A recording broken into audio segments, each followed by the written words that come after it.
frightful, but the fire is so delightful. And since we've no place to go, let it snow, let it snow, let it snow. Check it out now. Check it out now.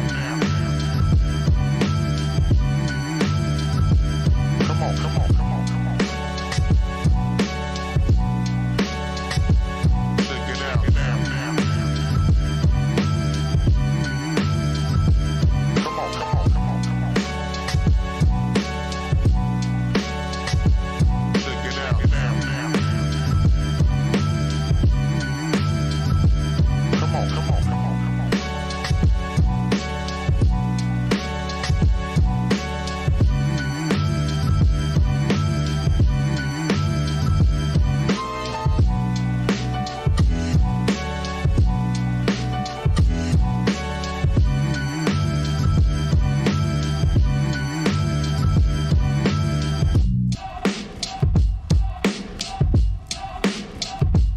Check it out now.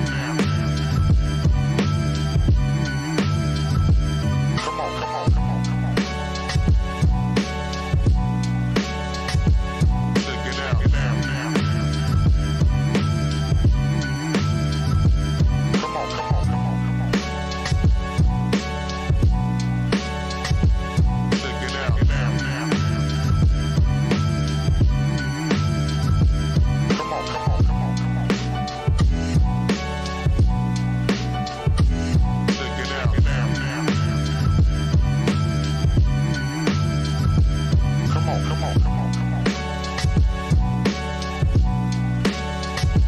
Check it out now.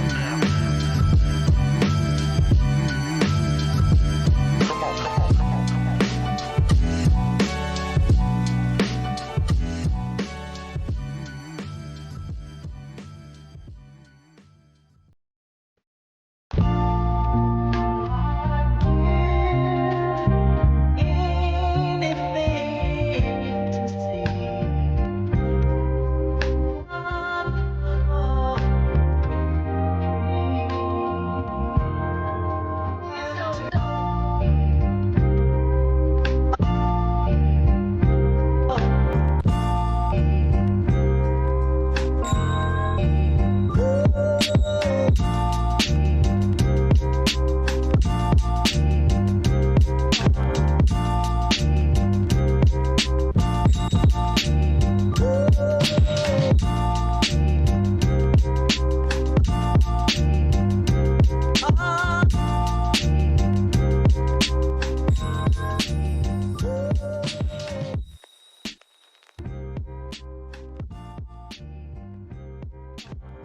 on,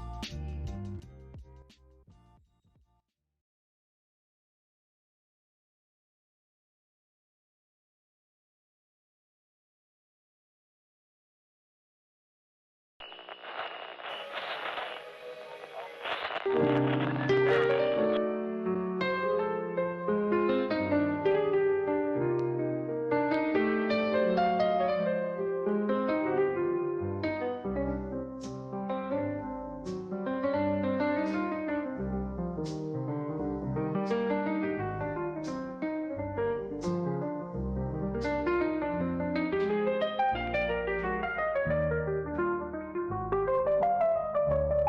Well, here we are once again.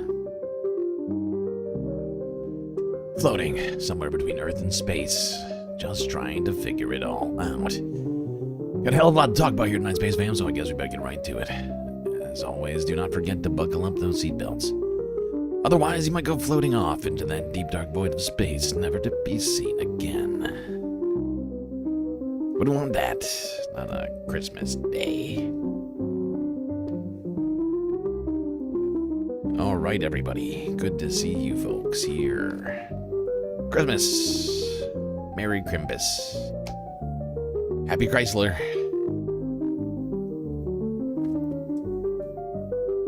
Fantastic to see you all. A lot to talk about, but first, some shout-outs. Hermit Horologist, Moanoip, Frizla, Jet, Mend, Orbius, Six Dragon. The reference frame. Papa Dukes. Orb Rumor. I think that's everybody on the YouTube. Who do we got on Twitch? Oh, no, Morbius. Smash. Hermeteorologist Shobi and Schmegley. Well, good to see everybody here tonight. Like I mentioned, a lot to talk about. War on Christmas still going. Epstein files stuff to discuss. Pam Bondi facing contempt charges over her botched releasing of the Epstein files. Joe Rogan doing weird stuff once again. Some more stuff from the TPUSA event. What else we got? Christmas stuff. Bunch of Christmas stuff. War on Christmas stuff. The weather, waging a war on Christmas in South California. Atmospheric river pummeling LA and the surrounding areas. Mudslides causing great devastation there. Bunch of other updates. We're going to try and start pivoting towards doing actual news. Donald Trump doing a strike on Nigeria on Christmas Day. And much, much more.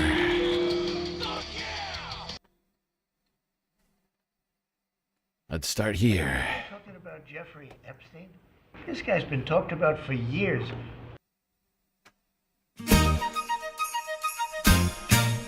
On the first day of Epstein, Elias said to me, I hardly knew him, just a guy fetching my coffee. On the second day of Epstein, this same Elias said to me, was tossed from my hotel, I hardly knew him, just a guy fetching my coffee. On the third day of Epstein, this same liar said to me, a hoax by the Dems was tossed from my hotel, I hardly knew him, just a guy fetching my coffee.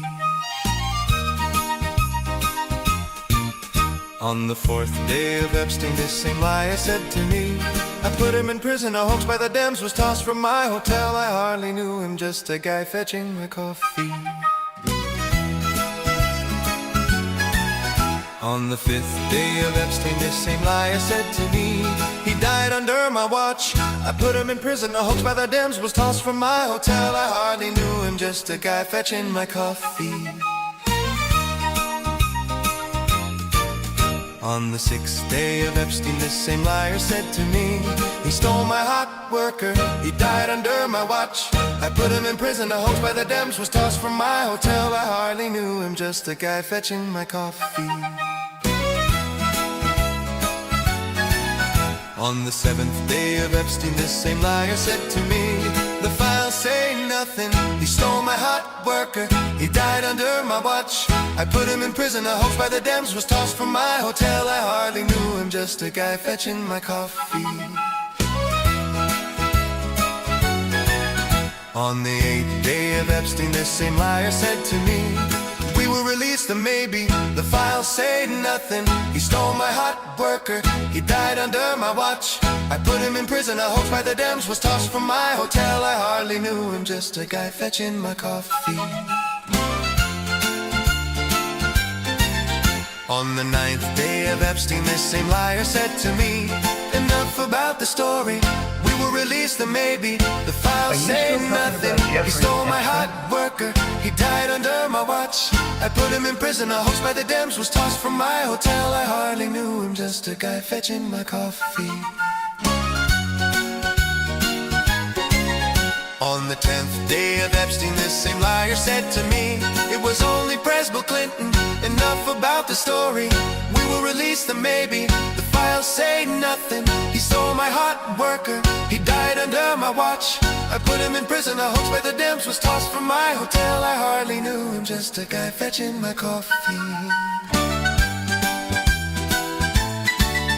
On the 11th day of Epstein, this same liar said to me, presidential immunity, it was only President Clinton, enough about the story, we will release them maybe, the files say nothing, he stole my hot worker, he died under my watch, I put him in prison, a hoax by the Dems was tossed from my hotel, I hardly knew him, just a guy fetching my coffee. On the 12th day of Epstein, this same liar said to me, I better leave the country, presidential immunity. It was only press Bill Clinton, enough about the story. We will release the maybe, the files say nothing. He stole my hot worker, he died under my watch. I put him in prison, a hoax by the Dems was tossed from my hotel. I hardly knew him, just a guy fetching my coffee. Okay, there we go. Yes, I see people in chat saying it's AI. I know. I figured that out. But I was looking for an Epstein-related Christmas song to start us off the stream tonight, and this is the best I could find. I'm not gonna lie. And honestly, everything that I found was AI. I'm not gonna lie. YouTube is just filled with AI slop now. But no, you're right. No, it's not. It wasn't the best. We could do better. We could technically do better than that, I think. Not gonna lie. Not gonna do it. Not gonna do it. Be prudent at this juncture. But let's talk about the files. Are you still talking about Jeffrey Epstein?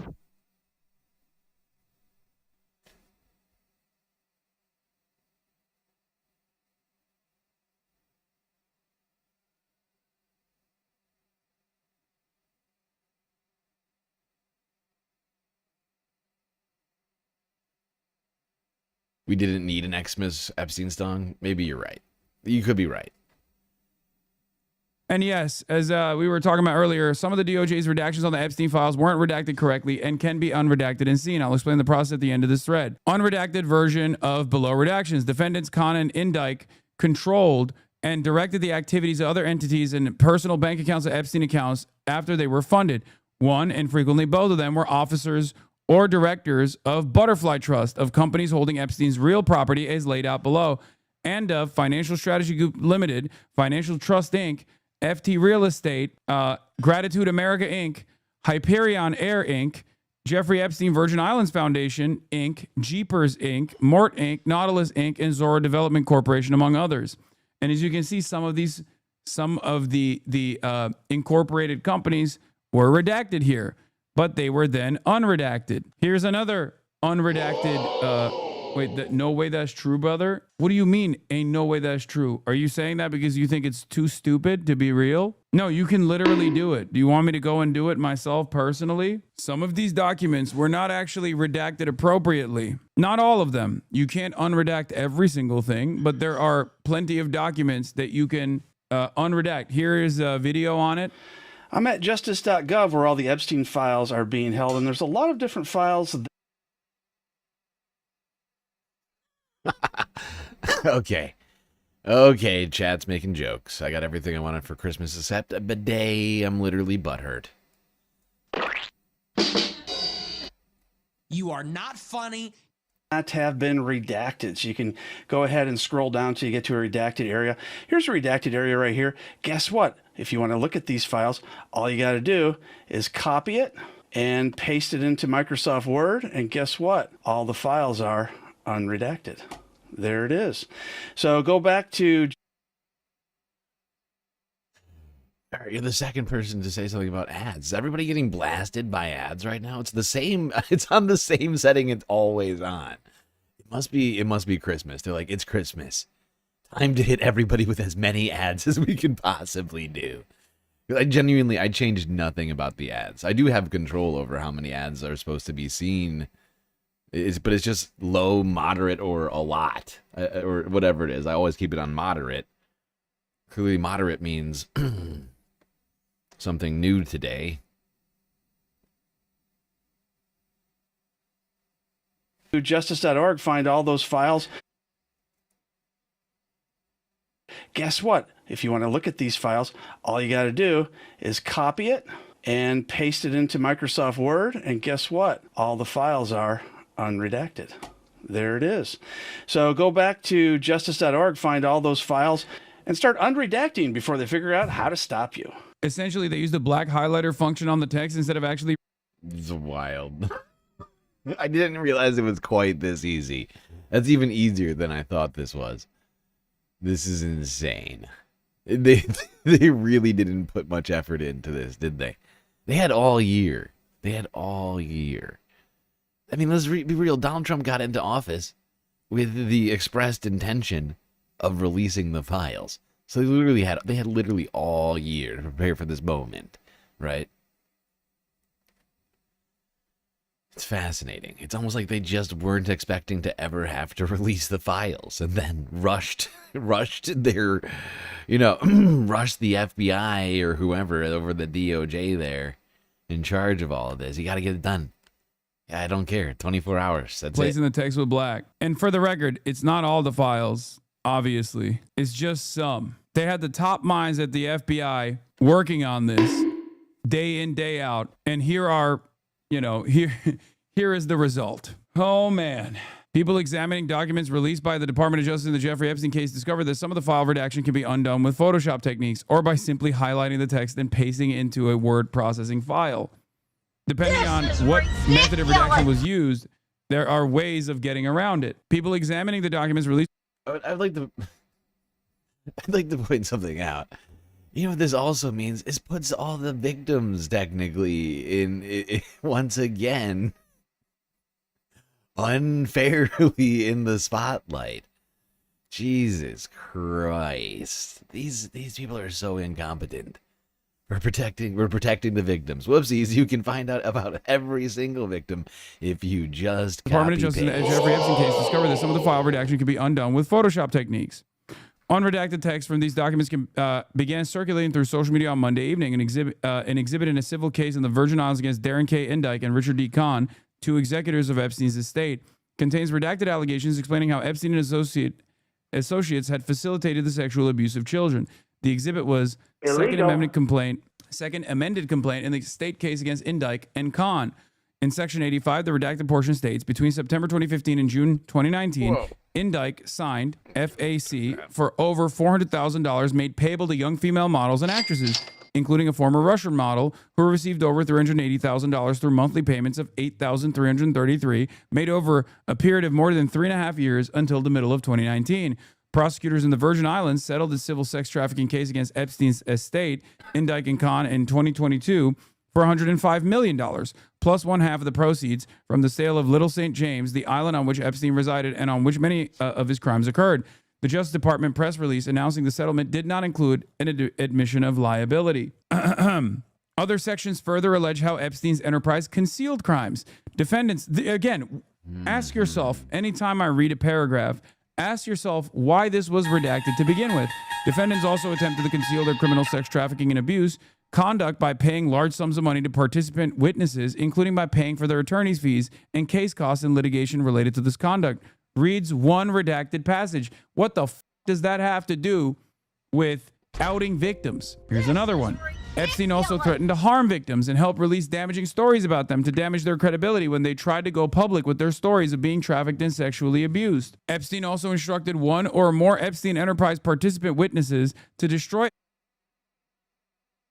It's almost like they're trying to launder the Epstein of Jeffrey Epstein right now. They're like, maybe we can seem like maybe make him seem like a better guy. If we just redact some of this stuff. Am I missing something? What am I missing? What am I missing? Oh shit, I'm missing a tinfoil hat. I see now. There we go, now I'm protected. That's a good point. Thank you. Thank you, Chill Penguino, a.k.a. Arvin Trevino. Evidence relevant to ongoing court proceedings involving defendants' criminal sex trafficking and abuse conduct. Redactions of sections 184 through 192 of the document describe property taxes paid by companies incorporated by Epstein on properties that were not on the balance sheet for those firms. PDF reader to find the PDFs. Okay, I'll download the Adobe Acrobat Reader. Installation in progress. Adobe I'm surprised Acrobat. people haven't already done this, like across the board to all of the files that are redactable. Does anyone have links to people that have already? Someone somewhere is doing it. Someone somewhere is doing it, right? It's going to take time to do such a thing, but someone somewhere is doing it. I can almost guarantee. But Hassan is absolutely right. So somebody needs to be doing this right now. And hey, You know, might as well be Hassan to Unredacted start. some of the redactable files. Epstein files, unredacted files show bribery and payouts, silence victims and witnesses. DOJ used Adobe to redact some of the files that can be undone by copying, pasting, and searching. Here they are. Yeah.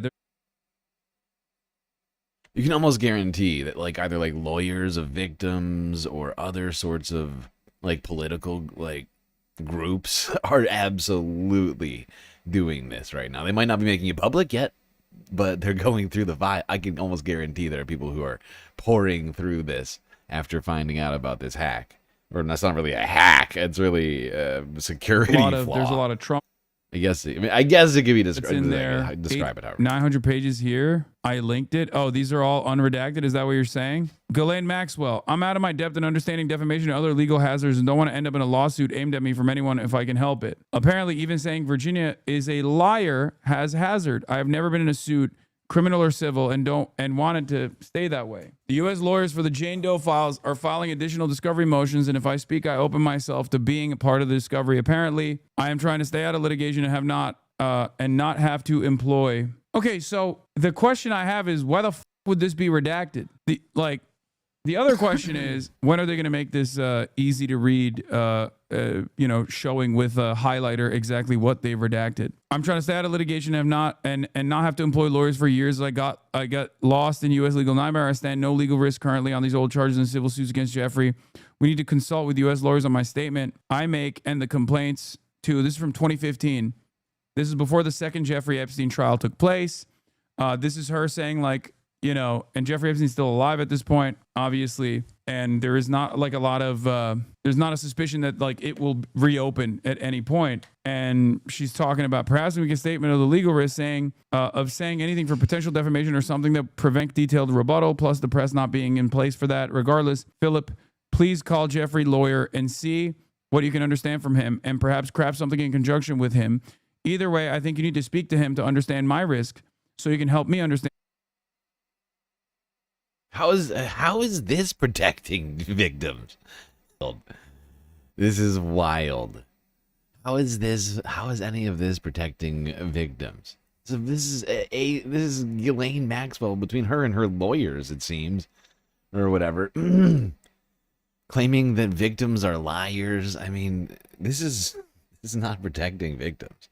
This whole thing was redacted. Oh my God, the stream's been redacted. We just gray screen. Oh.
Okay, we're back. I think the stream is stabilized.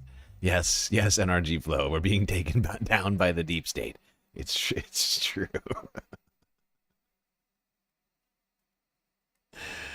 Yeah, and yep, Carl Schmidt. You can just copy the stream into Notepad. You'll get to see it again. That's right, unredacted.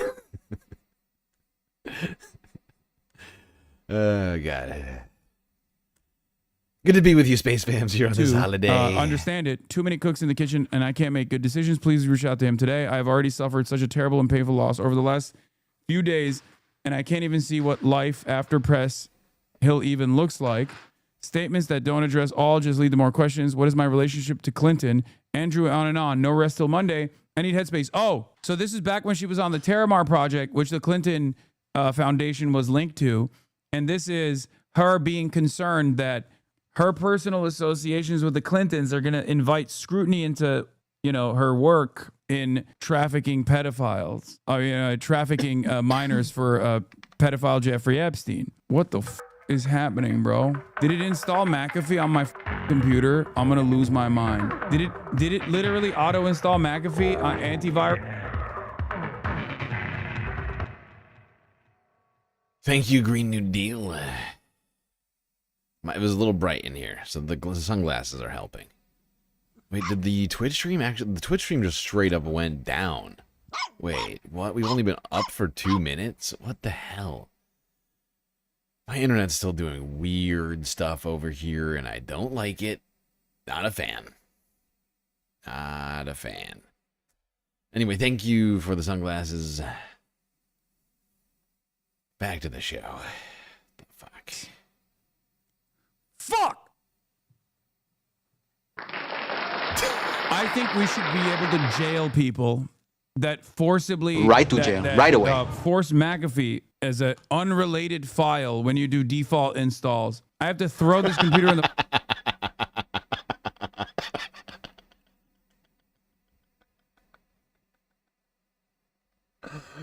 Oh my god. Hassan is so upset about McAfee. Hassan wants to send everybody to jail over McAfee antivirus software. Right to jail, right away. Oh god.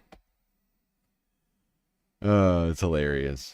As an unrelated file when you do default installs. I have to throw this computer in the trash. What's wrong with McAfee? It's basically malware, dude. What just happened in front of 37,000 people is I just got hacked, pretty much. All of these dumbass antiviruses are basically... Oh, dude, look. Immediately. Just right as I started talking. McAfee is already installed now. It's already on the computer. It's already working. It's already working as magic, baby. Look at that. Over. Fantastic. Thank you. I don't want that, actually. I don't want that at all. What the fuck? But you checked install. Bitch, I didn't look. No, it's basically the same as a... Yeah, maybe you should have looked at the package contents, Hassan. That's just a friendly advice. Always check those package contents. Just saying. The same as malware. I'm not even kidding. Anyway, here's more. This is from the United States District Court, Southern District of New York, Virginia L. Jeffrey, plaintiff, Ghislaine Maxwell. Plaintiff's motion to compel defendant to answer deposition questions filed under seal. Plaintiff Virginia Jeffrey, by and through her undersigned counsel, hereby files this motion to compel defendant to answer deposition questions. As the court is aware, this defamation case involves Ms. Jeffrey's assertions that she and other females were recruited by defendant to be sexually abused by Jeffrey Epstein under the guise of being massage therapists. All this stuff is redacted. Now, Virginia Jeffrey was a very public accuser, but yeah, she was incredibly public on her time with the Epsteins, perhaps one of the most publicly known victims. But all they need to do is redact this, right? Just redact her name, right? And you're good to go. Right? What, 2 redactions here, right here, right here. Everything else right here, right? Three instances of her names. I could have done this in 10 seconds. 4. Okay, there's 4. Either way, the rest of this is all pertinent information that we should know about. For them to be hiding this is it's a little problematic, I would say. Being massage therapists. All this stuff is redacted. Now, Virginia Jeffrey was a very public accuser, but I don't know why they redacted every single part of this. This is from, I assume, a deposition, maybe a court proceeding. They're redacting all of this because it's a cover-up. That's why. There's no other reason. No other reason for doing that. It's just a full-on cover-up. They're protecting Jeffrey Epstein, and clearly they're protecting Ghislaine Maxwell. They're probably protecting Donald Trump, and who knows who else? Who knows who else falls under the protection of the DOJ right now? Could be any number of Trump friends and donors and other people, powerful individuals able to curry favor and prevent themselves from being outed in the files. Or at least attempt to. Kaya, watch out. No. Kaya, place. Go back.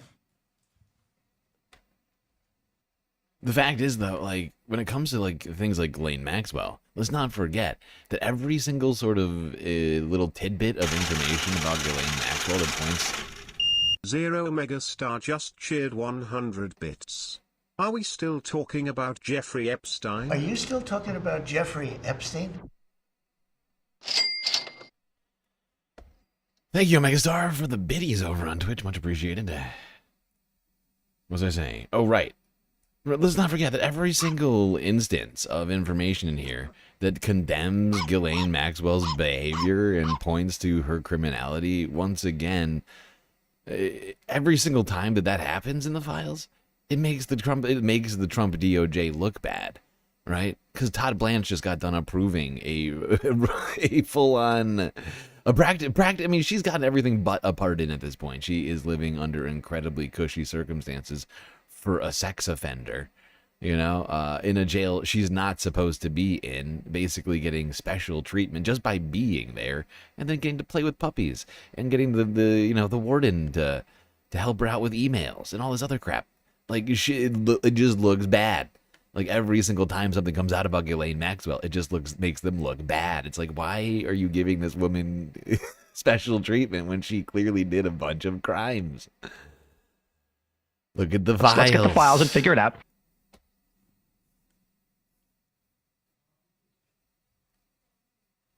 Has Les Wexner's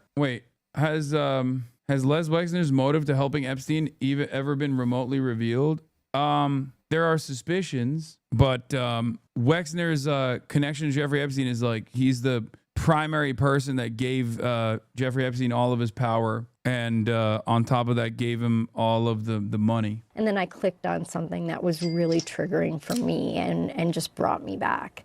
And so I haven't been able to look at anything since then. And I think just that... wanted to do my usual list check-in on Fox News about what they're talking about. Minnesota, you're stealing from the taxpayers. You know, number one news story on every channel is Jeffrey Epstein. Number one news story. But we're Fox News talk about mayors resigning because they hate walls. Yeah, Fox News is focused on the important stories right now. Who needs info on the Epstein files? Why would Fox News ever focus on something like that? No. They're focused on the gubernatorial race. Just checking in, periodically. It's important to periodically check in with the other universe that we're living in. The alternative universe that many of your coworkers might be in, as a matter of fact. Luckily, I think there is one part of like the independent side of media that unironically covers the Epstein stuff a lot more than even Fox News does. I just don't understand what they were actually thinking. Like, I don't understand why Donald Trump signed this into law, no matter how high the public pressure was.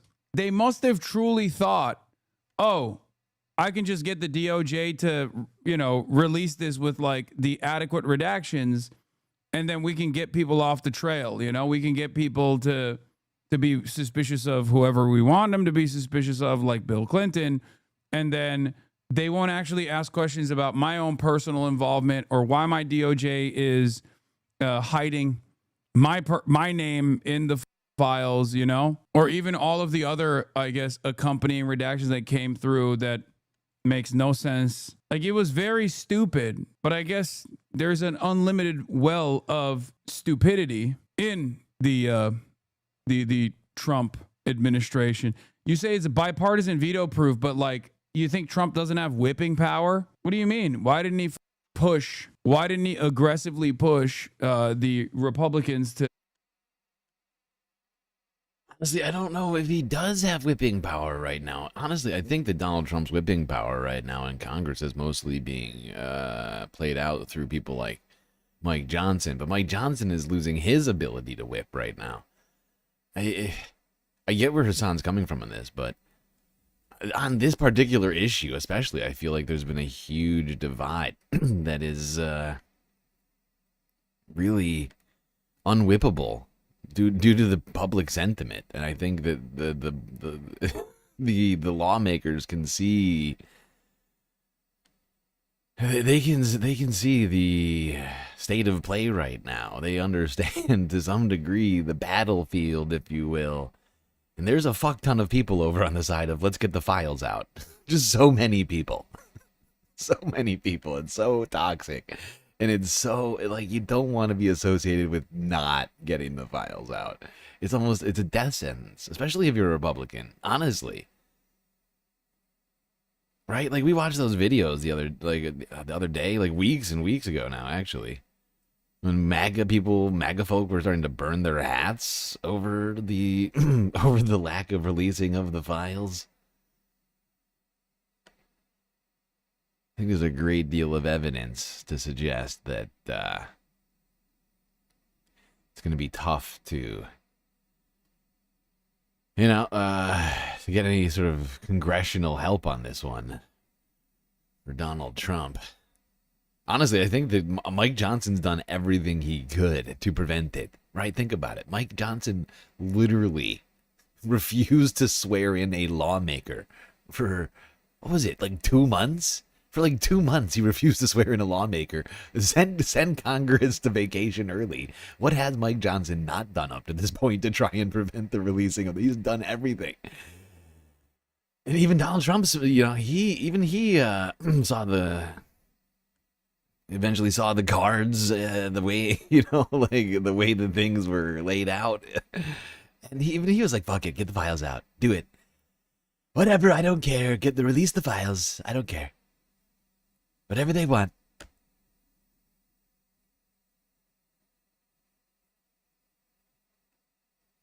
Document which reveals that was what was hidden. You can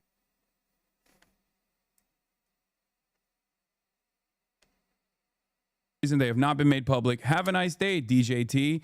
Mark this post for the future. The truth will come out. And then he deleted it because he's a goddamn coward. Well, he deleted it because it's mutually assured pedophilia destruction. So, yeah, the one time he was right, he was like, oops, got to put that back. Got to put the toothpaste back in the tube as hastily as possible. Also, there's this side of the story. The Epstein files on the DOJ website allow you to highlight the redacted text, copy it, and paste to another document, which reveals that was what was hidden. You can also press Control F and search for Trump with a space to see his name appear more than 600 times. So what's really interesting about the search function that was initially busted, and then they actually rebuilt the search function, was the fact that if you searched Trump, it gave you no results. However, if you searched Trump with a space, it actually did give you results. Because I think the boomers that tried to hide... Oh my God. Oh my God, the cover-up is real. The cover-up is so real. Every single detail that comes out about this just makes it so obvious. They did such a bad job. They did such a bad job. All you had to do was change the search term by adding in a space. Oh my God, that is wild. This is so blatant. In the Department of Justice, the boomers that tried to hide like the searchability function for Donald Trump forgot to put different. By the way, I love the lack of competence on everything computer. Exactly, Lunar's fuck. Everything is computer. We have no idea how to use them. Versions of that, which I think is very funny. Once again, I need you to understand something. As I told you, they're very incompetent. So W on this administration for being some of the most incompetent people that have ever worked. I don't know about you, but I remember being promised unprecedented competence earlier this year by the Trump administration. Once they got rid of DEI, that was all we were going to have. Was just pure, unbridled competence at a level nobody's ever seen before. And yet here we are. Here we are witnessing something just next level incompetence, truly. You're what the French call les incompetents. You know, it's crunch time, there's a deadline. They all have attention deficit hyperactive disorder. They have imposter syndrome. I don't know, but you know, they're having a real Kruger. I mean, it's just Hassan's just over here. I don't know, Thank you, but Hassan. you know, they're having a real tough time over there at the Department of Justice. The 200 plus lawyers that are tasked with covering up Trump in this in the ways possible. And the cover up then becomes a story in and of itself, and it highlights what they're trying to cover up. It shows that their motivation is actually indecent. And yeah, so thank God they eradicated DEI over at the DOJ, Yes, so that we exactly, have these Hassan. wonderful moments. And from what I understand, yeah, so when it's all merit. It's all merit all day, baby. searching the results in the files, if you search Trump, you get 0 results. But if you search Trump with a space at the end, you get around 600 results, which tells me that DOJ blocked the search. But they're so fucking old and stupid, they didn't block the search with spaces. So have fun with that while it lasts.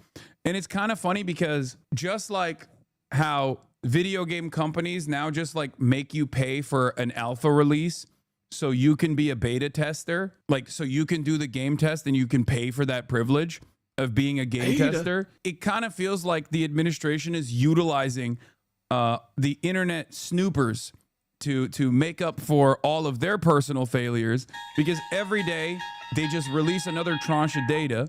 Every day people find new information from this tranche of data, and then they literally go back and go, oh my God, we got to fix it. And then they just delete that stuff. It's awesome. I will, however, say that given the intensity and given just the sheer volume, the density of all the data that is being dumped in front of everybody, the media is also having a hard time focusing their efforts on some of the more important aspects of this. They're trying. I think they're trying their best, but it's not looking too good. It's not going great. Hassan is right. It seems to be going super bad over there right now. They're trying to do the cover up, but they're just doing an incredibly bad job at it. And it's basically revealing to everybody the fact that they are doing a cover up, which is now going to create a serious vacuum of trust, I feel. A real lack of it for sure on everything that comes out after this, right? Like this is they're effectively breaking the trust with America with this incredibly incompetent cover up. They might as well have just said on Twitter and on Truth Social, we're gonna do a cover up now. We'll get you the files that we think you won't blame us for. Get back to you in a second. Like, they may as well have just come out and said, cover up time. Here it comes. Sorry, you wanted the files? Well, you're only going to get some of the files. The ones that don't make me or my friends look bad. A lot of nasty stuff in those files, okay? People caught up in there unfairly. We just want to get all of that nasty stuff out.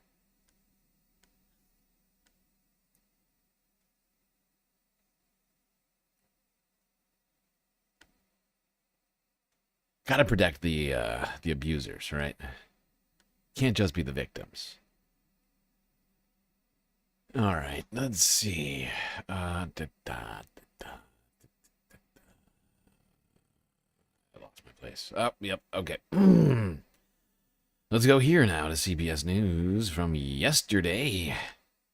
Talk about the bipartisan push for contempt charges against AG Pam Bondi. Right to jail, right away.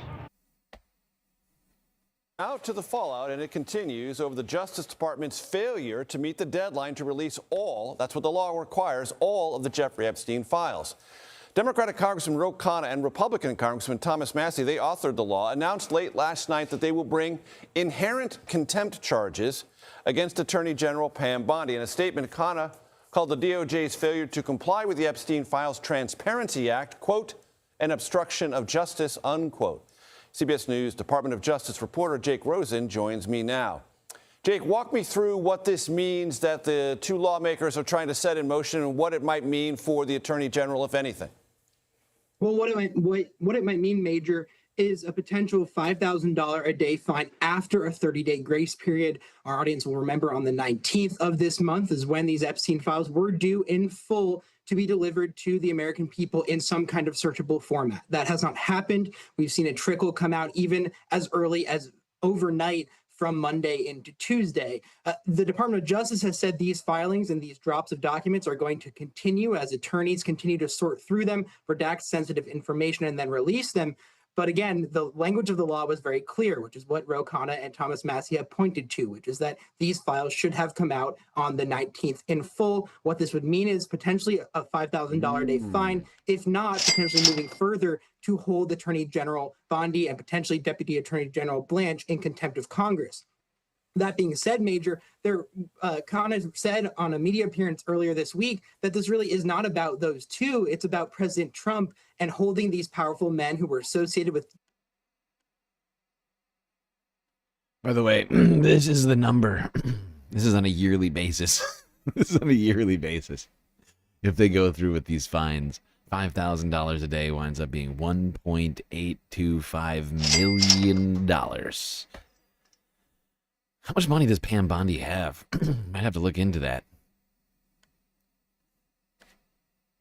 I know she was a lobbyist at one point, so she's probably got to have a bunch of money. But still, $2 million a year, you're just not doing your job. That's gonna put a dent in things. Unless you're a billionaire. Jeffrey Epstein accountable. As you know, there are a number of documents potentially relating to co-conspirators who were never indicted that he wants to see released. And he said that that's really what this is about, forcing information that has not yet been out before this 30-day grace period. He's willing to give these members of the Department of Justice out. Jake, picking up on that thread, in his statement, Congressman Khanna specifically referenced the newest batch of files that contained information that contradicted things FBI Director Kash Patel had previously testified about. Are there any potential ramifications there?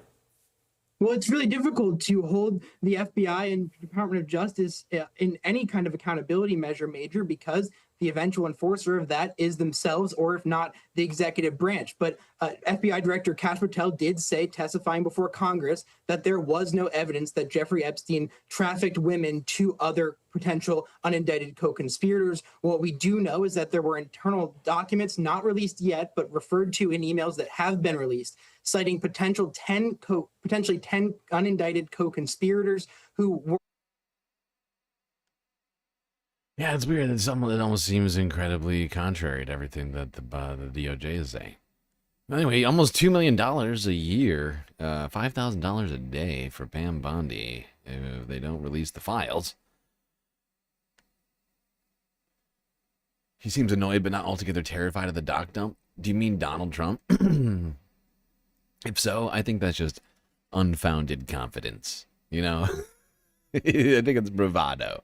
I think that's a man who thinks he's got everything under control, who in fact does not have everything under control. That's just my opinion. I don't think that his confidence is in any way warranted. It would seem everything coming out is actually bad. And honestly, that last speech that he made about all this, like where he was talking about how like he really likes Bill Clinton. I actually really like Bill Clinton. Great guy. Great guy. Very nasty he's caught up in this. Anybody who's caught up in this. Honestly, they don't deserve to be. They're all great people. Everybody knew Jeff. Jeff, he was a great guy. I kicked him out of Mar-a-Lago, but he was great. Everybody loved him. Okay? And people, they turn up in the files and who cares? I don't even know we're talking about it. It's not fair. It's not fair. These people's reputations are being sullied. Honestly, that just, to me, that one particular statement that he made, It felt like the words of a very guilty man who knew that he was in the files, like thousands of times.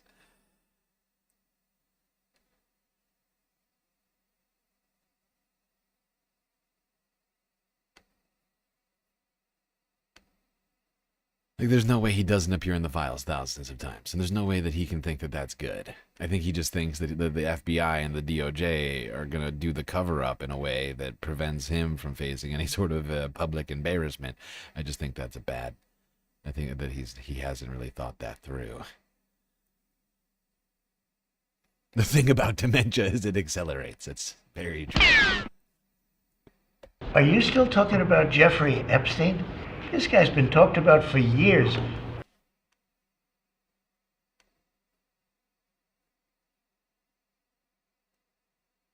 Whoa. Why do I have no sound?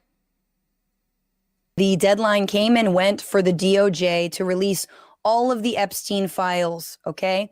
All of them, or face contempt of court, Congress, one of the two, both. Trump's attorney, Todd Blanche, on Friday, which was the deadline, December 19th, said that they weren't going to release all the files. And it was like, oh my God.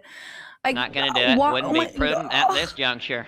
How would the Trump administration not do this? What? No, really? And then they did. People. They released a bunch of documents with many, many, many redactions, mostly blackened out, many files missing. Many files were there, and then they went missing, and then they came back, and then they went missing again. There were 95,000 photos in these documents. Like, the Epstein really, like, just took the most cursed vacation photos. All right. It's like just the worst. Imagine being the developer, just like, oh, you know, terrible. There were photos of Bill Gates, Bill Clinton, Walter Cronkite, Diana Ross, Michael Jackson, David Copperfield, Mick Jagger, Kevin Spacey, and Winnie the Pooh. Okay? Huge shock. I can never look at his naked crotch the same way again. It's just, I can't believe he was there, you know? Kevin Spacey you could get. Mick Jagger, you're like, okay. Mick Jagger's been like just running from statutory rape like allegations for decades. People are like, but he's got the moves like, you know. Anyway, there were a lot of photos of Bill Clinton in different kinds of silk shirts. The Clinton people at first put out a very funny statement where they were like, look, there's a very clear difference of who was hanging out with Epstein before they knew all these things about his private life and those who were hanging out after they knew. And it's like, oh my God, buddy, what are you talking about? Before you knew. Before you knew, bitch, is this you? Is this you on a private plane sitting with a young blonde girl on your lap?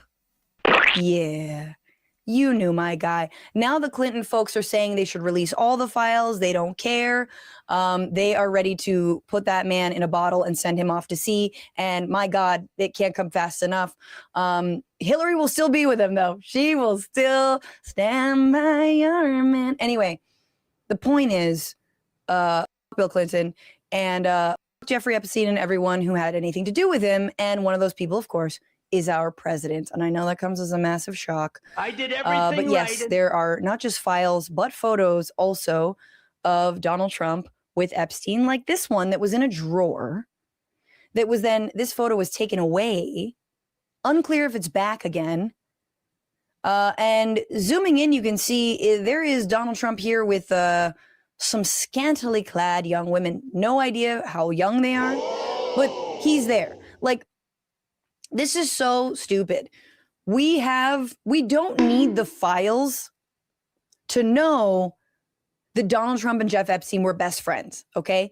They were reportedly best friends. They were best friends. They had a falling out over real estate.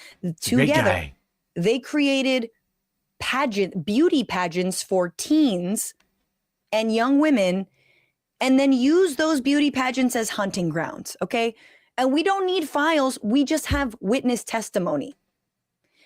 But speaking of the files, we also know that in, I think it was 96, in the 90s, a victim of Epstein's, Maria Farmer, went to the FBI and said that Epstein had photos of her and her sister that were lewd and were like basically amounted to child abuse materials. And the FBI was like, cool. Thank you. Thank you. Thank what you, now? you. Yes. Anyway, just going to tuck that testimony under here and never look at it again for 40 more years. Does that sound? What year is it? Not gonna 30. do it. 30 Wouldn't more be years. prudent at this juncture. Like, they knew. And this was Bill Clinton's FBI. And again, look, whether it was Clinton, whether it was other politicians, the point is Epstein is just not beating these Mossad accusations, not beating the Mossad accusations. Someone was protecting him. Many people were protecting. It's almost like he was an important asset. Almost, but more than that, even if he wasn't a Mossad asset, and I say that with a certain amount of, facetiousness, he was someone who was a high-powered financier who helped many people in office, in academia, Chomsky, in diplomacy or in, foreign diplomats, Ehud Barak, and in the business world, like Bill Gates. So Bill Gates, who famously said, well, he's dead now. Remember that clip? That's my favorite Bill Gates moment. Well, he's dead now. How much? Yeah. He's dead now, so why we're still talking about him? People have talked about this guy for years. Okay? Is Bill Gates' wife than he is? Or his girlfriend's? Anyway. So the biggest thing is that yesterday, more files were released. This was Monday, the 22nd. More files were released, and a lot of them had Trump's name in them. Many of them had Trump's name in them, including some revelations that there was more. Let's start with this. More plane trips that Trump took with Epstein than previously reported. In January 2020, during Trump's first term, for example, an assistant U.S. attorney in the Southern District of New York wrote an internal email about the review of flight records the day before as part of the government's case against Maxwell, who was convicted in 2021 of sex trafficking. Quote, for your situational awareness, wanted to let you know that the flight records we received yesterday reflect that Donald Trump traveled on Epstein's private jet many more times than previously has been reported, or that we were aware.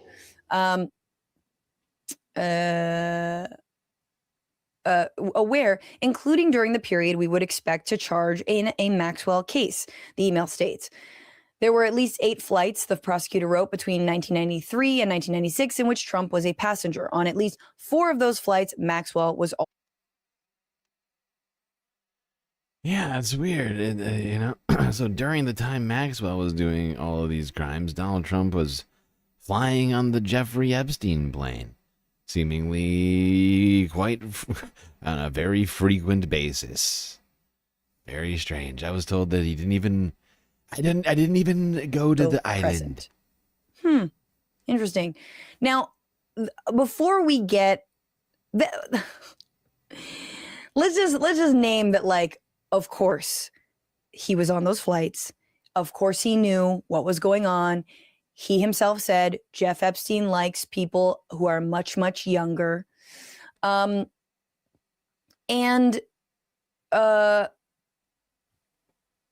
was I going with all this? But, however, Tuesday morning, this morning, the DOJ is very pissed. They're mad about the documents that they themselves released, that they themselves maybe forgot to look over, that they themselves accidentally put out into the world because they had to, but didn't fully scrub.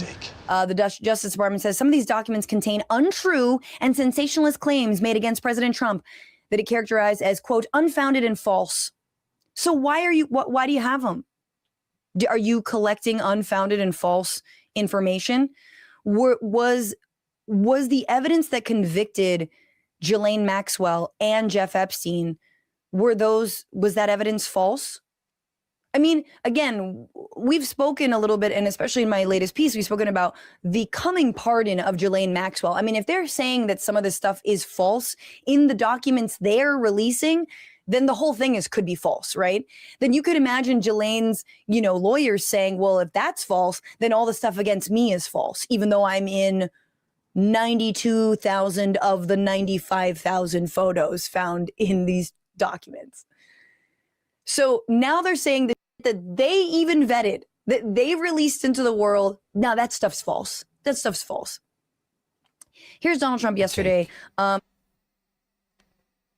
Those are the fake files, okay? Those are the fake hoax Democrat files. Everybody knows this. People are saying it, sir. Sir, all these fake Democrat files are making us look very bad. Don't worry, I'll tell everybody it's a hoax. It's just really unfair and I think disrespectful that he's being asked about Epstein. How rude. When he's clearly said, I don't want to talk about Epstein. During a press conference where he is announcing a fleet of Navy ships bearing his name. Sorry, nuclear-armed Navy ships. The Golden Fleet. We must use the proper terminology. Trump-class battleships will now make up a Golden Fleet of American vessels on the open seas. Will bear his name. Can we focus on the ships? My goodness, let's focus on the good things, not the things that I may or may not have done with one of the biggest sex traffickers in the world. The number of photos of Bill Clinton in the Epstein files, and you can. Hang on. I got you guys. I got What? And were you surprised by the number of photos of Bill Clinton in the Epstein files? And can you commit to their full? Jeffrey Epstein? And were you surprised by the number of photos of Bill Clinton in the Epstein files? And can you commit to their full release by the end of the year? Some of the victims were protesting that too many. Who? I don't know. Who? What? Jeff? Who? I don't know who you're talking about. Bill? I don't know. Bubba? You mean maybe? I don't know who you're talking about. It's weird. It's weird. You're asking questions. I have no idea. The names. You're saying names. I don't know who those people are. I don't know what you're talking about. Who? And can you commit to their full release by the end of the year? Some of the victims were. I love how he gets down low, like close to the podium. Like he's just while he's pretending to not be able to hear the question. What? What? If I get down low, maybe I can hear you. If I get down if I get down here, maybe I can hear you better. Say again. Who? Jeffrey Epstein. I haven't heard that name for years. Haven't heard it for years. Weird question.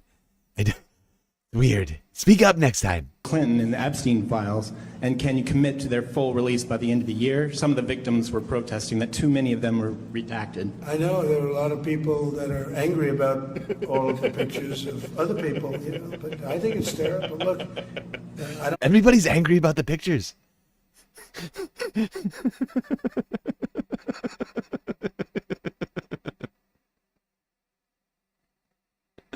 When he says everybody, it sounds like a group of people that he's part of. Too many of them were redacted. I know there are a lot of people that are angry about all of the pictures of other people, but I think it's terrible. Look, I like Bill Clinton. I've always gotten along with Bill Clinton. I've been nice to him. He's been nice to me. We've always gotten along. Respect him. Great guy, Bill. Never did anything wrong. Him, but this is what the Democrats, mostly Democrats, and a couple of bad Republicans are asking for us. Whoa. Low-life Massey. Is that? Low-life Massey and the Democrats. Low-life Massey and the Democrats are going after great man Bill Clinton, besmirching the reputation of a once great president, now a great man. I don't know why. It's very strange why. They hate Bill Clinton so much. Deranged. They have BTS. BDS. Bill Derangement Syndrome. Very nasty. Donald Trump defending Bill Clinton, his supposed arch nemesis. I almost got it confused with those popular Korean boys, BTS. It's actually BDS. People are saying they're very hot right now, those BTS guys. But you know who else is hot? Bill Clinton, or who I like to call Bubba. That's my nickname for him. Bubba Derangement Syndrome. That's what you've got. Just like low-life I mean, I Massey guess and that's the really Democrats. But this is him saying, I think it's terrible. So he can't even lie. I mean, Trump has these modes, and this is a mode where he's being very honest about him thinking that it's terrible. The Democrats are leading this charge to release the Epstein files, including. I wish Bill the best, and Ghislaine Maxwell, and Jeffrey Epstein in the afterlife. I hope he got to heaven. He was a great guy. Everybody loved him. I'm sure Jesus will see The that. Democrats are leading this charge to release the Epstein files, including some Republicans, and he's defending Bill Clinton. He's not even able to say, and look, I'm not alleging It's that Bill. incredible. And this is what I'm saying. This is why I'm saying that I mean, stuff like this gives me big vibes of Donald Trump is actually worried about what's in those files. And he knows that he's in the files. The FBI went through the files earlier this year. He knows exactly how many times he appears. And it's thousands of times, probably tens of thousands of times. They were best friends. Donald Trump also happened to run a modeling agency. You know who else ran a modeling agency? Les Wexner, another great friend of Jeffrey Epstein. I'm just saying, a lot of things lining up here. Did anything, with underage women. I'm not saying he, was part of any of that, but like he can't even spare a thought for the victims. He can't even spare a thought for the fact that this is a sex trafficker. I'm saying it. I know. Francesca isn't saying it right now. I'm saying it. Yeah. No, I do think. It's just a supposition, but I am saying that I think that he might have been caught up in all that. I mean, like we were saying, Les Wexner gave Jeffrey Epstein a free pass to just go poaching women from his modeling agency events, right? Like Victoria's Secret events and such, right? Like, I don't think it's so crazy to think that good friend of Jeffrey Epstein, Donald Trump, who also happened to run a modeling agency at the same time, who was hanging out with Jeffrey Epstein on the regular, best friends, might also give Jeffrey Epstein such a pass. I don't think that that's a crazy thing to think, hypothetically. And since we don't have the files, they refuse to release them, we're forced to speculate. I wouldn't have to speculate if they would just release the files. Let's get the files and figure it out. Who you ostensibly don't have, you had a falling out with. You don't like him.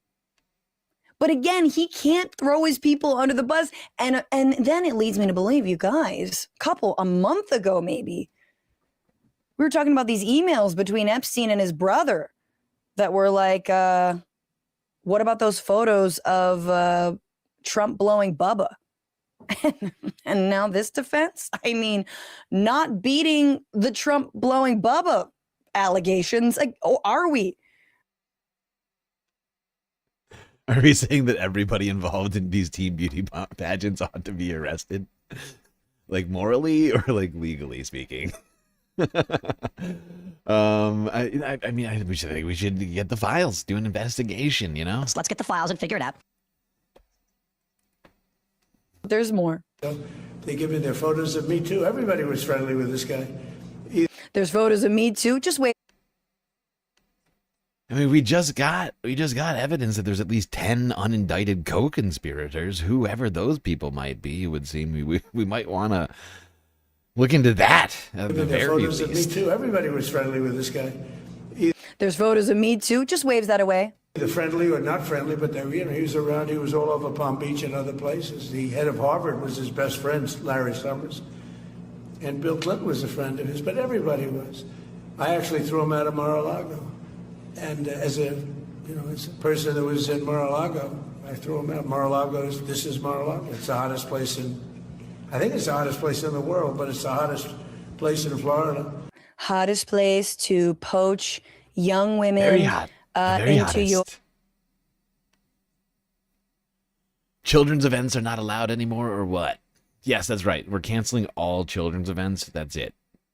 Sorry, kids. No more fun for you. I'm sorry if your parents want you to flaunt your body out there for other humans as a child. But no more fun. Also, no more playing. Okay? No more laughing. No more laughter or playing. Because these are all the same things we're talking about. There's no distinction between any of those things that I can see that would make this an sex irrelevant trafficking comment. ring, hottest place. And everybody would come here. He'd come here. We actually threw him out. But no, I don't like the pictures. You threw him out. I'm sorry. Quick follow up, Mr. President. You threw him out. Why did you throw him out? What was he doing? Again, he can't even. He's not smart enough to paint himself as some kind of, pedo fighting, superhero. As soon as I found out what he did and how he poached Virginia Giuffre from Mar-a-Lago, I threw him out and I said, "You cut it out. You stop." Like, he's not even smart enough to get a handle on that. I mean, Pam Bondi's not smart enough. By the way, Pam Bondi is now being threatened with contempt of Congress because she is not fully releasing all of the files, and so much has already been redacted, including the plea deal that Jeffrey Epstein got in, 98? With then Attorney General Acosta, or former Attorney General Acosta. I don't remember who, but he negotiated. The prosecutor was Acosta. She was the Attorney General at the time of Florida. So Pam Bondi's been running cover for this guy for so long. I swear to God. It's so true. And we watched a clip of this the other day when we were going through the chronological unpacking of the Epstein files. I'm not sure if everybody remembers this. We did an entire stream dedicated to it. And years ago, when Donald Trump was president, I might have this clip somewhere now that I think about it. I probably have it saved. I think I saved it. Where did I save this to? But Donald Trump back when he was president in his first term, and there was discussion around his then labor secretary, Alex Acosta's involvement in the sweetheart plea deal to Jeffrey Epstein. Donald Trump said he wasn't the only one involved. Okay, there was a bunch of other people involved. People he didn't say, or he didn't mention her by name, but one of the other people involved in that was his the then Attorney General of Florida, now U.S. Attorney General. It was Pam Bondi. It was Pam Bondi. It was Pam Bondi. So Donald Trump kind of threw Pam under the bus, like 6 years ago now. Ahead of time. So yeah, no, it wasn't just Alex, it was also Pam. Alex and Pam. It's weird how many people in the Trump administration have been involved in giving Jeffrey Epstein either, preferential treatment or whatever else. It's a weird pattern of events, if you ask me. Get you a Pam Bondi. You know what I'm saying? Hey, sex pest, do you have just a blonde woman who's dead inside who can just run cover for you for not just years, decades run cover for you? Get you a Pam Bondi. There's a short supply. I found it. Clinton being shown. I don't like the pictures of other people being shown. I think it's terrible. Very nasty.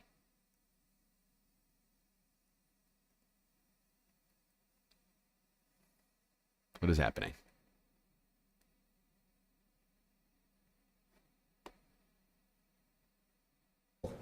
Mr. President, do you have full confidence in Secretary Acosta right now and in the future? Well, I met Secretary Acosta this first time I know when I made the deal to bring him on into the administration. I can tell you that for 2.5 years he's been just an excellent Secretary of Labor. He's done a fantastic job. Now, part of it is our economy is so good, our unemployment numbers are at record lows. So many good things are happening. But the fact is, he's been a very good Secretary of Labor. What happened 12 or 15 years ago with respect to when he was a U.S. attorney, I think in Miami. Is it Miami? Yes.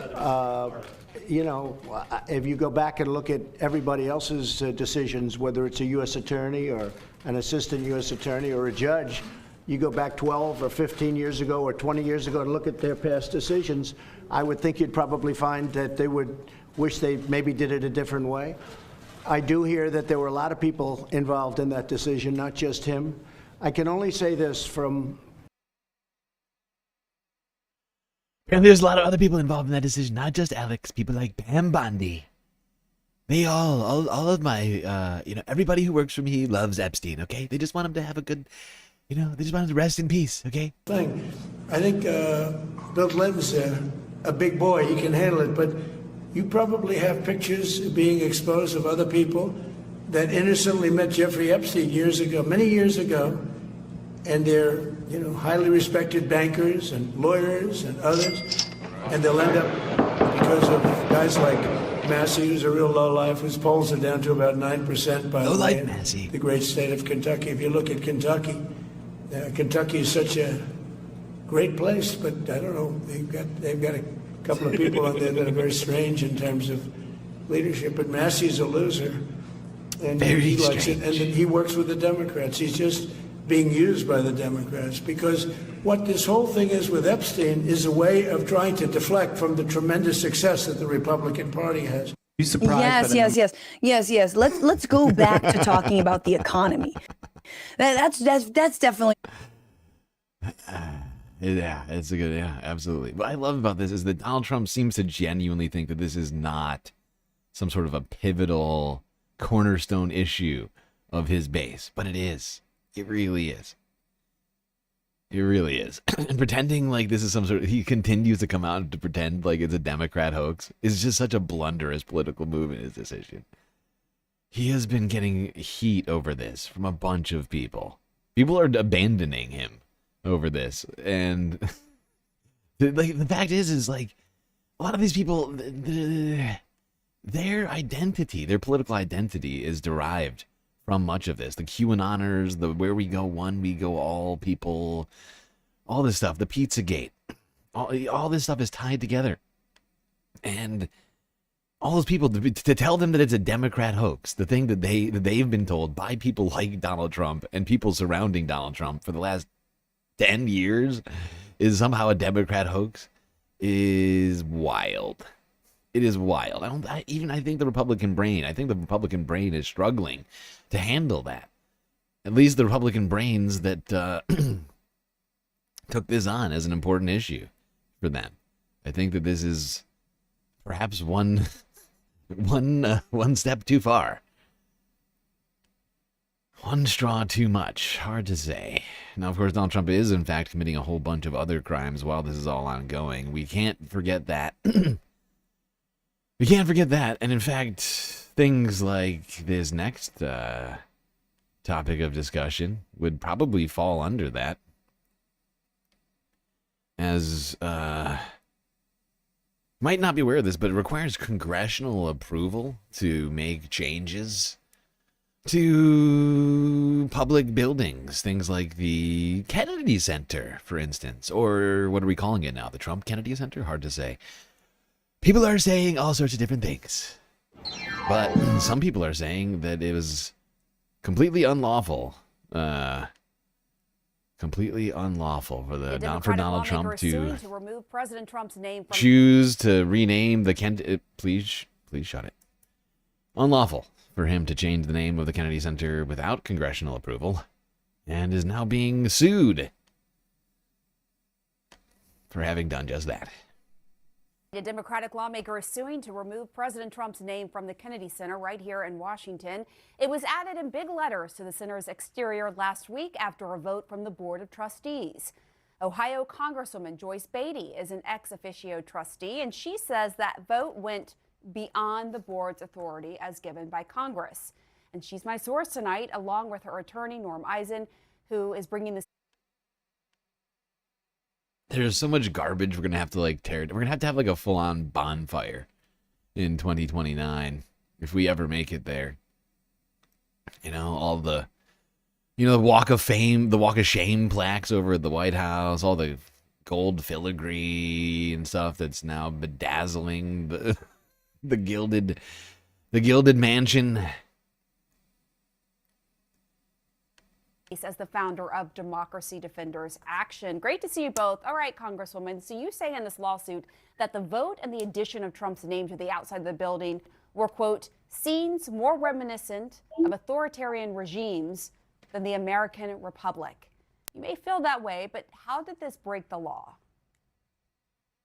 Well, it breaks the law because it was by statute put into the congressional statute that only the Congress would be able to do a name change. In the buildings shortly after John F. Kennedy's assassination in 1963, in 1964, it was named after him. It is the only living memorial dedicated to him.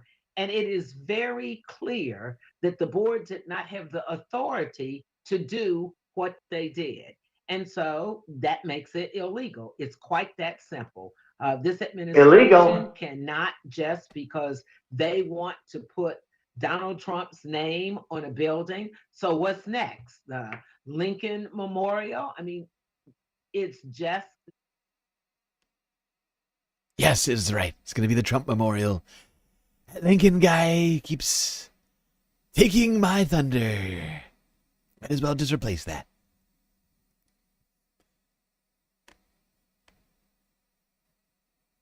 It's unhinged, but I mean, honestly, like, I don't know if anybody's seen South Park, the most actually not the most recent, 27th season of South Park, the last season of South Park, but they basically predicted that Donald Trump would literally start doing that. Honestly, I don't think we're far away. Don't think we're all that far away from Donald Trump just putting his name on everything, replacing statues like the Lincoln Memorial with himself. Fuck you, Lincoln. Okay. What did you even do? Okay? Really? Emancipation, what? I don't care. Go proclaim that somewhere else. Don't talk to me about that. Jefferson Memorial? What about the Trump Memorial? Why is there no memorial to the greatest president of all time? Everyone's saying it.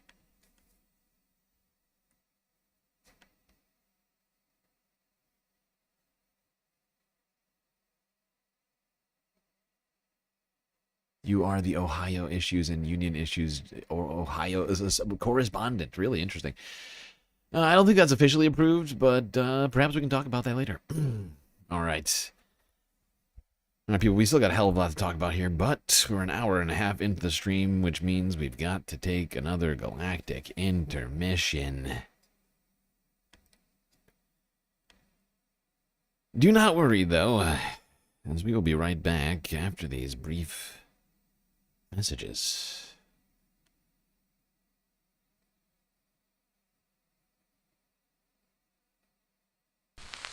I think there must be something wrong with me, Linus. Christmas is coming, but I'm not happy.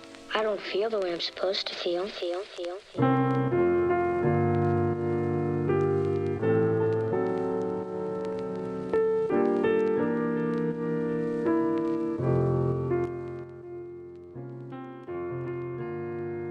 All right, everybody, I hope you've been enjoying the show so far. If you haven't already, hit the follow button on Twitch and the subscribe button on YouTube. And while you're at it, do consider contributing to the Galactic News Network during this holiday season.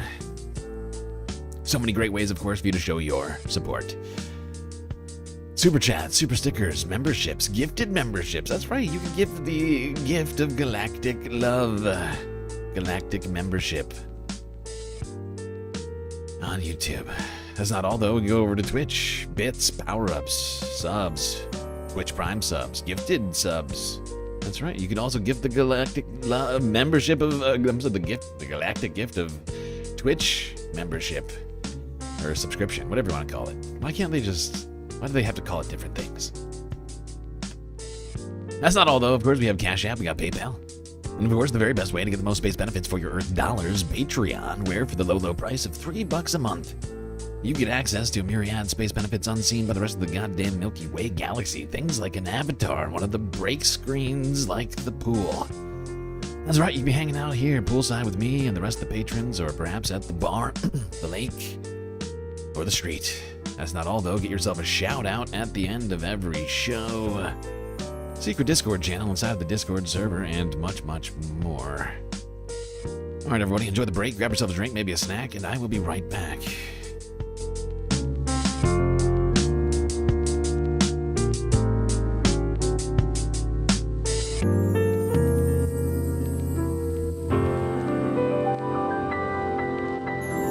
Hey, Griswold. Where do you think you're going to put a tree that big? Bend over and I'll show you.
I wanted this to be professional, efficient, adult, cooperative, not a lot to ask. Alas, your Mr. Takagi did not see it that way, so he won't be joining us for the rest of his life.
this then? Well, it is Christmas Day. He shouldn't have bothered, you know. I mean, I wasn't expecting it. I told him, I said to Bob, look, I don't want a present this year. Oh, look at them. Driving gloves. Well, it seemed appropriate. We didn't know what to get you. Oh, they really are very nice, though, eh? Oh, you make me feel rotten now. I'm not getting you anything.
Okay, people, we're back.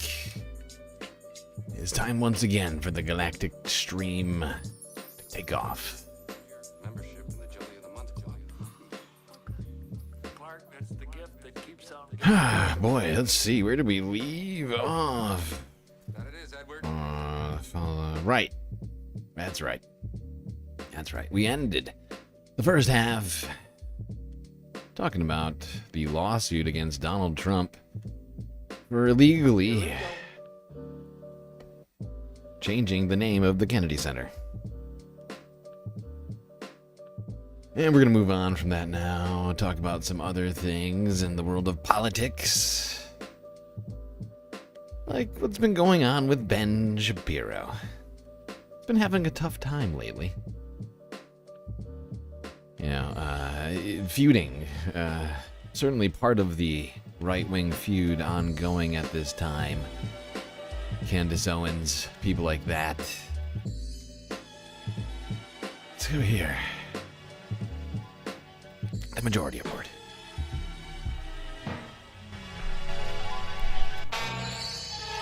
Here is Ben Shapiro at the beginning of the Turning Points USA conference. He's on Thursday night. Yep, opener. Interestingly. He's the opener. I think they did this because they wanted the opportunity to strike back at him and not give him the last word. Right. And you hear this a lot now, like that Shapiro is trying to buy his way in. Like, we heard this first from Milo Yiannopoulos a year ago on Tim Pool's show, not the most recent one, that Shapiro bought a lot of his views. Yep. And in his words, faked it till he made it. Mm-hmm. And he said that happens a lot on the right. And then just last week, I got an email. I don't know if this is an experience, but from a listener, a viewer on YouTube, who said, I watched the show Weird Times at night. That's on YouTube. On the weekends. And there's an ad from Shapiro, which we've had, people run ads against our show all the time. Tim Pool does that. But apparently it's a 30. Earlier this year, PragerU was running a fuck ton of ads on Majority Report, or at least I was getting them. I was getting them on my. They have like multiple accounts on my account without premium. It's getting blasted with PragerU ads. It was out of control. A 45-minute ad in the middle of our show. You have to skip after like a minute or something? I think so, but it would run for 30 minutes. Unless, right. And it would buy, like, they're literally inserting their show in the middle of ours, which... I wonder if they count... I hope they pay a lot of money. I mean, that probably helps us, but I bet you they count that as a view. Yeah. If it goes past like 2 minutes or something, I got to look into that. But... Yeah, do they count that as a view? I wonder. I actually don't know that much about ads in that way. Like I don't even think about it in that way. But like, yeah, I guess you can advertise your own. You can technically pay YouTube to boost your own videos and like put them in front of people and even run them as ads. As something I just had never considered, but I mean that is wild if that is the case, if they're padding views by just paying for ads, just to people get to force people to watch their video, literally just like, you must watch the Daily Wire right now. We will pay you money. We will pay YouTube money to force you to watch our fucking content. That seems a little desperate. Happy Mew with a sweet super chat. Breaking the ice on the galactic content goal that I never technically started. That's totally my bad. Either way, incredible generosity. Props, GSL, just showing some support and appreciation for GNN. Well, I appreciate you, and I appreciate being back on the YouTubes. Oh, we were gone for too long. All right, speaking of goals, I'm going to start a new goal. Instead of a 10 goal, I'm going to go with a 5 goal here, because that was a massive dono.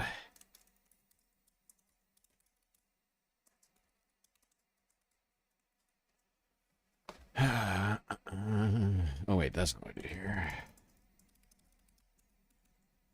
And I have to start a goal over on Twitch. I'll do that in a second. Over there for people. It's going to be a half goal. Half goal, thanks to Happy Mew's first dono breaking of the ice over here. All right. Back to Ben Shapiro. I suspect that's what's going on. There's a full-on panic over there. And Jose, we talk about that creator a lot. Their channel did a deep dive into his engagement and his views, and yeah, just showing that is OG. I haven't seen it. I haven't seen this from Jose yet, but Jose has been on the YouTubes forever, doing deep dives on things. By the way, I love this mug. I do love the Vergonia mug.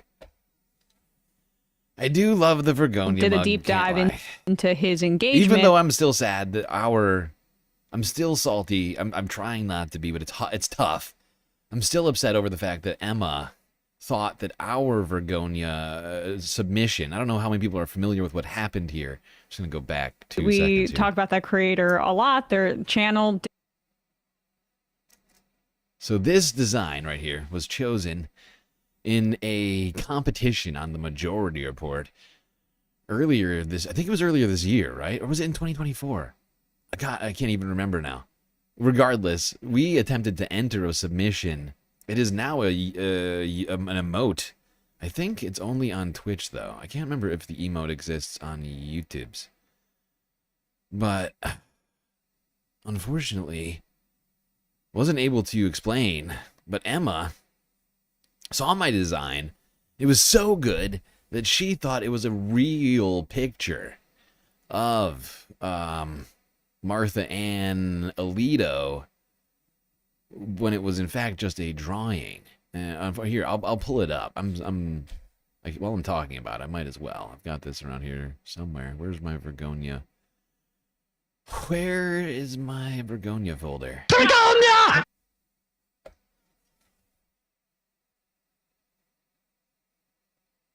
Ah, found it. Found it. Which one's the latest iteration of this? I think it's this one. Right? Yeah. That's the one. So yeah, unfortunately for me, and for everyone really, when you think about it, it's not just me. Sure, I'm upset, but really, I mean, humanity lost out on this incredible design that I came up with, which didn't have to be on a flag. They asked for flags. I could have taken it off the flag. I also could have straightened it out too, but I intentionally gave it this look. Put a lot of effort into it, designing it. A lot of graphic design went into making this happen. As you can see, there's Martha Ann Alito. Vergonia emblazoned her head, making the O in the Vergonia. A lot of detail in here too. You got the flames. You got a Psalm 27, which is apparently her favorite psalm. The flag of Germany, which is apparently her heritage and that she finds to be incredibly important. The pin of the Sacred Heart of Jesus. And in fact, Psalm 27, the words of Psalm 27 are superimposed over the Vergonia. So it's like, it's got depth. It's got depth and warmth. That's hot. Not just because of the flames. And it's sad because Emma thought it was a real picture of her. She thought they were going to get copyright. They were going to get sued by Martha Ann. So we never even got into the competition. Nobody even got to vote on the flag. That's the thing that makes me so sad. We never even got a shot. She brought it up on stream and was like, oh, we can't use this one. This is an actual photo of Martha Ann. I was like, no, it's not. I swear to God. But it was too late. It was already done. Nobody ever got to vote on that flag. And instead, they have this now. I mean, honestly, it's a good design. This is why this all came up. This mug is the design that won the competition. I'm just saying I think mine was better. That's all I'm saying. It's a good design. I'm not taking anything away from them. I just think I had the best design. I never had the opportunity to prove that. And it makes me sad. It makes me sad inside. Just Twitch? Wait, just Twitch what? Wait, what was that in response to, Megastar? I don't know what that's about. I don't know what that's about. And I'm now confused.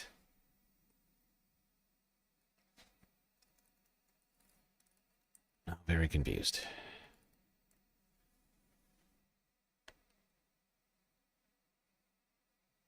All right, I'm starting a new bit goal over here. No, don't raid channel. What the hell? All right, sorry. I'll do this while this is going. Sorry for the tangent, everybody. I couldn't help myself. Dive into his engagement and his views, and just showing that it looks like there's a significant gap in between what you would expect of an engagement for his view count to be when you compare it also to other, just to be fair, conservative. Here it is, the video, the sharp fall of Ben Shapiro. Maybe there's a graphic at one point, if you can scroll your cursor over it, Matt, towards the end about his views. I think that's closer to where it is. But people can check out the video. We don't need to find it in real time. Either way, it appears like, yeah, his views are down. His engagement is down compared to other conservatives of similar view count. And that would bolster the claim that he's buying views. Those are some bad numbers for old Benny boy. I don't spend enough time going through Social Blade really at all. But wow. Wow, negative subscribers over like 3 months in a row, basically. almost 4 months in a row. 5 out of 7. That is rough. That is rough for old Benny boy right there. That's not good. That's bad. That's bad. His average daily viewers have plummeted by like 80%. My God. My God. That's bad. Of a similar view count, and that would bolster the claim that perhaps he's buying views, but you can't, always match that to engagement. But here is Shapiro starting off the TPUSA a cavalcade. Business colleagues. But even if it were true that other public figures were our best friends, our very best friends, that does not relieve us of our duty to speak out of principle and not to cover up evil or shy away from addressing it out of friendship.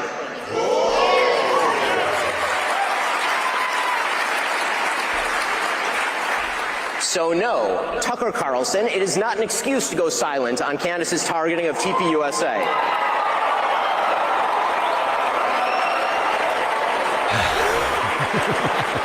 Or to mirror her bullshit lines of questioning because you... Oh, he's so mad at Candace. He is so mad. It is incredible. It is fucking hilarious. How dare Candace leave the Daily Wire and become bigger than me? That's what's happening here. Old Benny boy is, his dominance in the right-wing space is being challenged by his former subordinate, Candace. Oh, God, that's got to be tough for him. His manhood is basically being put into question here. Candace is really manhood checking most of the creators on the right now. Cucking their numbers big time. Super cucked. Of Candace personally. The same holds true of Megyn Kelly, a person I consider a friend, characterizing Candace as a... I guess it's not really cucking as much as emasculating, now that I think about it. Precision of language. Please. Young mother, and thus shying away from condemning her actions or fibbing about them. That is a non-starter. Meghan Markle is a young mother. Ilhan Omar is a young mother. That doesn't matter. And when Megyn said this week, quote, my goal and my job... I just love the idea, and he'll do this later with a... I do love that, though. Benny coming out and saying, can we stop caring about the moms, please? Okay. How about, can we care about people like me? Childless weirdos on the internet? Weird millionaire guys who talk real fast and annoying? Can we...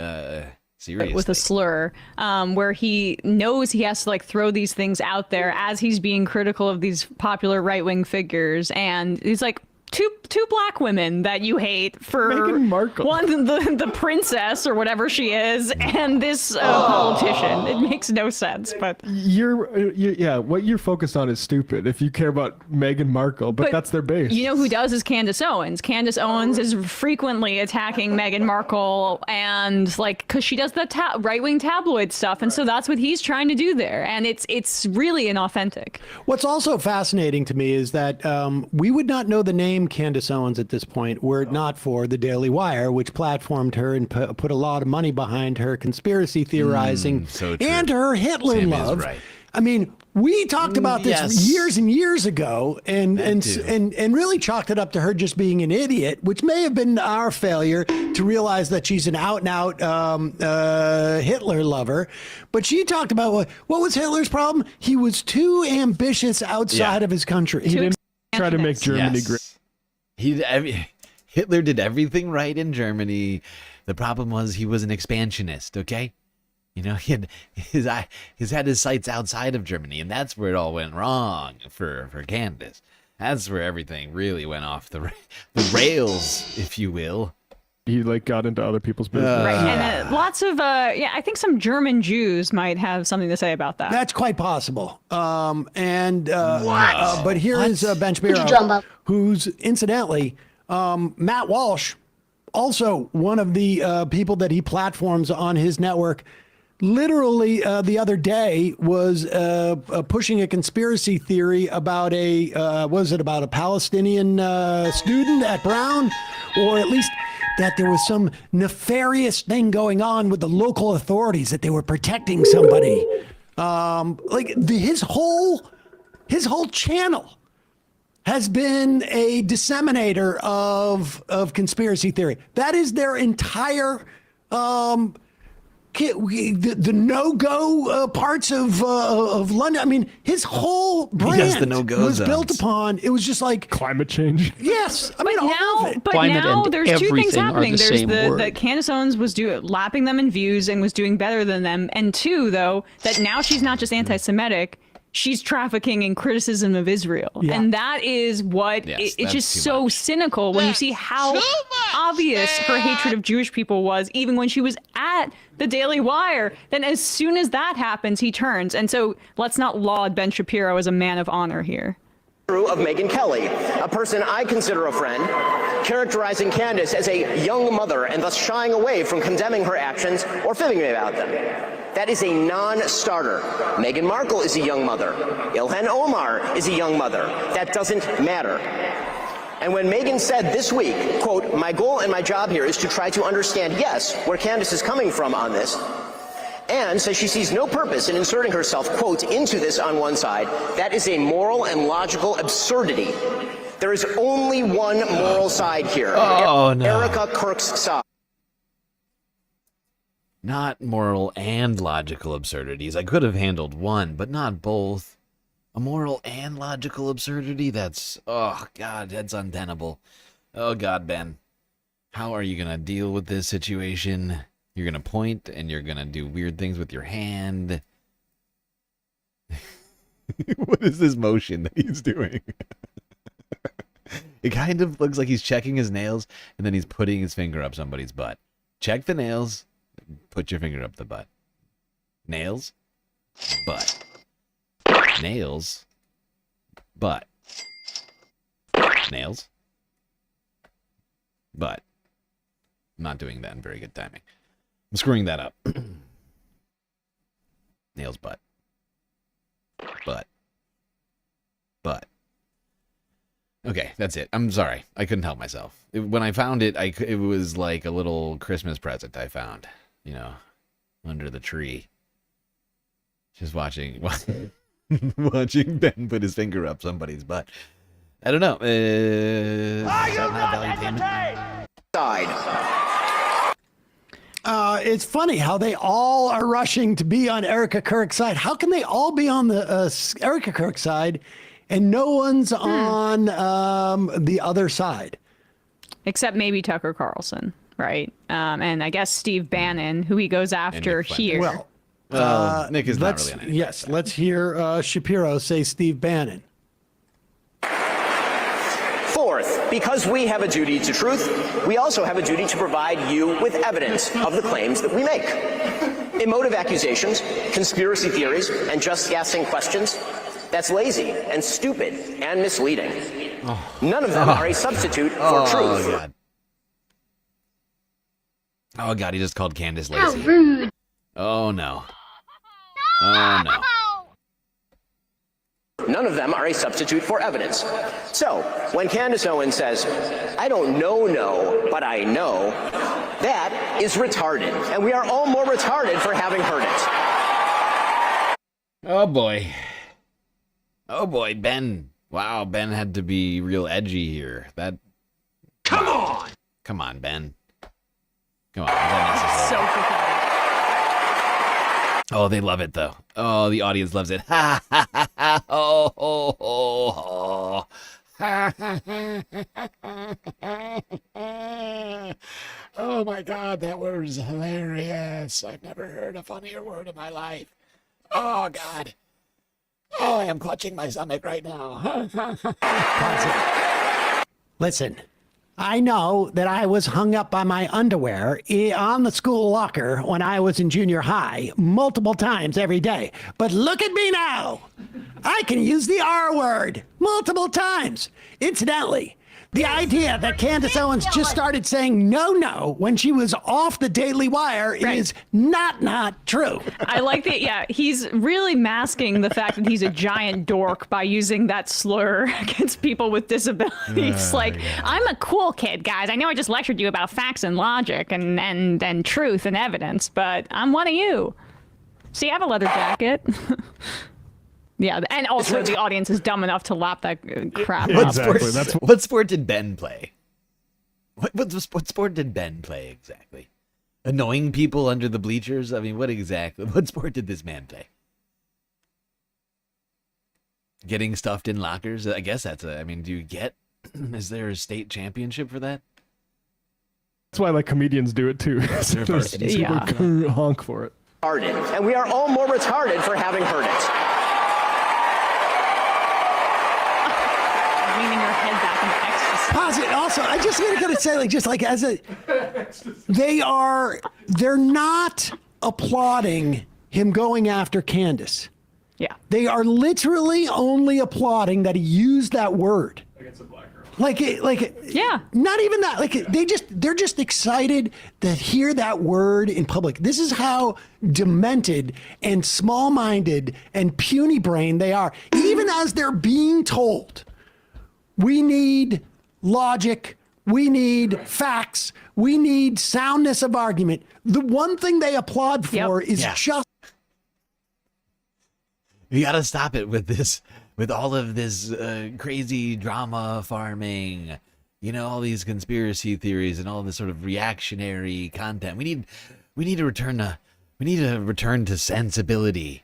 And now, prepare for me to say an incredibly offensive word 2 times for an audience reaction.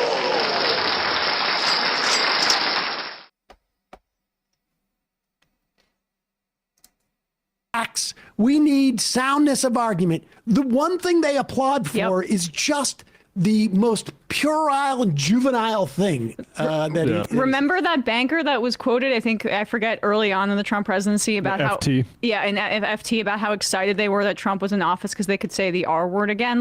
Why is Trump their 3-time nominee of the Republican Party? You can see why in that audience, which is that he presents a level of catharsis and someone who they can live vicariously through, who says all of the offensive things about the people that they hate and look down upon that they cannot say in public life. Center Spiral saying no one pointed out that Shapiro's paraphrasing a line from Billy. I love how everybody in chat is coming after Ben Shapiro's relationship with his wife. Yep, she's never gotten wet before. Close it up, just like my wife's vagina. It's true. In fact, I'm fairly certain Dr. Shapiro, Ben's wife, I'm fairly certain she's in the middle of writing a book called The Myth of the Female Orgasm.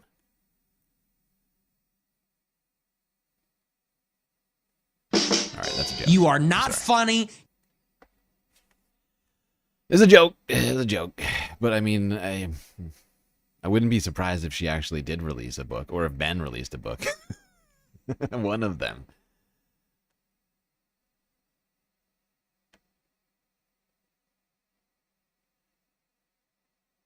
Actually, my wife tells me that the female orgasm is not real. It's a myth. She's in the middle of a dissertation.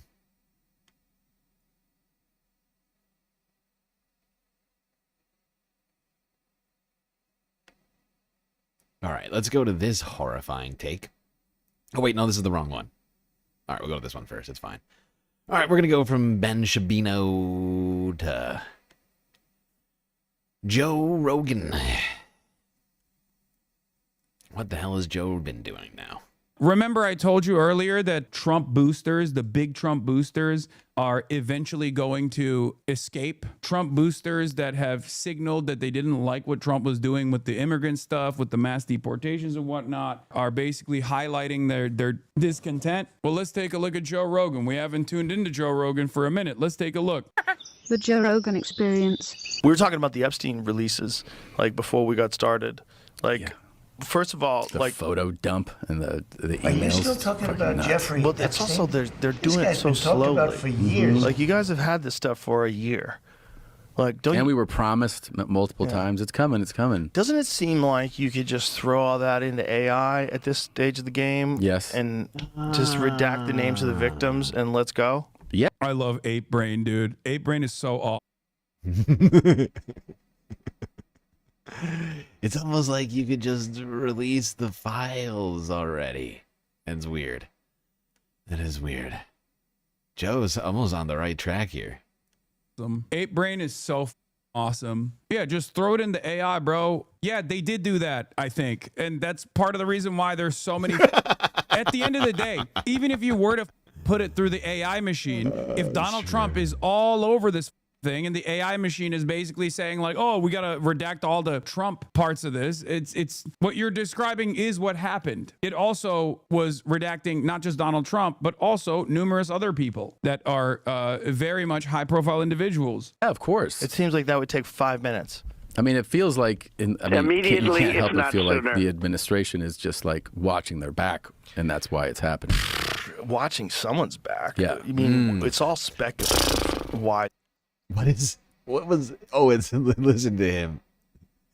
Listen to him. The second that Segura or whatever this fuckwit's name is, it comes out. It's like almost like they're trying to cover their back. Joe's like suddenly super skeptical about it all. He's like, or something, or something. Who knows? What a useless thumb.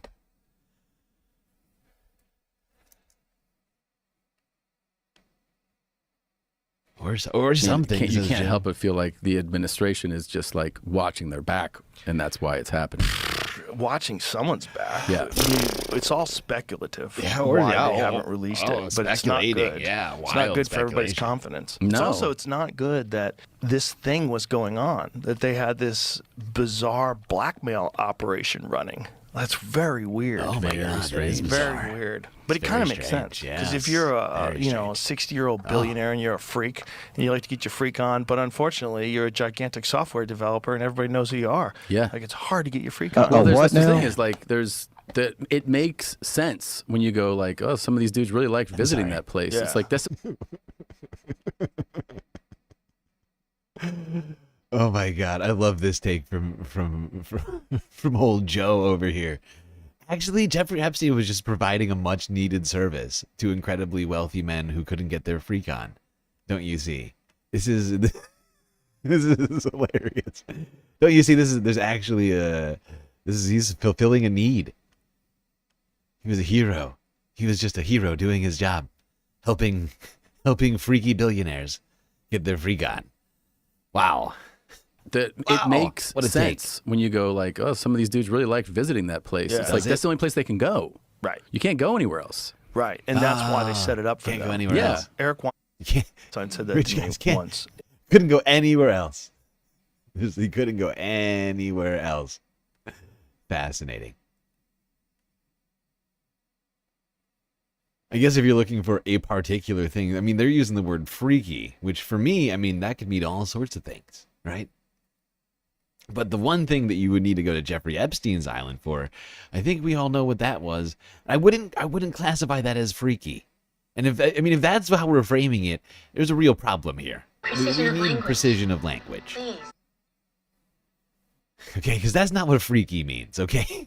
Sex crimes, that's not being freaky, right? Not being kinky, right? You little, little light BDSM or some other whatever sort of role playing, whatever you might be getting into. This is that is freaky. Okay, you need to get it on a regular basis. That's freaky. Okay, but and that's not even really freaky. That's like the lowest bar of freaky, and like that. Okay, but no. We're talking about sex crimes. So why are we framing it in this way, Joe? It's weird. It's weird.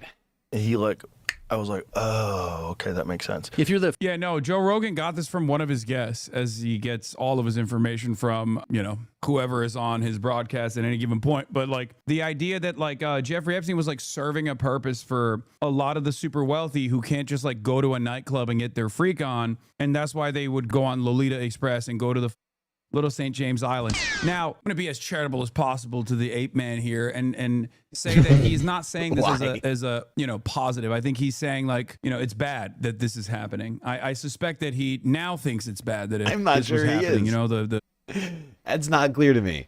I mean, Hassan's being generous over here. I'm just taking Joe at his words right now. His words seem to suggest that this is some sort of necessary service that Jeffrey Epstein was providing to the world. People couldn't go get their freak on. All these famous rich people, they were forced to go there. They could never have, like this is. I mean, you don't use that language and not be. Justifying all the things. Wealthy over here. elites, which Joe probably is a part of at this point. I do think he's a part of. Is bad that they're going to a children island. Former president of the United States. You can't go to a nightclub. Yeah, he said, there are people out there that... Let's be real. Joe is wealthier than most of the people in the fucking files. Okay? Not everybody. But Joe is extravagantly wealthy. Right? Just mind-meltingly rich. Right? It like... like, I mean, sure. Bill Gates got him beat. But Noam Chomsky, I mean, like all sorts of other people in there. No. Those people, I mean... There's a huge number of people that Joe happens. He's all up in there. He fits perfectly. And if we're just going based upon tax bracket, Joe fits in perfectly. Experiences for certain people that have a hunger for them. Yeah. I was like, of course. And that's also how they compromise people too, right? Oh yeah. That's how they get you to vote the way they want you to vote. I'm telling you. See, yeah, he's leaning into the blackmail of it all. Yeah. Play ball, Bobby. We got video. You sucking a dick. Yeah. Yeah. What do you want to do? What do you This is what I'm saying. I bet all those this is what I'm saying. have something on. Hassan is being too fucking generous. Hassan is being way too fucking generous right now. He is comparing it to having gay sex. He's comparing sex crimes to having gay sex. As if those two are somehow, like, at all, like the only thing that ties those two things together is the fact that they happen to be sexual. In nature, right? The comparing these two things is insane, and this is like full on false equivalence right here. You only do that sort of thing when you're trying to obfuscate reality, right? That's how they stay in the game. They have to. It's like skull and bones. You got to suck the dick. Well, look at otherwise we can't trust you. For the Epstein, look at the level of people that we're visiting. I mean, it's all at the highest level of influence, power, and fame. Yeah. And so you go, yeah, this dude wants to do some wild shit. He can't go to Cheetahs and get it done. Yeah. You can't do it. He's got to go somewhere. Yeah. What sounds good? A private island. Yeah. He can't just order up a call girl. It's too risky. Where are you going? I'm going to Captain Billionaire's house to go suck his dick. I do it every Tuesday. Plus, I'm on meth, and I'm really good at. Is this really interesting? The way they're talking about it, they are just equivocating hard as fuck. This is some full-on, sex pest copium going on over here at the fucking Joe Rogan Experience right now. Oh, my God. It's insane. It is fucking insane. Deeply disturbing fucking content from Joe over here. Good fucking God.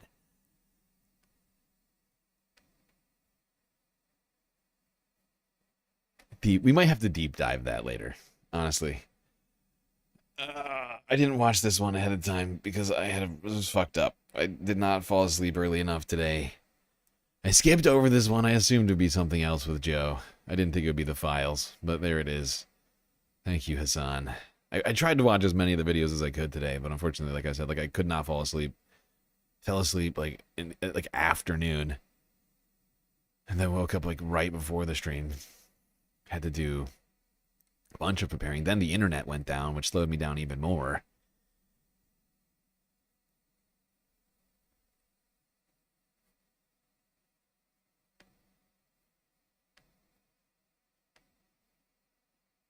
It's been a rough start to the day, if you will. All right.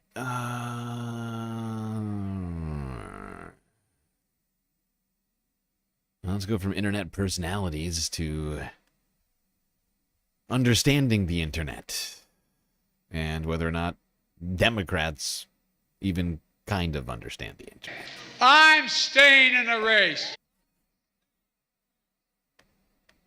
Right. And then just to then kind of bring it back overall to some of the other parts of your thesis here, because you're mentioning all of things that the government could do to help the collective, that this could be a country that's not just this bootstraps individualist approach to healthcare, but one that has like government intervention to deal with a crisis. But, well, COVID was a crisis. You had government intervention. You had checks. It is a crisis. It is a crisis. I'm sorry. Thank you for correcting me on that. It's a crisis. The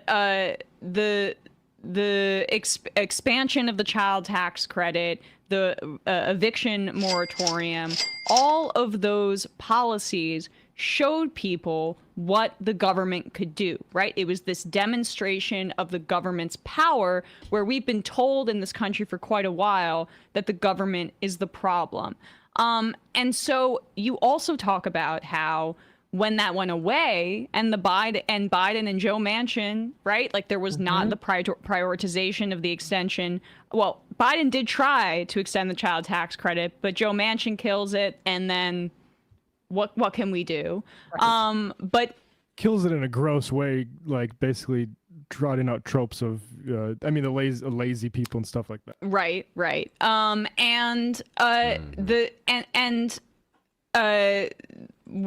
In doing that, basically, kind of put people back into a very difficult situation, which I think you can't tell the story of Trump winning on some sort of like backlash to the economy without telling the story. Hold on, chat. I'll be right back. I'll leave you with Emma and Taylor. Burb. Oops. How a lot of these protections went away, and this bred this level of nihilism in our politics that you also speak about in this video. Can you expand on that dynamic? Because I've of course noticed it, and I think without nihilism, you don't have Donald Trump again. Yeah, absolutely. I think that sort of seeing all of this stuff that we could have, right? Because obviously COVID is a crisis, but so is poverty, so is childcare, all of these things that are leading to people having difficult lives was ripped away. And people just started to think, oh, the people in power don't care. There's nothing we can do. And they started to feel defeated. They started to sort of first, I argue in my video, party away their problems. You see the rise, and I sort of charted through memes of this time of like, basically retreating into individualism, and also just being like, okay, LOL, nothing matters. Nothing matters. The world is a joke. We all live in hell, which is sort of true, but like, that doesn't mean that we shouldn't have solidarity with each other, and like we shouldn't exert our collective power. And I worry that that's where we're going again, because people feel so powerless. And I understand why, because the system is so rigged, right, in so many ways. But I think 2020 is an example of the pressure that we can put, because the media was also putting pressure on the government back then. It was this mass collective pressure to actually hold Trump accountable and to like push for these public, this public response. And I do think that we could replicate that mass public pressure. And this also was in conjunction with the Black Lives Matter protests too, right? Which was a demonstration of collective action, at least in the streets, even though we didn't have the organizational, density or mechanisms to do what we needed to do to reform policing and or overhaul it. But that these two kind of planks of 2020 being this collective experience of the beginning of the pandemic and the protests for Black Lives, that how did those two things fit together, and how did they inform the political moment that we're in right now? Well, what we saw is this, like, as you said, this record movement. It was Black Lives Matter, but also there was a huge surge in environmentalism, the environmental movement. You saw this collective action against Trump, labor organizing. Like Black Lives Matter was sort of the tip of the iceberg of all of this sort of mass exertion of collective power in out in the public, but also online. And that really scared politicians. And so the boot just came down so hard when Biden took action. Not only did he start attacking start like criminalizing these protests in this really dangerous way, but also start trying to regulate the internet. I talk a lot about this on my YouTube channel, but this is when we started to see these crackdowns in online speech, the TikTok ban, things like the Kids Online Safety Act, very poorly named bill that's basically a censorship bill. All of these other things, efforts to reform Section 230, because they started to realize the collective power that we had on the streets and also online. And I think Gaza ended up ultimately just blowing all of this up into like even bigger proportions, because now we've seen like the real crackdown come even harder on speech and on like protests. And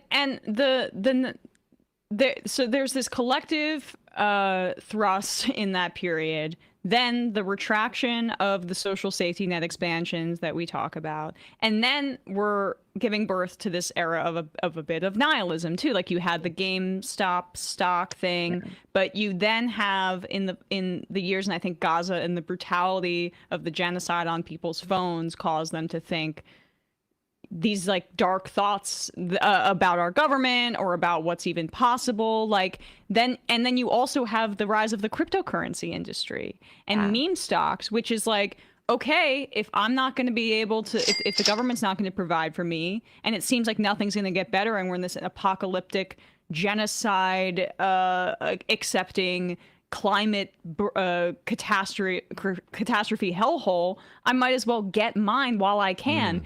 And that is the epitome of the Trump administration. That's what they're doing in practice, but it's also what they engendered in the public. Yes. And that is what I want people to understand, because these Democrats especially seem to really be struggling to understand why they lost and how they lost. And it is this like broader sentiment of like, I hate to say the millennial phrase like YOLO, but it is very like that, like the crypto stuff and just the stuff that you're seeing like in culture, right? It is this like deep nihilism and this deep thing of like, I just need to get mine. And especially when you talk to young people, you hear this. I've reported a lot on the rise of like the e-commerce scams. And, I've been writing a lot about OnlyFans recently. I was talking to an OnlyFans worker last night who has been laid off from their job like 4 times. They've lost like 4 jobs, and service work jobs, and because of all of this sort of broader economic issues. And they're like, you know what, YOLO. Like, I just, not that there's nothing wrong with starting an OnlyFans, but it's like this nihilism of just like, I don't care. I need a get rich quick scheme because nothing is real. And as long as I have money, I have power and control in this country, and I can buy my way into health. I can buy my way into safety. The reality is that nihilism is false. You're not going to be the crypto billionaire. You're going to lose your money. You're not going to be able to buy your way out of disease. I'm sorry. You have a human body just like everyone else, and I just want people to sort of realize that. Right. And you have the flip side of it, right? Which is that there's this anger that's more productive, but there's nowhere for it to go except for the memes that you're talking about, jokingly. That's because Democrats, like the topic of this video suggests, and as we have said in the past, do not really understand the internet. Chuck Schumer, all these freaking dinosaurs. They are so inept. They are so inept at all of this. And they have no real message, right? Which is why, like, they're so bad at it. Because they that's one of the reasons why they're so bad. It's not the only reason. But that's certainly one of the main reasons. Talking about killing. Because, like, you look at it, like, Bernie Sanders gets social media. He's old as fuck. But he has a message. And he gets out there on YouTube. And he honestly does numbers. Billionaires or world leaders, and that's the positive that I see coming out of this is the anti-billionaire sentiment, that those same corners of the Democratic Party that you talk about. Like, I mean, Bernie Sanders gets it as much as a 80-whatever-year-old can get it. How old is he now? 85, 86 years old? He's getting up there. They're trying to currently tamp down by making it like it's really housing reform. It's not the billionaires that you should be mad at. I keep returning to that because there was just a poll that came out, and we'll go through it later, about what voters actually respond 84. to, and it's the obvious one. Yeah, I don't understand how the Democrats, like, I don't think they spend time online. But you see these pervasive media, and this is what I talk about in my video too. You can sort of read the sentiment, the broad public sentiment through the internet very effectively, especially through these mass cultural moments and memes. And I think people are realizing, and I talk about this in the video too, like the violence is sanctioned by the government. Like we have witnessed what they've been doing in Gaza. We've witnessed what they've been doing to student protesters. America is a very violent country, and the government is actually totally comfortable with violence. It's just when violence is directed in the wrong direction that they have a problem. Right. And so you see this people are like, all right, well, if violence is okay, then like, why can't we, harm the billionaires that are causing us trouble? The And healthcare CEO. and that's where you are starting to see more of that, right? Like the Luigi, and just like people taking violence it feels like the only language that the government speaks. And so they are going to do that because, again, they feel like they have no viable path to reforming the political system because they've been shut out by the Democrats and the Republicans are selling them sort of a false dream. And so there's just a lot of disillusionment.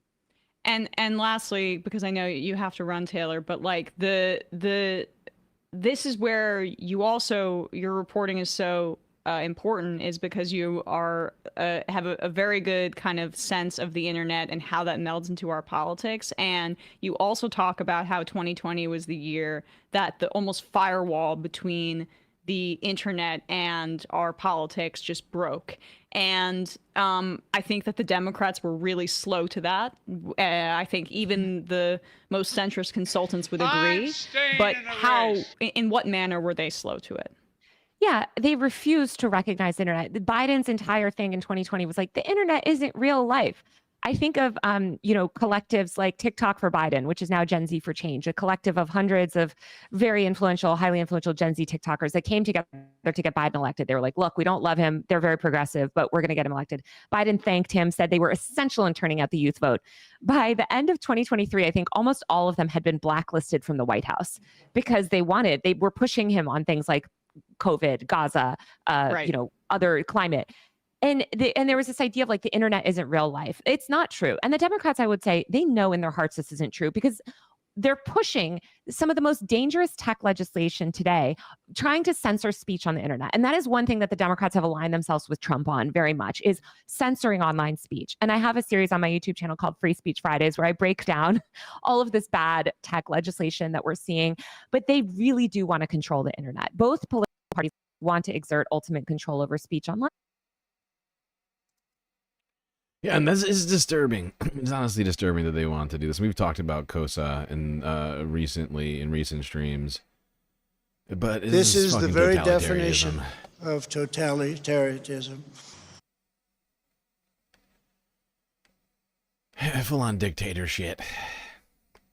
Let's not forget that if everybody has to upload ID to their to every single social media platform that they use, those social media platforms will have that ID on file, right?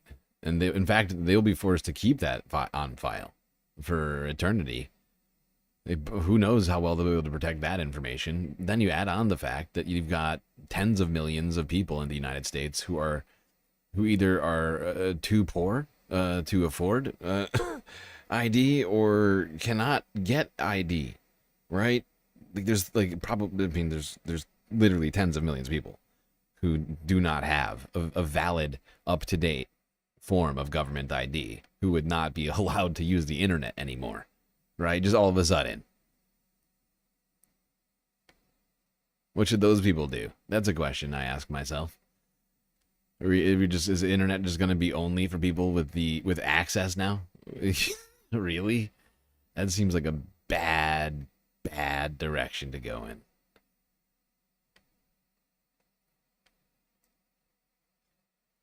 Like there's a trend right now, for instance, like on TikTok, of people, like homeless people, trying to raise money for themselves. You figure all those people have valid IDs? Just a question. Because in my opinion, of course they don't. Most of them don't. Most of them probably do not have valid IDs.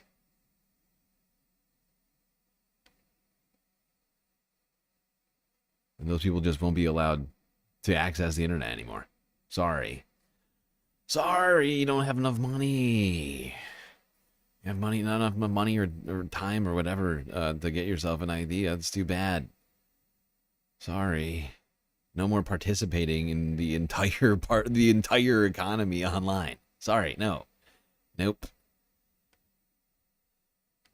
Better get that cup out.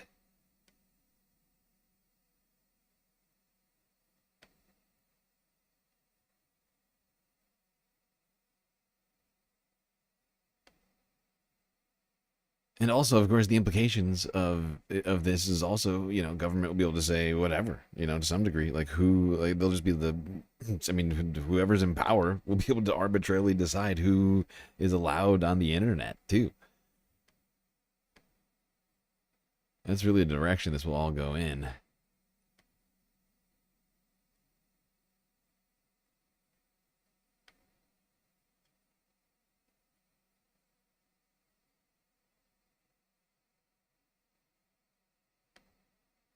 All right, let's go here. Back to Hassan to talk about the Roach King's newest, most disgusting take on immigrants. Asmongold. Asmongold reacts to the news that Barry Weiss blocked the CBS story on the Trump admin sending undocumented immigrants to a prison in El Salvador to be tortured. Asmeinkampf says it's great that these immigrants are being tortured and critical news organizations should be banned. More attention onto the Trump administration's effort to deport these migrants to this very hostile prison where some men say they've been tortured. Yeah. Shouldn't have been here illegally. Yep. Nobody asked you to come here. Shouldn't have been here. Maybe then they'll watch this and they'll be like, okay, well, maybe I shouldn't show up then. Could this be a marketing ploy? Well, I think it should be. This does not mean they deserve to be tortured, though. I want to see what the conditions are. Well, here's the question. If they were being tortured, would I agree to not send them there? No, I don't care. Don't give a shit. Shouldn't have come here. Sick, dude. If you... It's one of the worst takes ever. It's just blatantly pro-torture. Actually, yeah, I'm fine with torture. You know, as long as you're of a particular part of, as long as you're part of a particular group that I don't like, says Asmongold. Yeah, you deserve it to be tortured. I don't really care.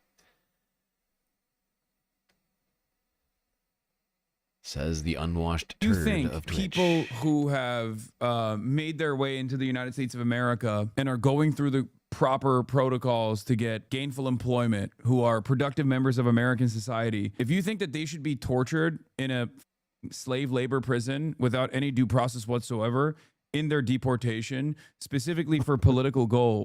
Was that a roach? Was that a roach chatter pushing back? You know, I'm not sure. I couldn't quite tell. You may have picked up on something I missed. Then, I mean, that's kind of evil. Like, that is pretty evil, right? It's just, I don't know why you have such a hard time with this word. Like, do you want me to say that that's good? I don't think it's good. Do you want me to lie? I'm not going to lie to you. I'm not going to lie to anybody. No, I don't want torture, and I would advocate against it, but I also don't want illegal immigration. Neither of us want torture. There's a place to start the conversation. Okay, you and I might not, but Asmongold is saying this. This does not mean they deserve to be tortured, so I want to see what the conditions are. Well, here's the question. If they were being tortured, would I agree to not say? Yeah, I guess you're right. No. I guess that. Well, I mean, I guess it could have been a non-avid roach, but yeah. It would seem an Asmon chatter was, I mean, to some degree, pushing back on him. It does sound like it. You're right. Don't give a shit. Shouldn't have come here. And also, maybe that's a good thing now that they know, so they know what's on the table if you break the law. He talks a big talk. Let him beat someone into tears himself. He can't do it. Of course not.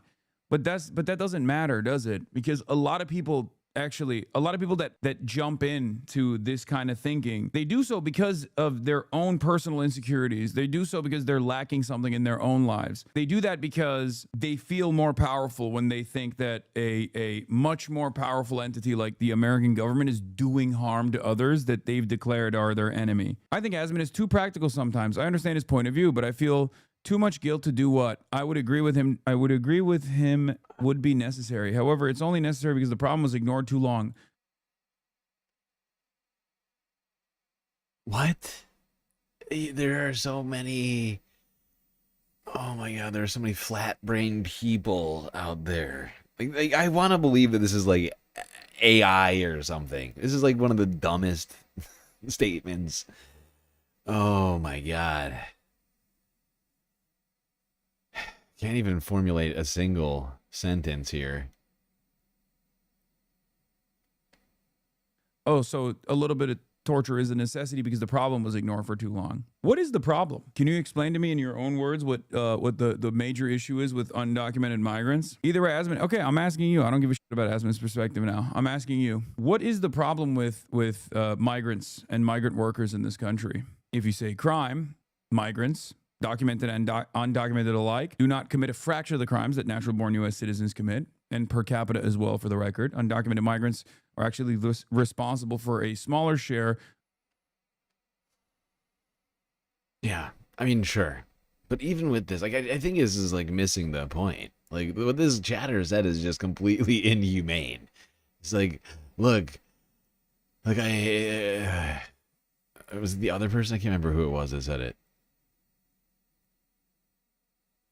Basically saying that since the problem was ignored too long, like it justifies and necessitates a fucking war crime, like crimes against humanity, like torture.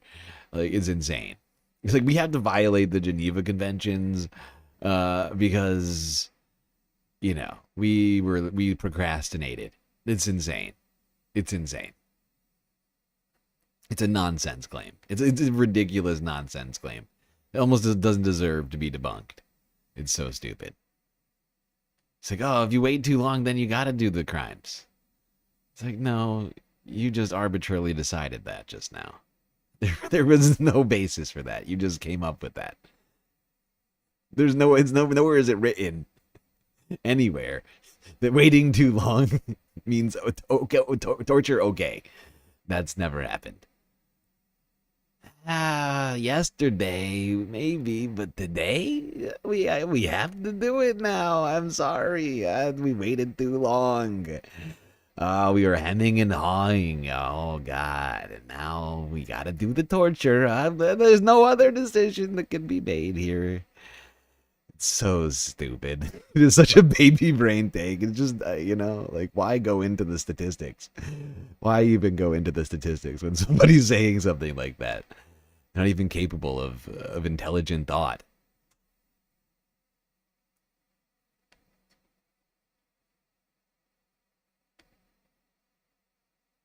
Oopsies, don't do that. No, don't do that. I just tell you. Okay, all right, now, there we go. All right, we're good. What was I doing? All right, let's move on from that ridiculous take. Multiple ridiculous takes, really. I don't know what it is about immigration that breaks people's brains. I think it's the racism.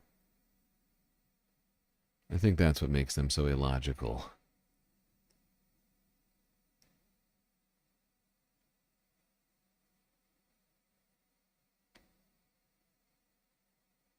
All right, one more clip before we go to break, I think. Maybe two. Might be able to get two in here, squeeze two. Majority Reply with Sam Cedar. Posted earlier today. Let's talk about a heated This might rivalry. be a good opportunity for me to talk about heated rivalry.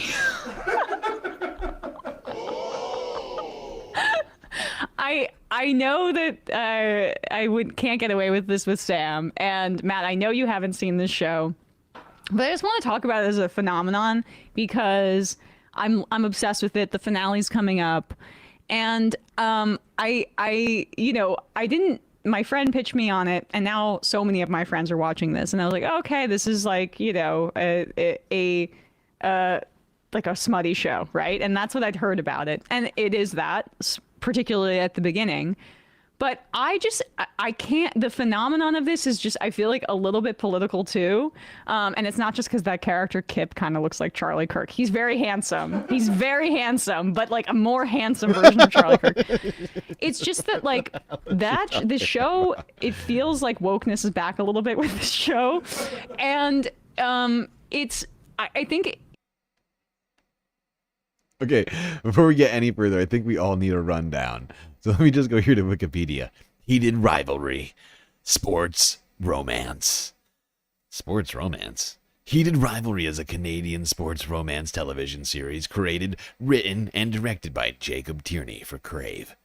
The series stars Hudson Williams and Connor Story, based on Rachel Reed's Game Changers novel series. It follows two rival professional hockey players, Canadian Shane Hollander Williams and Russian Ilya Rozanov Story, whose on-ice animosity conceals a passionate, secret romance.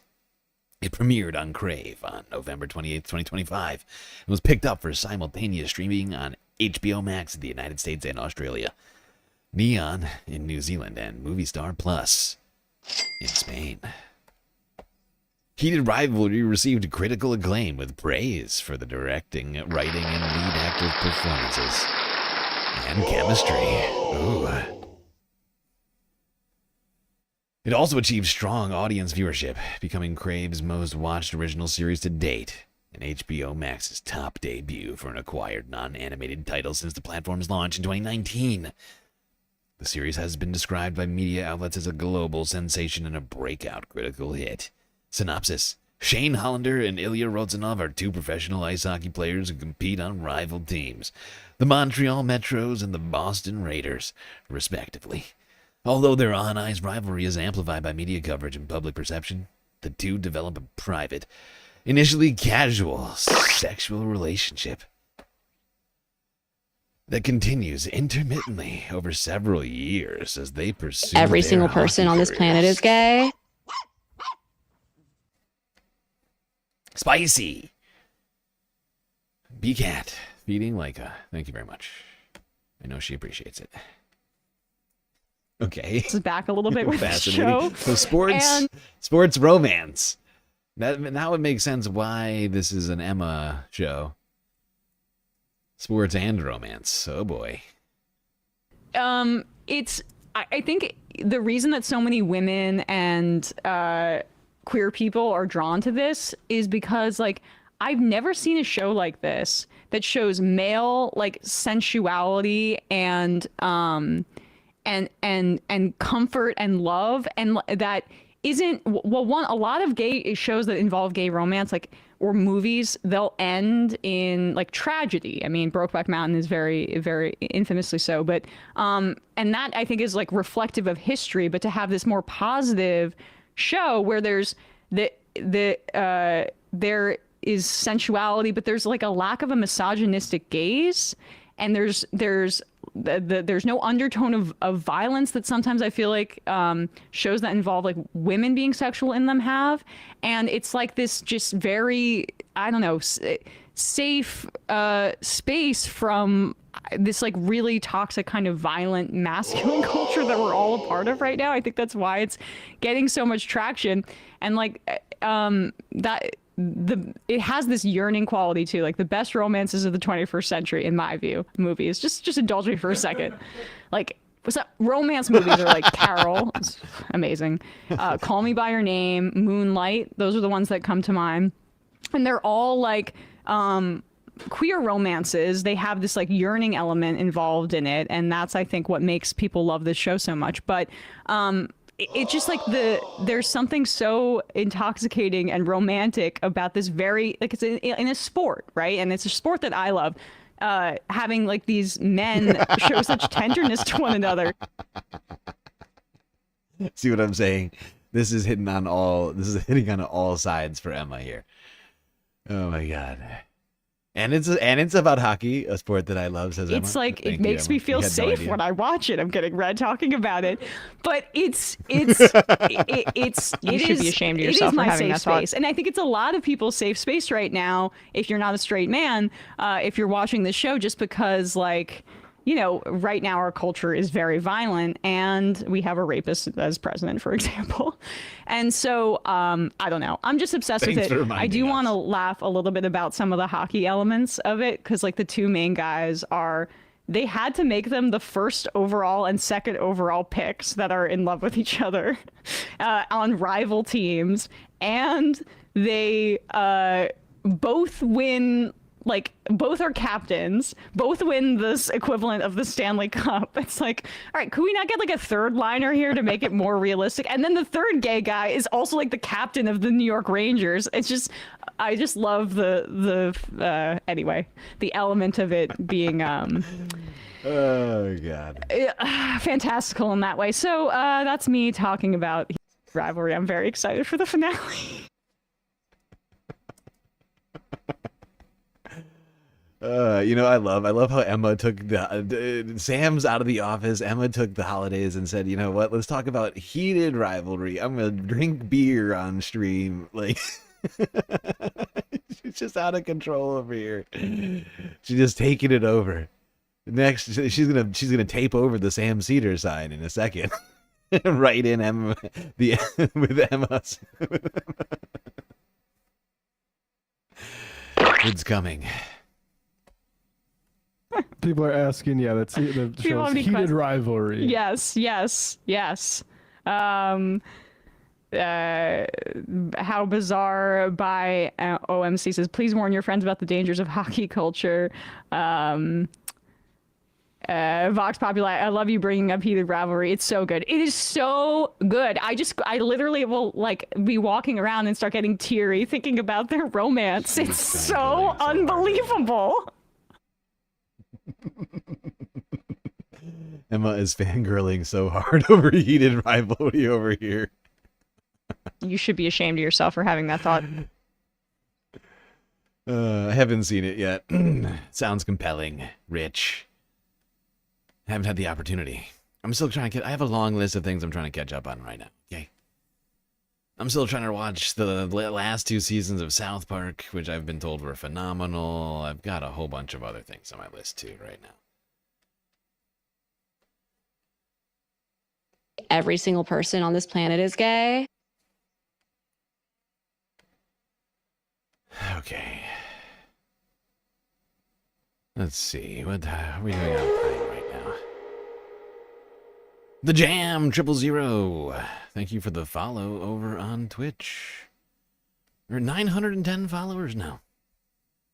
Apparently that was a goal. I don't remember making that goal. I think Twitch has been automatically creating goals for us. Good job. We did it. Yes, we did it. That's all I could think about. Even though I did not know about that goal until just now.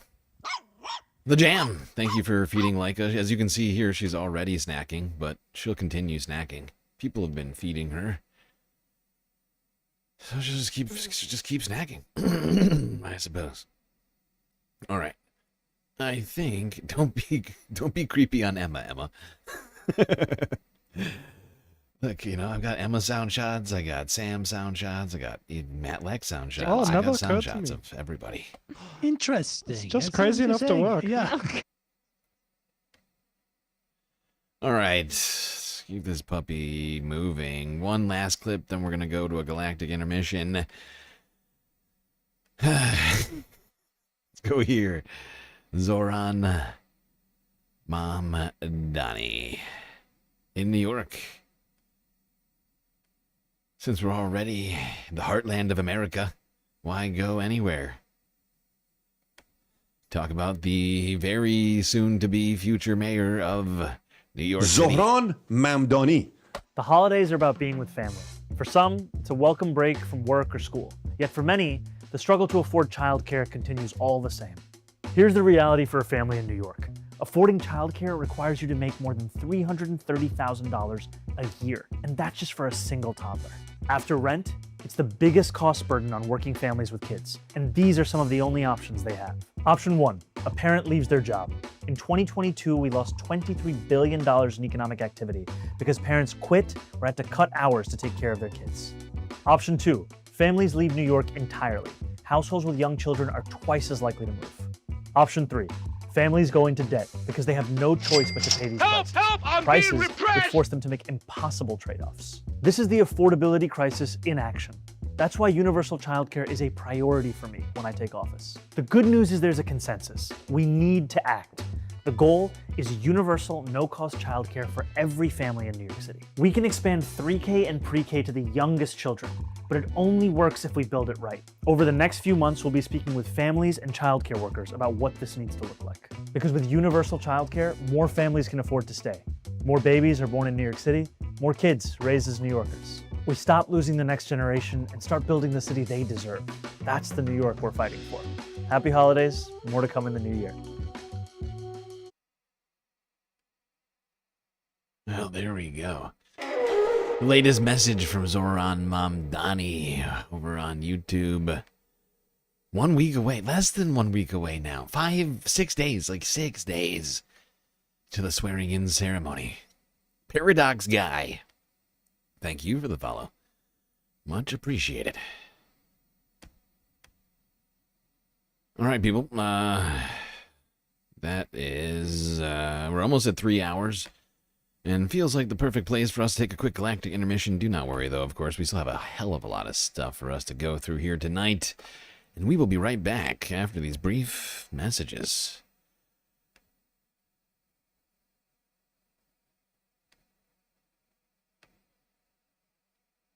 Hey, why do I have no sound? What is happening? What is happening? Why do we have no sound? This is rude. This is very rude.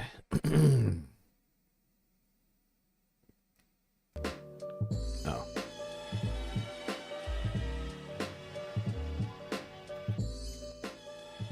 All right, everybody. I hope you've been enjoying the show so far. If you haven't already, hit the follow button over there on Twitch and the subscribe button on YouTube. While you're at it, do consider contributing to the Galactic News Network, as of course we are completely funded by individuals like you. A lot of great ways out there for you to show your support. YouTube, super chats, super stickers, memberships, gifted memberships, that's right. Maybe this time of year. A great way to support the channel would be to spread the galactic love to your fellow space fams in chat. Also, we have Twitch with the bits, the power-ups, the subscriptions, the Twitch Prime subscriptions, gifted subscriptions over there too. We got Cash App, we got PayPal, and of course the very best way to get the most space benefits for your Earth dollars, Patreon. Where for the low, low price of 10 cents a day, you could become a galactic patron. That's right, $3 a month. That's all it takes to become a galactic patron on Patreon. Get yourself a whole bunch of sweet, sweet benefits unseen by the rest of the goddamn Milky Way galaxy. Things like an avatar on one of the intermission screens, like the pool. That's right. An avatar could represent you here on the stream. You could be hanging out with me and the rest of the space fams. The pool, the bar, the lake, the street. Getting a shout out at the end of every show. Secret Discord channel as well inside of the Discord server and much, much more. All right, everybody, enjoy the break. Grab yourselves a drink, maybe a snack. And I will be right back.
Swing Kung Fu.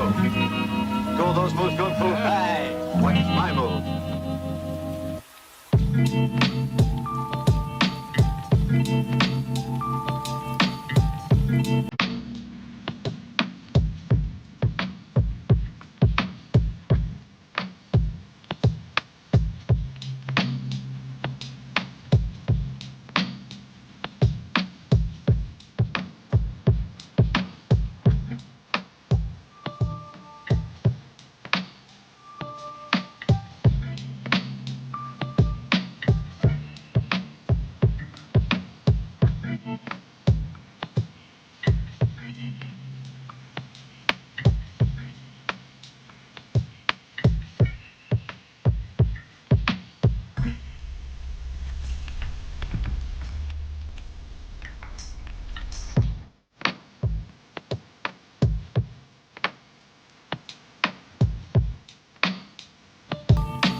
What is it you want, Barry?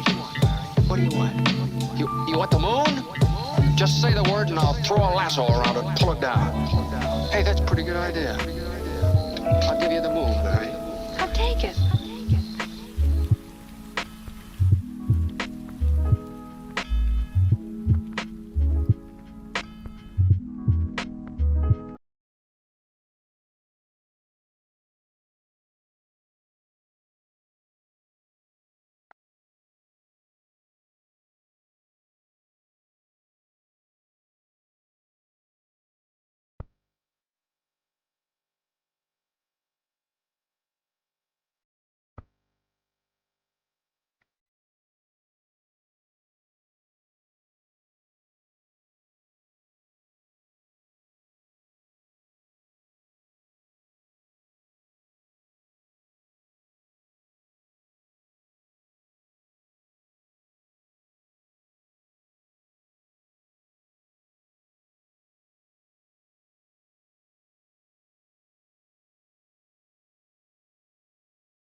Dear son, happy Festivus? What's Festivus? It's nothing. It's not. When George was growing up, his father hated all the commercial and religious aspects of Christmas, so he made up his own holiday. Oh, and another piece of the puzzle falls into place. All right. And instead of a tree, your father put up an aluminum pole. Jerry, stop it. And then weren't there feats of strength that always ended up with you crying? Can't do it anymore. I'm going to work. You happy now? I got your message. I haven't celebrated Festivus in years. What is your interest? Just tell me everything. Many Christmases ago, I went to buy a doll for my son. I reached for the last one they had, but so did another man. As I rained blows upon him, I realized there had to be another way. What happened to the doll? It was destroyed. But out of that, a new holiday was born. A Festivus for the rest of us. That must have been some kind of doll. She was.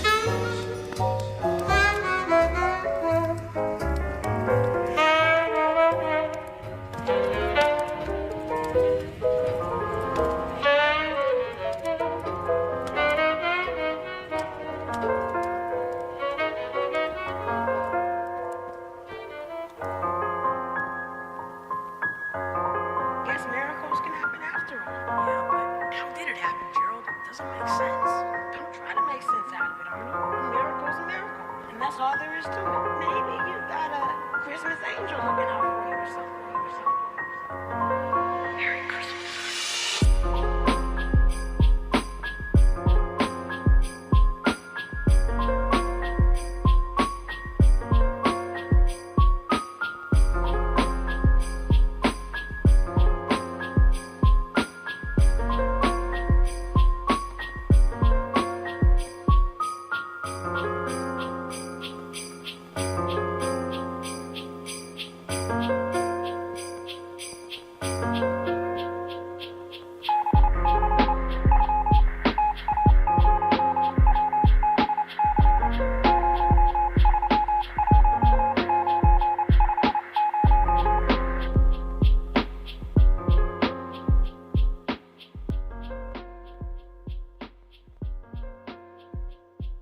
All right, everybody.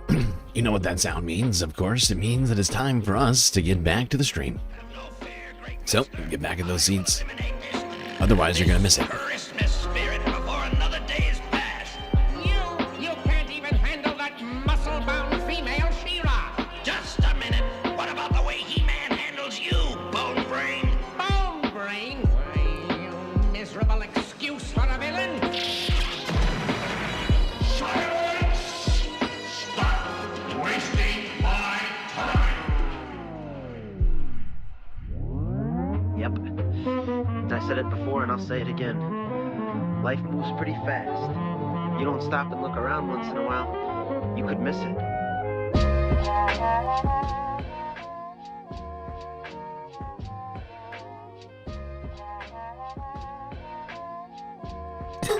Oh my god, it's the last few minutes of Christmas. Sasha's right. Does that mean that we've won the war now? Great job. Great job, everybody.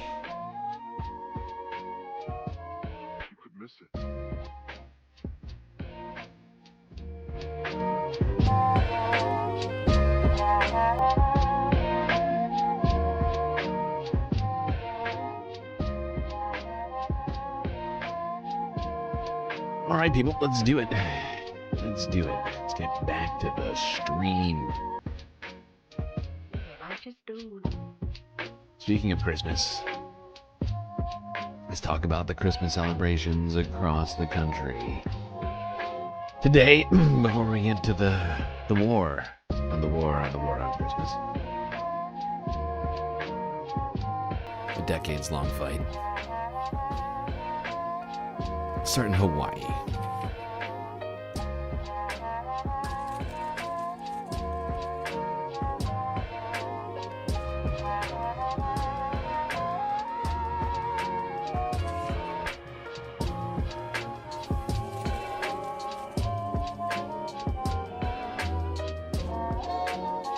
I just realized this is the wrong one. This is the wrong video. I don't need this.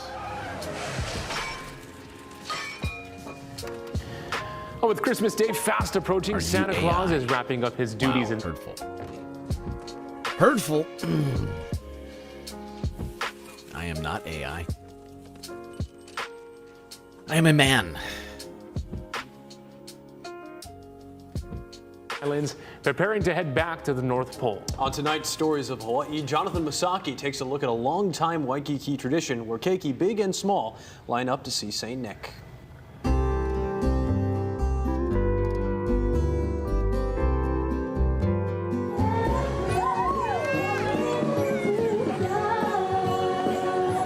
For many years, this is the scene in Waikiki, Santa Claus making a grand entrance at the Royal Hawaiian Center. It's easy to see how popular the Jolly One is, with children young and old, big and small, along with furry keiki lining up for hours just to see him. This cute little princess is first in line, followed by this family from Eva Beach.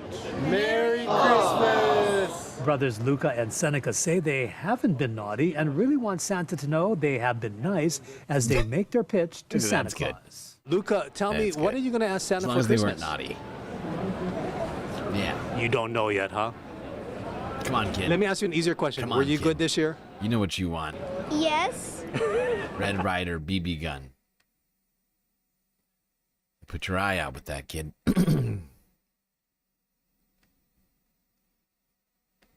All right, staying in Hawaii.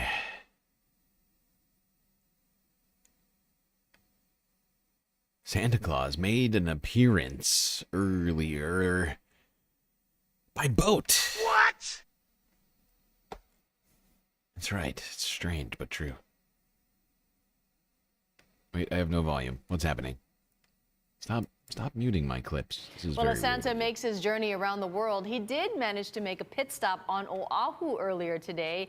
He rode the waves in Waikiki on an outrigger canoe, while dozens of people lined the beach to welcome him as he pulled up to the Halekulani. He then took pictures with beachgoers ahead of the long night delivering patience. And wow, Santa must have been so hot, but it was really, really cool for him to go on the beach.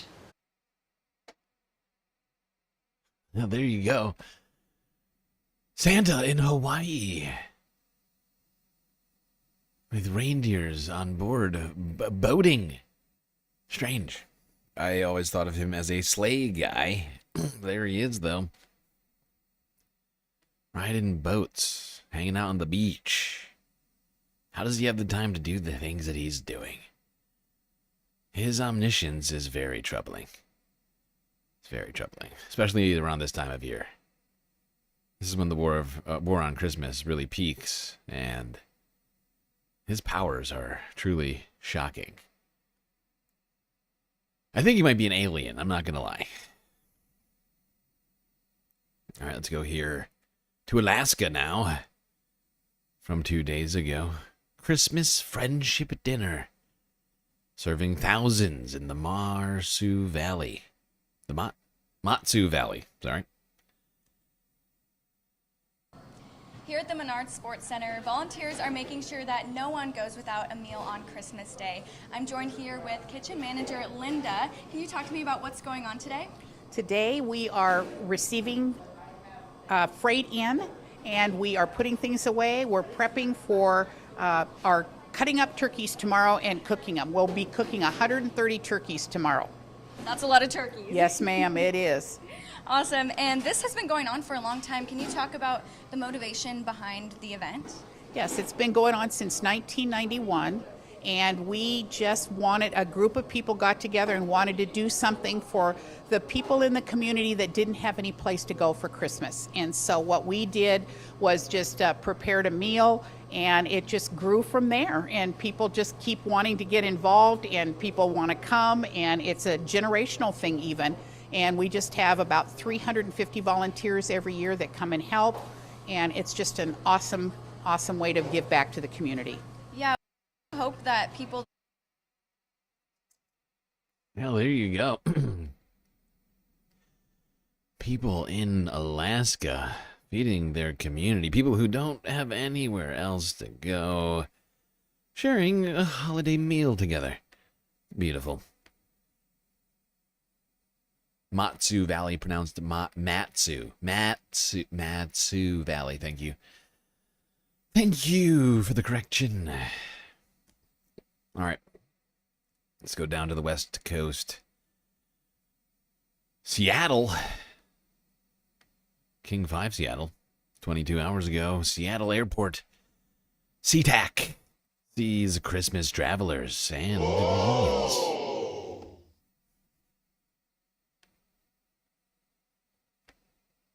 We are right in the middle of what is a 2.5-week holiday travel period. Oh, Jesus period Christ. 2.5 million people are expected in and out of SeaTac. That's up 3% from last year. Lost in the hellos and welcome homes is the head-spinning, fast-paced chaos that is peak holiday travel. Whoa, hold on. Let's take a moment. Let's take in... Hello, good to see you. This moment. Hey. How's it going? This is Rigby. Baby. Oh my God. You know, I just realized I missed a huge opportunity. 2 years in a row. I should have done. I should have replaced one of the statues in the office with the leg lamp from A Christmas Story. Oh my God. Missed opportunity. I made a huge tiny mistake. That would have been perfect. I don't know why I just thought of it, but I did, and now I can't unthink it. I'm like, oh my God, I could have replaced one of the statues with the leg lamp. It would have fit perfectly in the office. It would have really added to the ambiance in here. This is Rigby. Baby. Oh my God. He's so sweet. Need help getting your bags in there? Huh? Need help getting your bags Yeah, in there? can you help me? Siblings Luke and Paige McMahon. You want to hold her, and then I'll get the bags in? All right, yeah. Together for Christmas. Baby. Paige is a flight attendant. Oh my gosh, she's so cute. After the last few weeks, this is the good stuff. And this... This is Rigby. This is our first time meeting. They're heading home to Gig Harbor. Home for the holiday. Oh, look at that. Who's a good boy? Seriously, I mean, what a missed opportunity. I could have put this up in the office. Wait, I'm sorry. Nobody could see the video. That's my bad. Nobody could even see the cute boy. The very good boy over here. Look at him. Oh. But seriously, I could have had the lamp. I could have had the lamp and I didn't do it. And it's a real loss. It's a real loss. You hate that movie down to my childhood.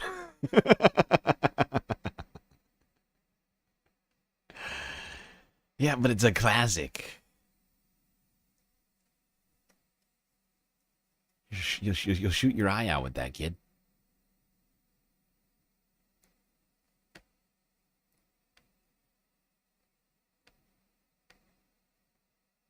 This Christmas at about 240.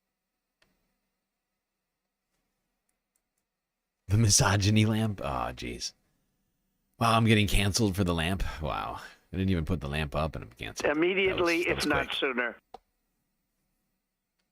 That was quick. I don't know if I'll ever be able to live this down. All right, let's go down to Oregon. To Multnomah County, where one program is delivering toys to hundreds of families for the holidays. KGW News from yesterday. This Christmas at about 240 local families just got a holiday surprise thanks to a toy drive from Multnomah County's Intellectual and Developmental Disabilities Division. So this drive provides gifts for everyone served through that division, as well as any kids in their households. County employees then deliver the gifts right to their doors. This toy drive started at the height of the pandemic and has grown over the past 5 years. Individuals who have children with intellectual or developmental disabilities, they're often providing additional resources to their children through costs for specialized equipment or specialized treatments. And so when we can provide a toy or a gift or anything that they've asked for, it just eases the burden on families. There's lots of families. There we go. There you have it. Oregon program delivering toys to families, children in need this time of year. Now, you would think that we'd have less need right now.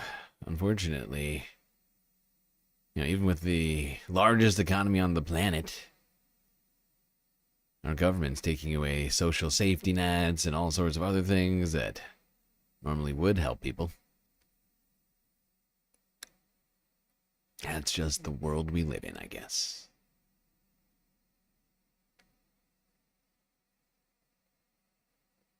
All right, now further down the West Coast to Phoenix, Fox 10 Phoenix from yesterday.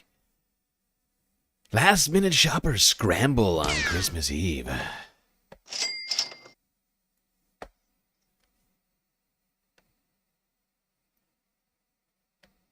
If you're not on top of things like Santa, today was all about last-minute shopping. And Fox 10's Nicole Christine joining us live from outside one of the few spots still open for those Christmas Eve customers. Nicole, what are you hearing from people out there today? And we also understand that you were one of those last-minute shoppers, too.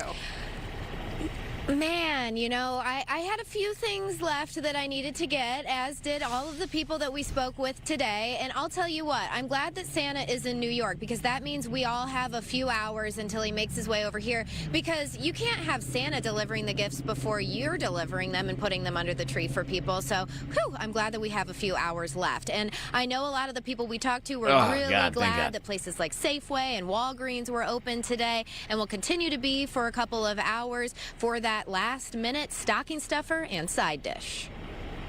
Whether preparing a meal for family, I am hosting. Okay, This is my son. He came in from LA. Or searching for that final stocking stuffer. What are you shopping for on Christmas Eve? Last minute things. Last minute gift cards. Wait till the last minute. Toothbrushes, toothpaste, floss, candy. You need that after you have the candy. There's no shame in shopping on Christmas Eve. I don't mind. Yeah. I love Day after Thanksgiving, Black Friday. I love it. It's Christmas spirit. Now, sometimes you may need some literal spirits to keep that Christmas joy going. What were the big items you needed right before the holiday? Pie, pie, and a little bit of appetizers just to get us through. And alcohol. I would definitely say family can make you want to drink a little more. Others focusing on getting the presents wrapped so they can go under the tree. I see some wrapping paper too, so will you be spending Christmas Eve wrapping some presents? Yes, a lot of YouTube, and hopefully my girlfriend doesn't get upset at my rapping. A lot of YouTube. My guy is not even close to prepared. Doesn't even know how to wrap a present. He's like, that's on YouTube. I'm gonna I'll figure it out as I go, says this guy. Okay. Okay, at least he's making the effort.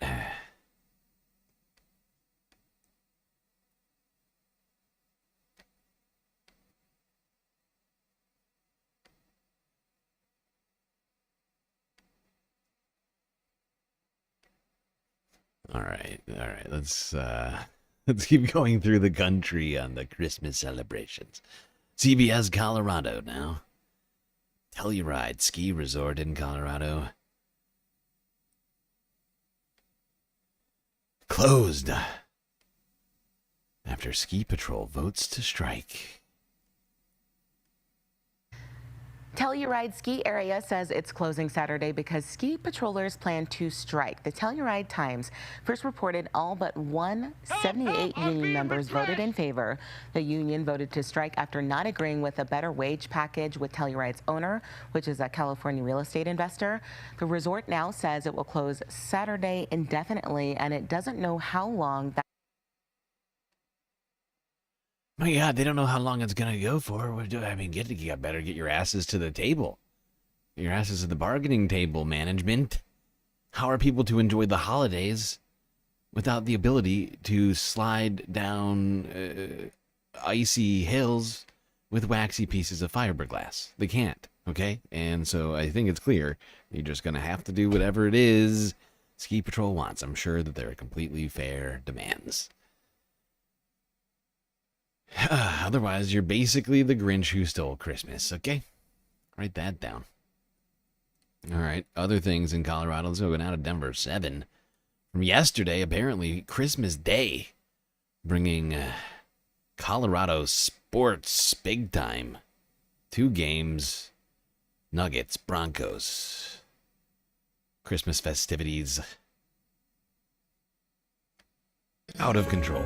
Well, boy, do we have a Christmas gift for Denver sports fans. Football and basketball both playing in prime time. The Broncos are on the road to face the Kansas City Chiefs, and the Nuggets host the Minnesota Timberwolves right here at home. Now, whether you're watching from home, at the couch with the family, or out with some friends, Denver 7's Ethan Carlson shows us how you can enjoy some friendly Christmas competition.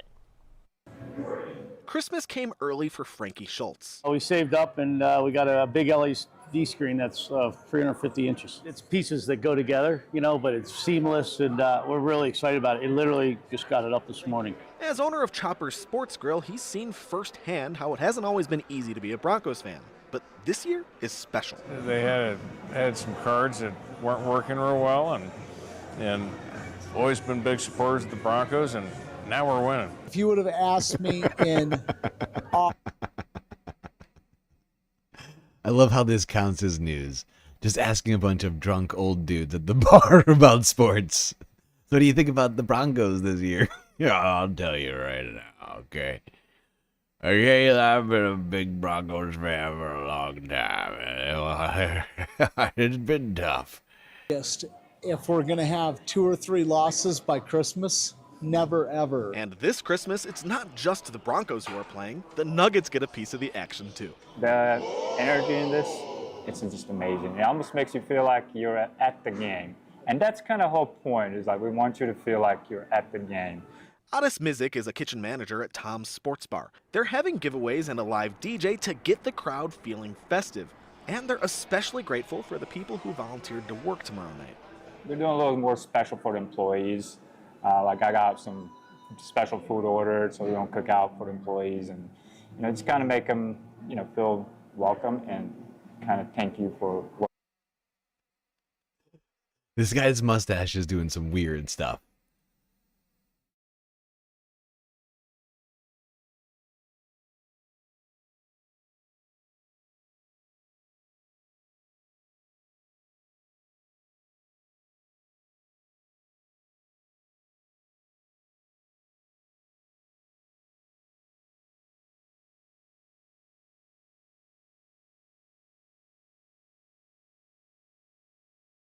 All right, here we go. Are we listening? Oopsies. 'Twas the night before Christmas in Hopkins, the West Metro. The neighbors would bag sand and light candles from the get-go. So meaningful for mom, dad, brother, and sister. Here now with the story, WCCO's Frankie McLister. Stroll by stroll. You do? Light by light. It's peaceful. It's a friendly, warm place where you could just go out and walk with your neighbors and friends and just smile and laugh and have fun. Neighborhood streets lined with these. I love neighbors coming out. Luminaries. It's an ongoing tradition started by a resident who'd light up his block, but passed away in 2020. And organizers say you can find these bags of luminaries on roughly 24 blocks of Hopkins. And when you add everything together, they say there's about 4,000 of them. Gail Seberg made it her mission to never let the light go out. I decided to do my block, and from there it grew. And we have over 30 block captains that work really hard to organize their block for this. Neighbors then pay their captain, who provides the supplies, and a portion of that payment goes to a local food shelf. And I know that some people embrace this holiday and some people don't. Some people struggle. So I think it's pretty nice if they can look out and see this and have a peaceful reminder of community. A community of all walks and shoe size. And shoe sizes, really? That's the best you had. Come on. Do better. Do better, CBS Minnesota. All right.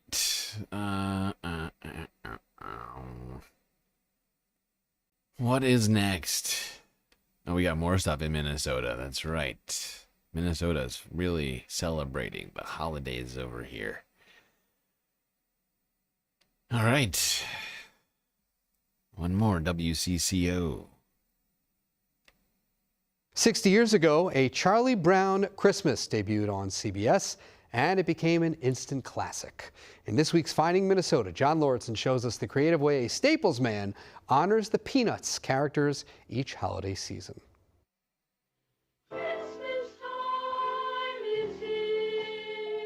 December 9th, 1965, A Charlie Brown Christmas airs on national television for the very first time. 6 decades later, the show is still a hit. Lee Jenkins' Home is proof of that. Just something about these people talking about health, talking about wealth, talking about friendship and everything. A longtime Staples businessman, Lee didn't have any woodworking skills when he retired. But in 2017, at the age of 74, he decided to pick up a jigsaw and build something that made him happy. Snoopy came to mind, and after he created Charlie Brown's beloved beagle, he realized he was hooked. It just evolved from that. 2 more characters every year until this year. There's 18, I believe, in the gang, and I'm at Marcy is, I think, number 11. One of the smarter ones in the gang. Yep. And we all need a smarter friend. Exactly. To help us along. Each of his creations is made out of particle board. Lee first sketches an image and then goes to work. It's a little delicate to cut. I'm not an artist. This is all freehand. This is out of here. From the tracing to the cutting to the sanding to the painting, it takes Lee 10 to 20 hours to build one character. Probably the hardest one I had to make was Big Pen. He now has enough for an entire holiday scene, complete with Charlie Brown's scrawny Christmas tree, just like in the show. We'll decorate it, and it'll be just right for our play. There's Linus with his blanket, Schroeder with his piano, and Charlie right in the middle of it all. Well, there you go. One man in Minnesota celebrating Christmas the Charlie Brown way. People really do love that, don't they?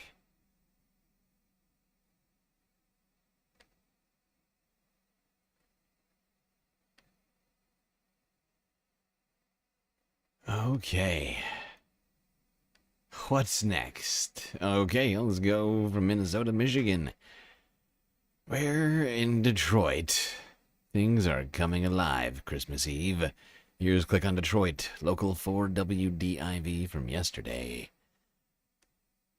From last-minute holiday shopping to travel to ice skating at Campus Martius, Detroiters are spending their Christmas Eve nights gearing up for the big morning ahead.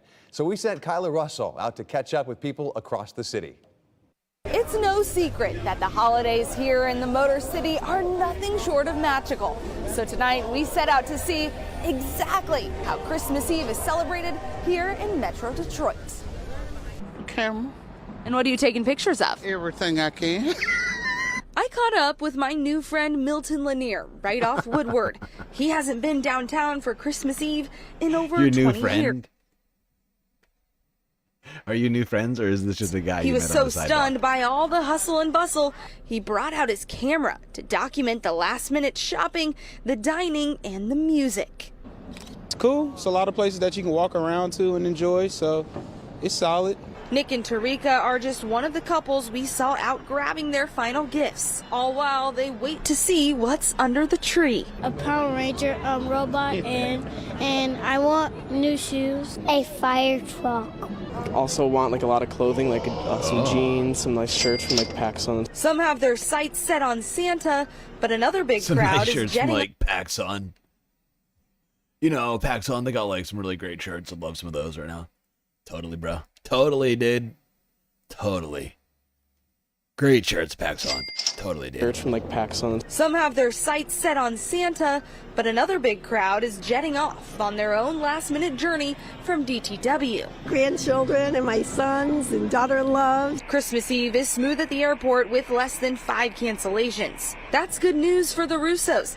They're hoping to make their flight to Marco Island to see their kiddos and grandchildren with just a little luggage loaded. What is in these bags? Presents, presents, presents, presents, presents. And while they catch a flight, others in Metro Detroit are manifesting billions. Oh, Powerball tickets. 8. Whatever it is, there's something for everyone. I swear to God, every single station on the planet has talked about the goddamn Powerball so far. It's out of control. It's almost up to $2 billion right now.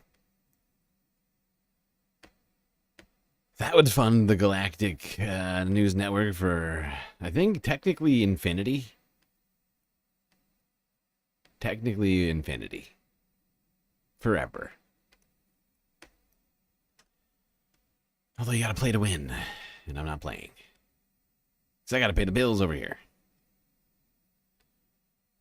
Speaking of pay the bills, we still haven't completed the Galactic content goal yet, people. We're 3.5 hours into the stream. We got like halfway through it very quickly and then sort of stalled out. So if you got a couple of bucks, do consider contributing. And one of the many ways we have available to, of course, YouTube, Super Chat, Super Stickers, memberships, gifted memberships. Could be spreading the gift of galactic love this season to your fellow space fams in chat. Same thing over there for you people on Twitch. Cash App, PayPal also count toward the Galactic content goal, as well as Patreon memberships. All right, everybody, let's move from Detroit now all the way back down south to Louisiana. WWL-TV from yesterday.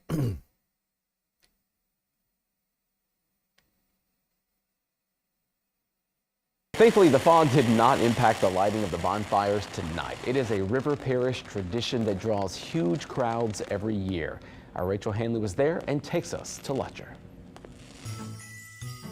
As the sun set Wednesday, kids slid down the levee, the Christmas creatures arrived, and families set off their first fireworks. These are the Christmas Eve bonfires in the river parishes. It's an old tradition that gets new fans every year. We just finally decided to see it because we think it's something that every good Cajun family should probably do.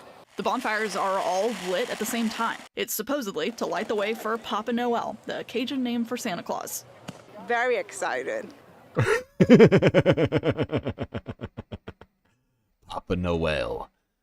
Gotta light the way. How else will he find? How else will he find Louisiana? Oh, God, I love that. It's kind of a hilarious tradition. Can't wait I for light 7 the way for o'clock Papa Noel. when these things light up and all those firecrackers go. When they do, it's surreal. The bonfires are about 10 to 15 feet tall. They go on for miles. A lot of them are, yes, covered in firecrackers, and those are competing with a lot of fireworks lit on the other side of the levee. If you're thinking this is a lot of work to set on fire, you're right. Bonfire builder Maddox Dewey explained the process. First, we get our base poles to make the teepee shape. Then the poles in the middle, we call that boxing. We build up, then we fill it with the gut, then we keep going up and repeating that process. Dewey's been training for a while. Since I was born. My dad's been doing it since he was born. He's old. So we've been doing it our whole lives. He's old. And for every family like... My dad, he's old. Damn. Shots fired. Shots fired. Sorry, Dad. You're old. My dad, he's been doing this for a long time. He's old. He's an old guy.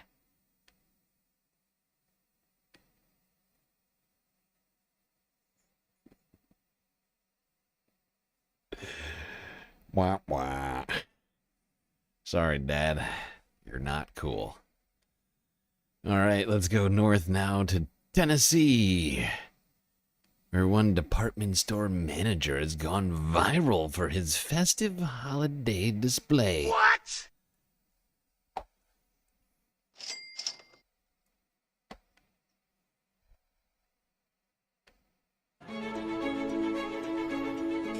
I'll bet his dad is 35.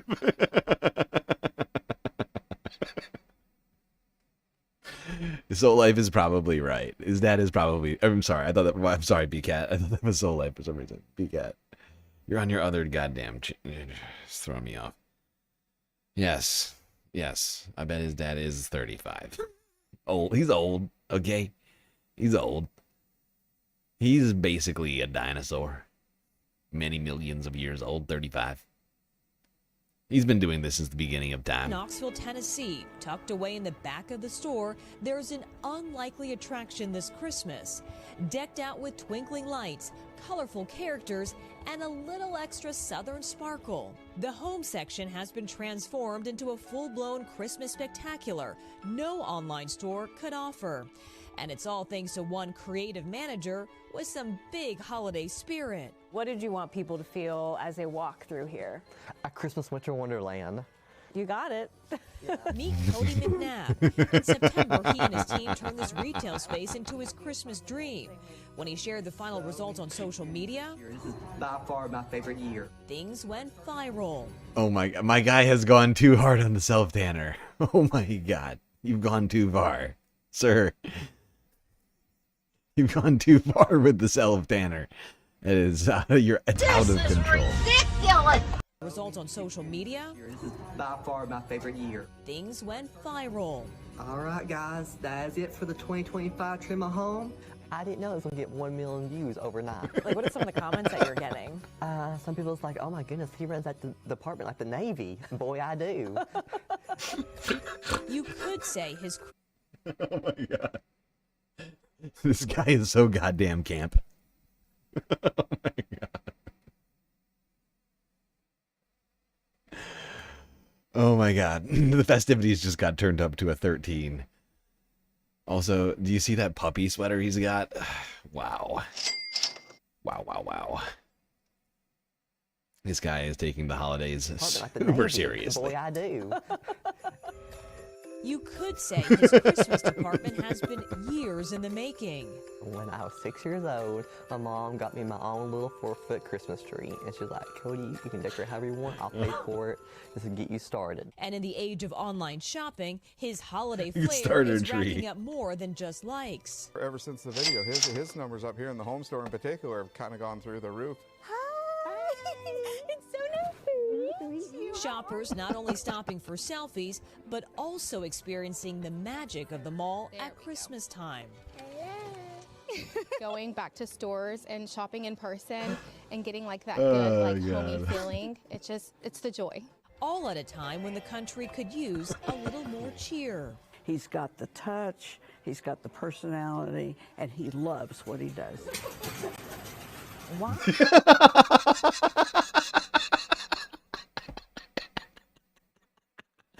I love this guy. His energy is infectious. He's just having a great time. I gotta watch that one more time, please. And he Please. loves what he does. Please.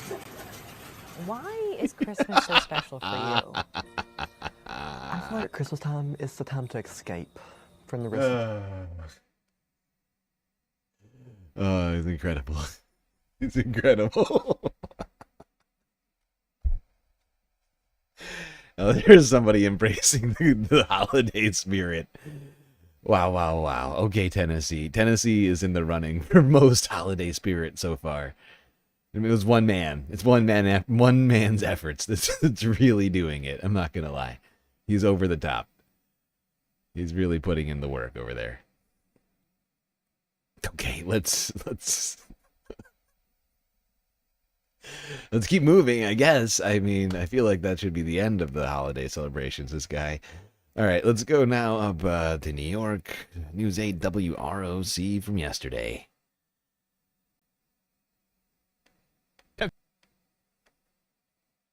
Driven through the Rochester area over the past month, you've probably discovered some very cool looking light displays out there. But one neighborhood, not just a house, but one neighborhood in Ontario County takes this fun to a whole new level. Ryan Hermanette got there and reports. The gifts are wrapped, Santa is en route, and Christmas is less than an hour away. And as folks all across the world embraced their holiday traditions this evening, so did one group of neighbors here in Farmington while spreading a little extra Christmas cheer throughout their community. It's family fun. Oh, God. It's free entertainment. It brings everybody together. During the holidays, you may see Like for 1 second, there was like no lights. I was like, what are we looking at? And then they start blinking behind him, and I'm like, oh, God. a little extra Here we Christmas go. cheer throughout their community. It's family fun. It's free entertainment. It brings everybody together. During the holidays, you may see tons of Christmas light displays, but there's nothing quite like the Raji Christmas light show. And the hundreds of people it attracts is all the proof you need. I mean, sometimes, even this year, we've had traffic backed up more than a mile down the road to Route 96. Bruce Raji has lived in Farmington since the 90s and founded the show 15 years ago. Since then, 22 of his neighbors have joined in on the festive fun, including Scott McLean, who lives across the street. Yeah, there's nothing better than, kids come rolling through the neighborhood, their eyes are lit up watching the show, listening to the music. Most of the displays throughout the neighborhood are synced to a radio station, their lights twinkling to the beat of well-known holiday anthems. Although the light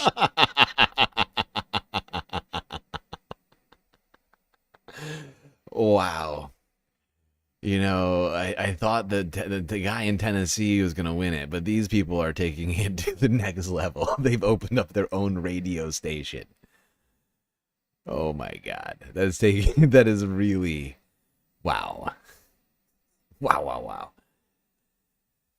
Wow, wow, wow. free, Raji collects donations for the John F. Russo Jr. Memorial Foundation, which helps families following major life tragedies. He's since raised thousands of dollars towards their cause. For many of the families who attend, it's become an annual tradition. We drive from Fairport over here. Wow, awesome. Yeah, we absolutely love it.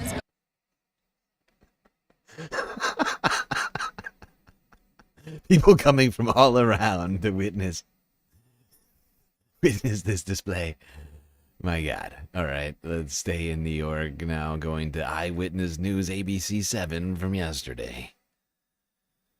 'Twas the night before Christmas. New York City was hopping, filled with people, last-minute shopping. You are not funny. And from Christmas celebrations to the rush to the finish line, all for Christmas shopping. It was a mad dash to that finish line, with most stores closing at 6 tonight. But even with all of the stress of finding last-minute gifts, Eyewitness News reporter Sonia Rincon found that many shoppers still had the holiday spirit. On the night before Christmas, Herald Square's hopping. It's no surprise. I'm doing last. Wait, Saul F, you were just talking about that guy? Really? That's weird. That's very strange. I missed that.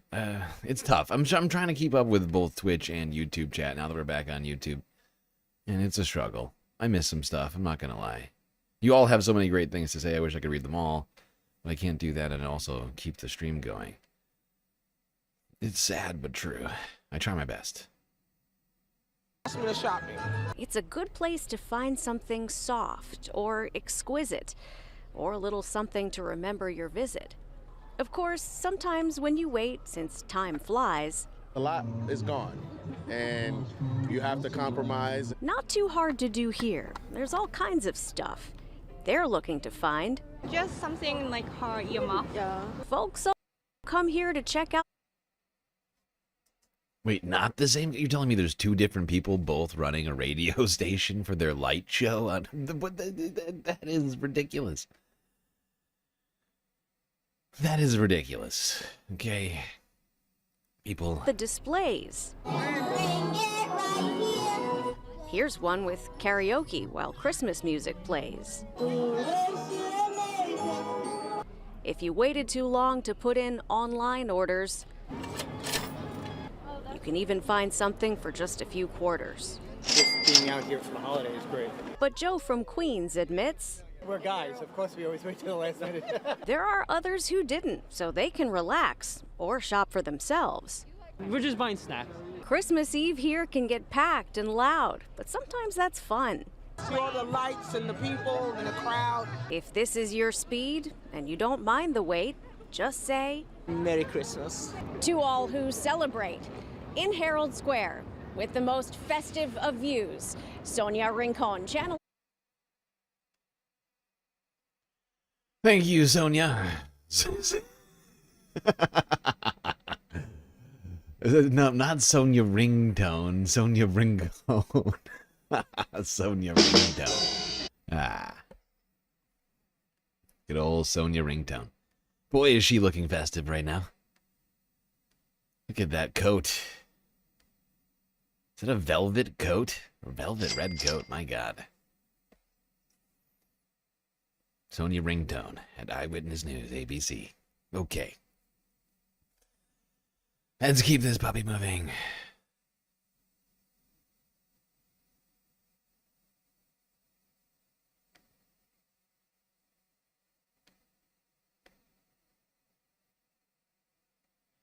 All right.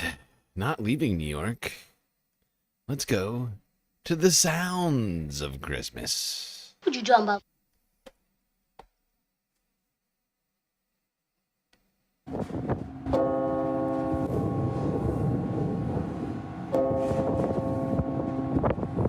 We are very lucky to be celebrating 100 years of some of our bells. We have 74 bells here at Riverside Church, and 53 of them are turning 100 years old this year.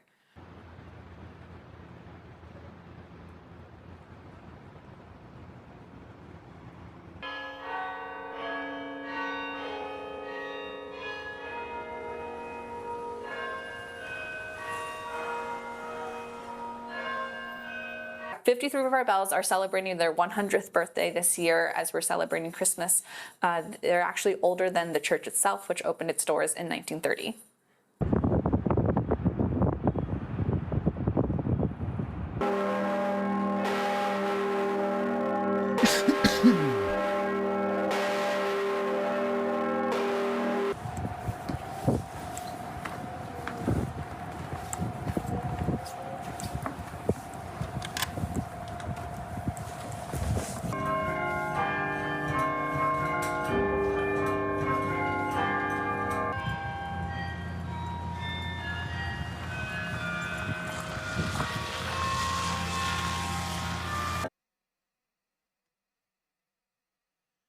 Well, there you go. The sounds of Christmas. Centuries-old bells in a historic old church. Fascinating.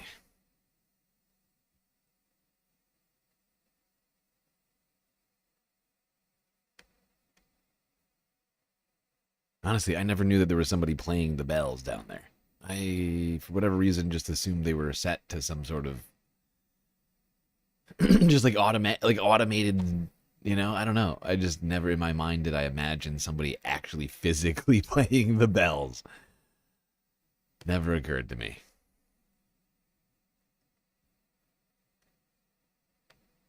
Certainly not in the 21st century.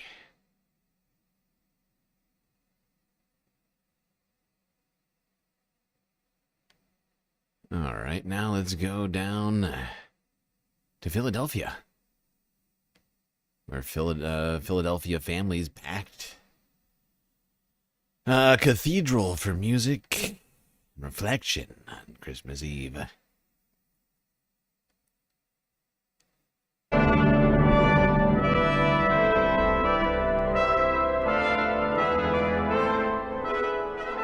Full tables, full pews, a common scene around the region, gathering in prayer to honor the reason for the season. Good evening, everyone. I'm UQ Washington. Many families are coming together for a moment of reflection and faith on this Christmas Eve. It's a tradition that packs communities into houses of worship. CBS Philadelphia's Eva Anderson visited the Cathedral Basilica of St. Peter Paul tonight.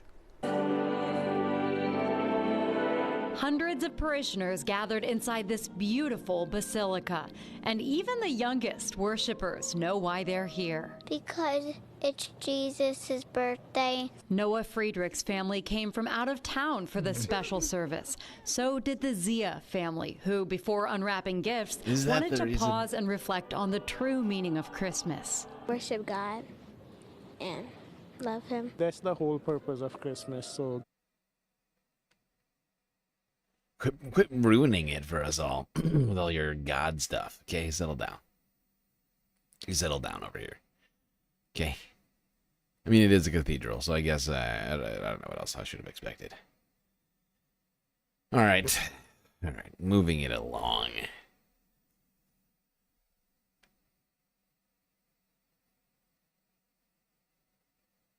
All right, let's go to a guy who doesn't give a flying fuck about God. The President of the United States. Cyclone Cheetah. Donald Trump. Hello? Okay, so here we go. We got Melania, Everybody Be Based, and the President, who are both here to take phone calls from children. They were there on Christmas Eve. Hello? Good. Very good. Let's start. We're ready. Let me speak, and with the First Lady, speak to the children.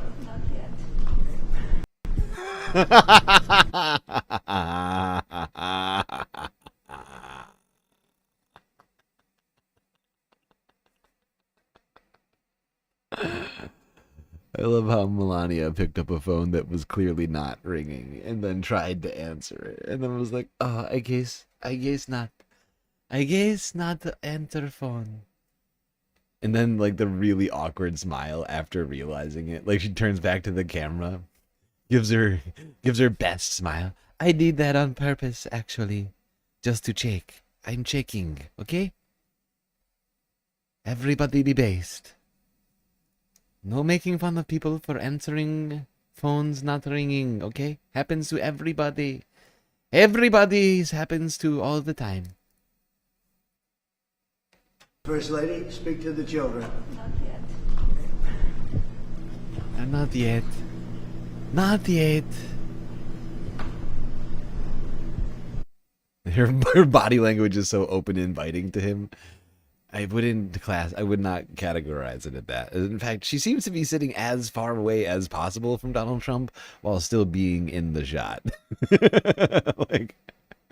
There's like 6 feet. You know, there's like at least like 5. There's like, well, maybe a little. There's a good amount of distance between the two of them here. And then she's also got her leg going the other direction, seemingly signaling her disinterest in the president. Yeah, no, she's facing the opposite direction. She's got the whole tree is in between them. This is not a happy family, okay? This is a family pretending to be happy. Which really, I mean, if anything, should make us all feel better about our own family situations this Christmas. Look at Melania. She's so pissed off. She's like, God damn it. Why does he get a call, but I get no call? It's not fair. It's not fair. I don't appreciate it. Somebody cares. Please call. Be based, perhaps. Oh my God. She is indignant right now. Oh, finally. Well, thank you very Hello. much, General. Very good. We have the First Lady here. And I think she'll be answering calls separately. Oh my God. This is the real war on Christmas. Okay, it's these two manning the phone lines. This is the real war on Christmas. It's these two psychos having access to the phones and children talking to them. It's terrible. It's child abuse. Oh God. All right, hold on. We're not done with this. In fact, we're going to come back to this on a couple of occasions. But first, let's go here. Oh, wow. Go ahead. I love video games. Look at Hassan's outfit. Look at Hassan's fucking outfit. I should have just given up early on. I've been trying to compete with his incredible Christmas decorations over there. I give up. I give up. I can't afford fancy Christmas suits like this. This is ridiculous. How is anybody supposed to compete with Hassan? Look at this outfit. Hold on, let me get out of the way. Look at this guy. What is this? Full screen. What the fuck? Where did he find this goddamn Santa outfit? Huh? Yeah, he went all out. Look at this thing. I mean, my God. He's really putting the subscription money to work over there on Twitch. Oh my God. Yes. Right? I hope he will be right. Go I hope ahead. the dreams come true. Wait, they were talking at the same time? What a fucking strange way. Why did they film it like this? This is a strange way to... This is odd. I don't know what else to say other than this is very odd. Has a tracker on him. Okay. Well, we track Santa all over the world. I love how Donald Trump is on speakerphone, which is what makes this so unbearable to watch. He's on speakerphone. Melania is on the telephone, but it just makes Make it sure so that hard. Santa is being good. Santa's a very good person. We want to make sure that he's not infiltrated, that we're not infiltrating into our country a bad Santa. Bro, telling an 8-year-old that, like, oh, Santa might be co-opted and turn into a Santa might be psyop is infiltrated crazy. by Santa is Al-Qaeda. penetrating the American boundaries, Al-Qaeda the American border. and ISIS. So we found out that Santa is good. Thank you. Bye. Santa loves you. Santa loves Oklahoma like I do. Oklahoma was very good to me in the election. Why are you telling an 8-year-old that, brother? What are you saying? Oklahoma was very good We're to me in making this sure election. Santa's That's good. why you're getting many gifts. If it wasn't, you would be getting no gifts. You'd be getting coal. I would tell Santa No he'd be gifts. sending you Good coal. thing you're in Also, Oklahoma. we made sure Santa's not Trendaragua. As you know, Trendaragua, Santa might be Venezuelan, okay? Wouldn't it be nice if we invaded Venezuela? What do you think, 8-year-old? How about a little bit of oil? Instead of coal, this Christmas, we're seizing oil. Seriously though, that is basically what's happening here. Trump is like, oh, hello, child who believes in Santa. Would you like me to tell you a bunch of stuff? A bunch of political stuff that you literally have no idea about? Really quickly? Great. Perfect time for me to say a bunch of unhinged things that have nothing to do with Christmas. Enjoy, child, who maybe even doesn't even know my name. And it's not the best kind of oil. It's very thick, very dense. Not clean coal, not like clean coal. This oil is very dirty, hard to refine, but we'll refine it, believe it. We'll refine it so good. So I love Oklahoma. Don't ever leave Oklahoma, okay? That's crazy. Don't do it. He kept doing that over and Never over. leave. Speaking of coal, Never you see his leave. coal mentioned to a child. You're joking, but he got mad when he said a kid didn't want coal. Trump, what would you like Santa to bring? Connected with the President of the United States.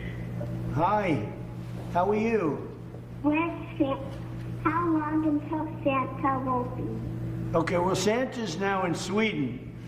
So Santa's got quite a trip to get to your great area, your great part of the world, because you live in a terrific Your place. great part of the world. But I would say Santa will make it in record time, probably in about 5 hours. 5 hours from now, Santa will be coming down your chimney. 2 or 3 weeks. Santa will be there 2-3 weeks, okay? All right, settle down. You're only going to get $1, all right, and 2 pencils. That's it. That's all you get. You don't need $30, $40, all right? I don't even know why you care about Santa. He's not real. He's not real. I don't know why you're calling. I'm just the president, okay? I have a beautiful present for you. What would you like Santa to bring? Not cold. Not coal. No, you don't want coal. Well, coal Not is, coal. You mean clean, beautiful coal. Clean, beautiful coal.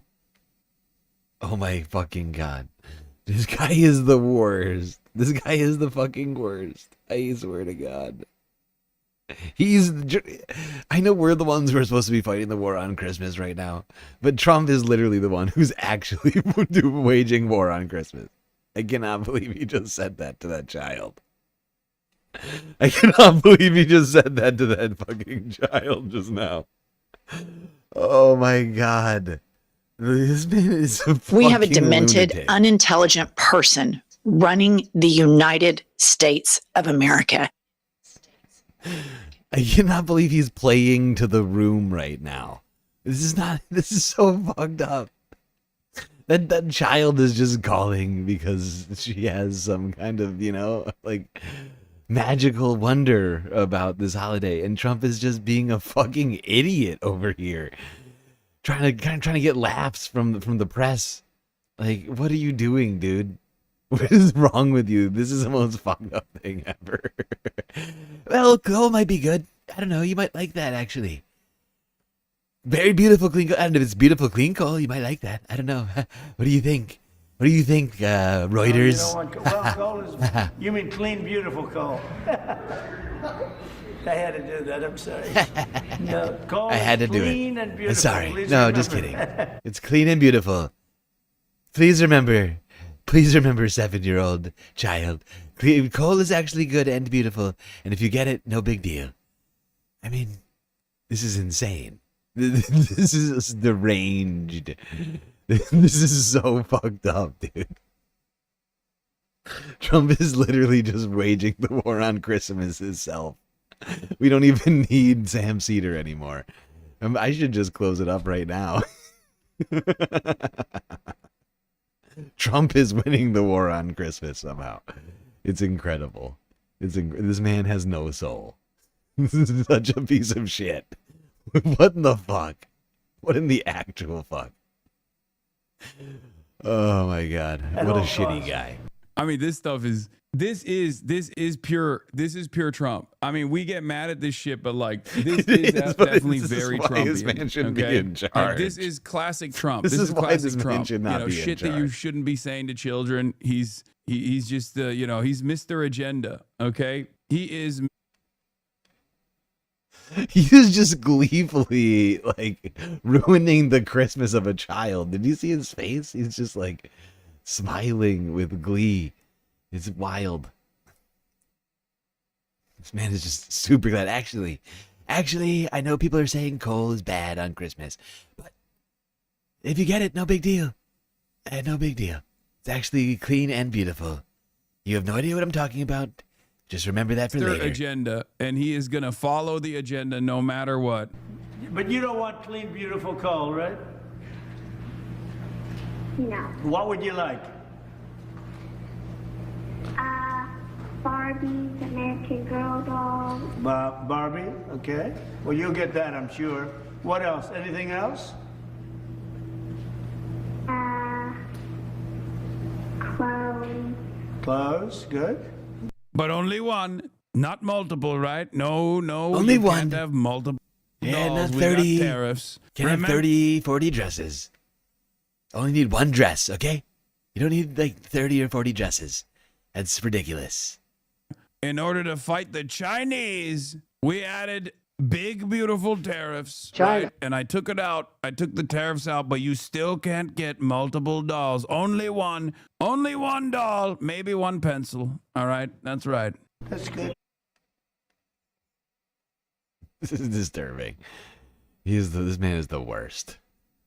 He's the fucking worst. Oh, Lord. Why? Why must we have 3 more years of this? We're going to have to do this 3 more times, everybody. I just want you to remember that. We're going to have to do this again next year. And then the year after that. And the year after that. And he's only going to be more deranged. I mean, there's no way he gets less deranged between now and 2028. There's 0 chance of that. This man is sundowning. If anything, it's going to get much, much worse. Candy, well, candy is good. Candy is good. Do you eat candy? Do you eat much candy? No. Well, you eat as much as you want. Be healthy, okay? But Oh yeah, this one was crazy. I need a shitload of candy. This is a crazy clip, dude. You know, this is a crazy clip. Like, maybe a different set of circumstances is fine, you know? Like, it's like when an adult is like, oh, you sound so cute. You sound so nice, like that kind of thing. But the current set of circumstances puts this otherwise normal conversation in a very different light. I'm fine. You sound so beautiful and cute. How old are you? I'm 8. Wow. Oh my God. I'll be dating her in like 5 or 10 years. She's very cute and beautiful. I can tell by her voice. Oh my God. Hassan is right. This sounds horrible. Good God. One more time, Mr. President. What was that? Conversation in a very different light. I'm fine. You sound so beautiful and cute. How old are you? I'm 8. Wow. So smart. You sound so smart. It's terrible. So do you have a good... It's wild. No. Trump told a kid we won PA. What? Oh my God. President Trump tells child, I'll bet mom voted properly while taking Christmas Eve calls from Mar-a-Lago. So you can tell why they... Oh my God. What is this timeline that we are living in right now on? It's out of control. Things have a critical though, right? mass. Like, I mean, the entire thing was designed for a clip compilation. Like, I hope you guys understand. I know everybody always goes like, oh, this is distracting us. This is here to distract us. You're just here to distract us. Like, they're doing this to distract us. Like, this is unironically that. Okay, Trump in his natural element. He's quick. He's piffy. When he's talking to children, like there are a lot of funny moments because he just like talks to them like he's talking to his political opposition or whatever. Right. So this is a clip farm for sure. This is absolutely a clip farm, and he talks to them like they're Joe Biden. That actually is kind of like what's going on right now. I hope you didn't vote for Hillary or Biden. Otherwise, cold for you, nasty low-life child voting for Biden. Worked in his natural element, harassing kids. Yeah. Right, I know. Oh, Pennsylvania's great. We won Pennsylvania. Actually, 3 times, but we won Pennsylvania. We won it in a landslide, so I love Pennsylvania. Why is he telling this child that they won Pennsylvania? This guy has lost all touch with reality. If he ever did have touch with reality, he's completely lost it. What is that? That kid has no idea what he's talking about. No child calling the goddamn Santa line knows what winning Pennsylvania means. This is ridiculous. This is so fucking stupid. This guy is a moron. We won Pennsylvania 3 times. I don't know if you know that. 3 times. What? 3 times I said. We won it 3 times. Are you stupid? Are you stupid? I vote we... my God. Must be a Biden supporter. You're getting coal for Christmas. I'm sorry. Nope, that's it. Now, as Hassan mentioned, of course, Trump's not just waging a war on Christmas on the phones, terrifying and ruining the Christmases of children everywhere. He's also, of course, still waging the trade war, and everything's still more expensive. This year, it may not be the Grinch who threatens to steal Christmas. It could be tariffs. By some estimates, almost 90% of Christmas decorations and artificial Christmas trees are made in China and subject to President Trump's tariffs. According to an analysis by LendingTree, if this... Yeah, that's a really great point, Peacat. He's had like 6 children, and yet he seems to have no idea how to talk to children. Like, he really doesn't. It's so strange. It is so strange. He's like seemingly has like no touch with it at all. Like, that proves it. Like, I don't think Eric or Don Jr. or Tiffany or Barron, I don't think they ever even saw their father until they were probably turned 18. Year's tariffs were in place last year, it would have increased consumer costs by $28 billion. That's about $130 per shopper. Nathan Gordon is president of Christmas Central, an online retailer of season. Well, there we go. People are having to spend $130 more this year than they did last year. Thanks to the tariffs. Thanks, tariffs.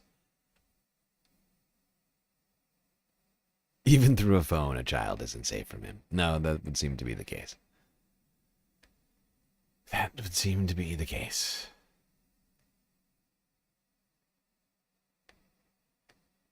All right, let's keep this moving. Budget. You need a plan. Also, remember, adults don't need gifts, okay? Focus on the people in your life who are age 3 to 18. Grandma doesn't need slippers. If they don't live by you, don't get them a gift. Now's not the time to spend and break the bank sending packages across the country, Dana. Focus on the people in your life, ages 3 to 18. I still love that clip. Here we go. Donald Trump and Fox News waging the war on Christmas for us this year. Sorry, Grandma, no more slippers. I don't care. I don't care how cold your feet are, okay? You live across the country and you're like 80. You don't need slippers. When are you going to die already? Thank you, Fox News, for that beautiful Christmas messaging. Good news tonight, kids, as we wind down the show. Santa's reindeer are healthy, and we've confirmed they're cleared for travel. That's according to Alaska's top veterinarian. This is the official certificate from the Department of Environmental Conservation. It shows all 9 reindeer are free of any infectious disease. And as always, remember to leave out some milk and cookies Christmas Eve night, and maybe a special... There you go, on the official veterinary record of the reindeer that took Santa on his sleigh last night, supposedly. Allegedly.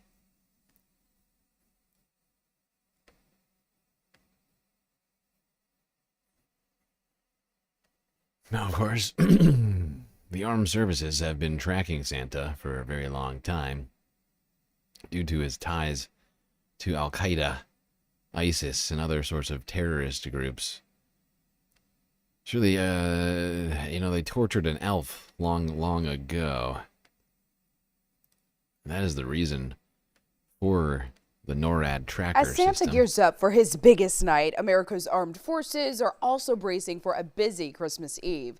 Each year, Air and Space Force teams handle thousands of calls from children wanting an update on the reindeer's route. CBS News Miami's Gwen Baumgardner shares the history of the NORAD Santa tracker. The mission at Colorado Springs Peterson Space Force Base doesn't stop for the holidays. 24/7, 365 days a year, we're monitoring the skies of North America for any airborne threats. And when Santa makes his annual trek, Colonel Jason White says they have the equipment to keep tabs on his journey. We use ground-based radars, satellites, airborne military aircraft. Crews even rely on infrared sensors to monitor Rudolph's iconic nose. The information from the North American Aerospace Defense Command is quickly declassified, allowing any child who calls the NORAD Santa Tracker hotline to find out Kris Kringle's next stop. Merry Christmas. The very first call came in 70 years ago after a newspaper misprinted Santa's phone number in this advertisement. The number actually belonged to an Air Force Operations Center. The individual that answered that phone didn't want to disappoint the child on the other end and just went with it. And then it was turned into an annual reoccurring Track Santa operation ever since.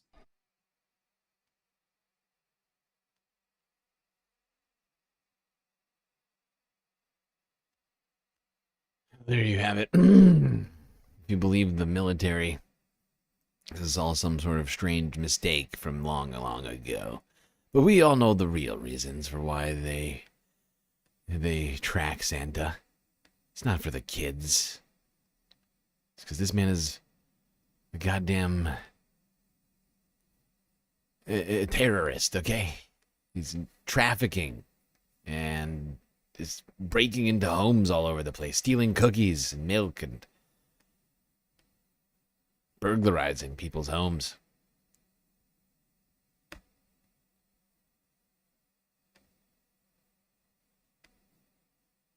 All right. Now to the White House from long, long ago on a Christmas Eve. Back in 2015.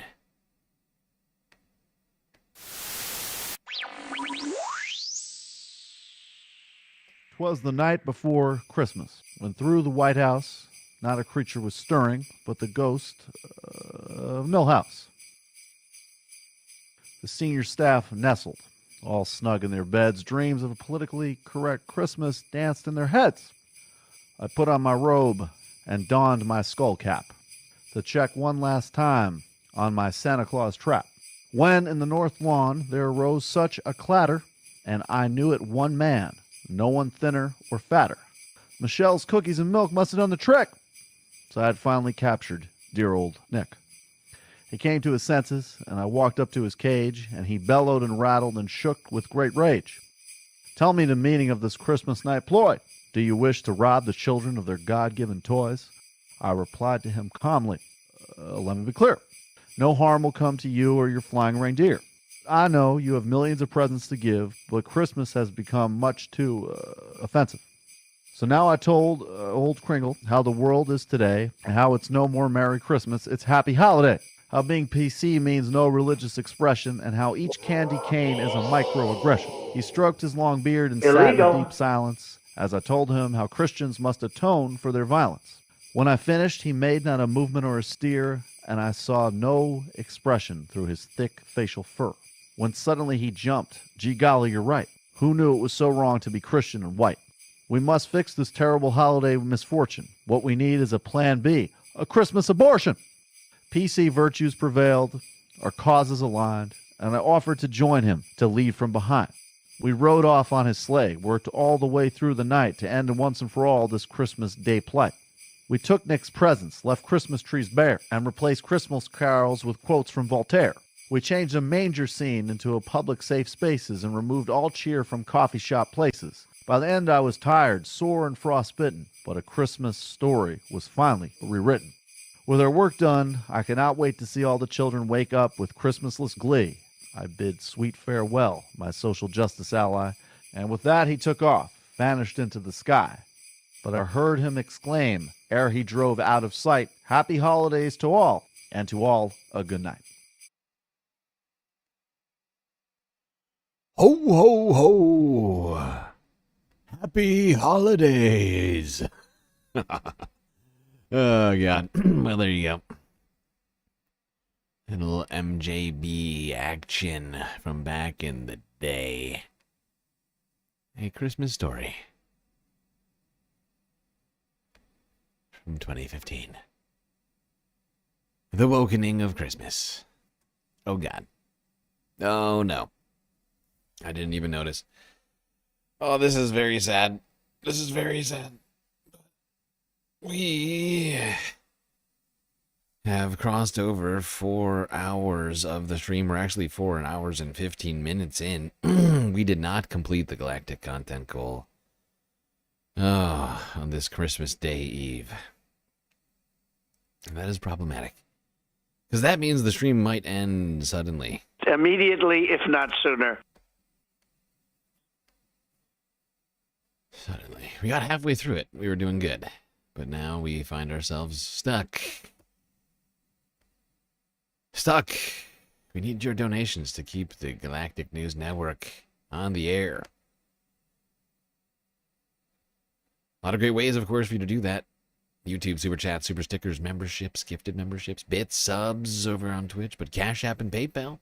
Your money goes even further. And you could, of course, get a whole bunch of sweet, sweet benefits by becoming a Galactic Patron on Patreon. Links for all of these things I've mentioned are in my bios on YouTube and Twitch. All right, we can do a couple more. Couple more here. Let's see.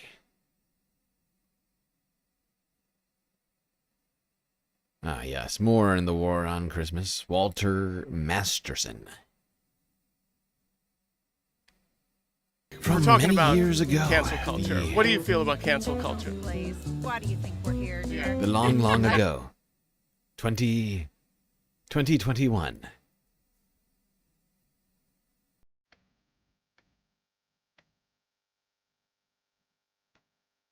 We're talking about cancel culture. What do you feel about cancel culture? Please. Why do you think we're here, dear? I wish we could cancel culture. Exactly. My dad was a victim of cancel culture. He was, a mall Santa. He's been, Santa at this store for over 20 years. All the families and kids know him. So he was telling, kids about, ivermectin. Does a kid know how to spell hydroxychloroquine? No. But just like, hey, let's put ivermectin and HCQ on your Christmas list. One of these kids goes back to their, liberal mom, and she sees ivermectin on the Christmas list. She flips out. Suddenly the woke mob comes for him. And, he's no longer the department Santa. You know what? I love how between everything he says, they go, oh, he what? And then, oh, and what? The cancel culture got him. Oh my God, that is terrible. Sasha G with the sweet super sticker.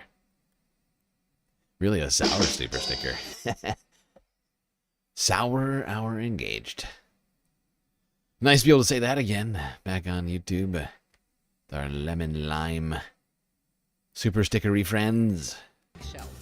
We are losing our freedom of speech. And we're losing our sense of humor. Oh no. Yeah. And it's like these kids, these parents don't know how to take a joke. Christmas is a very It's so performative.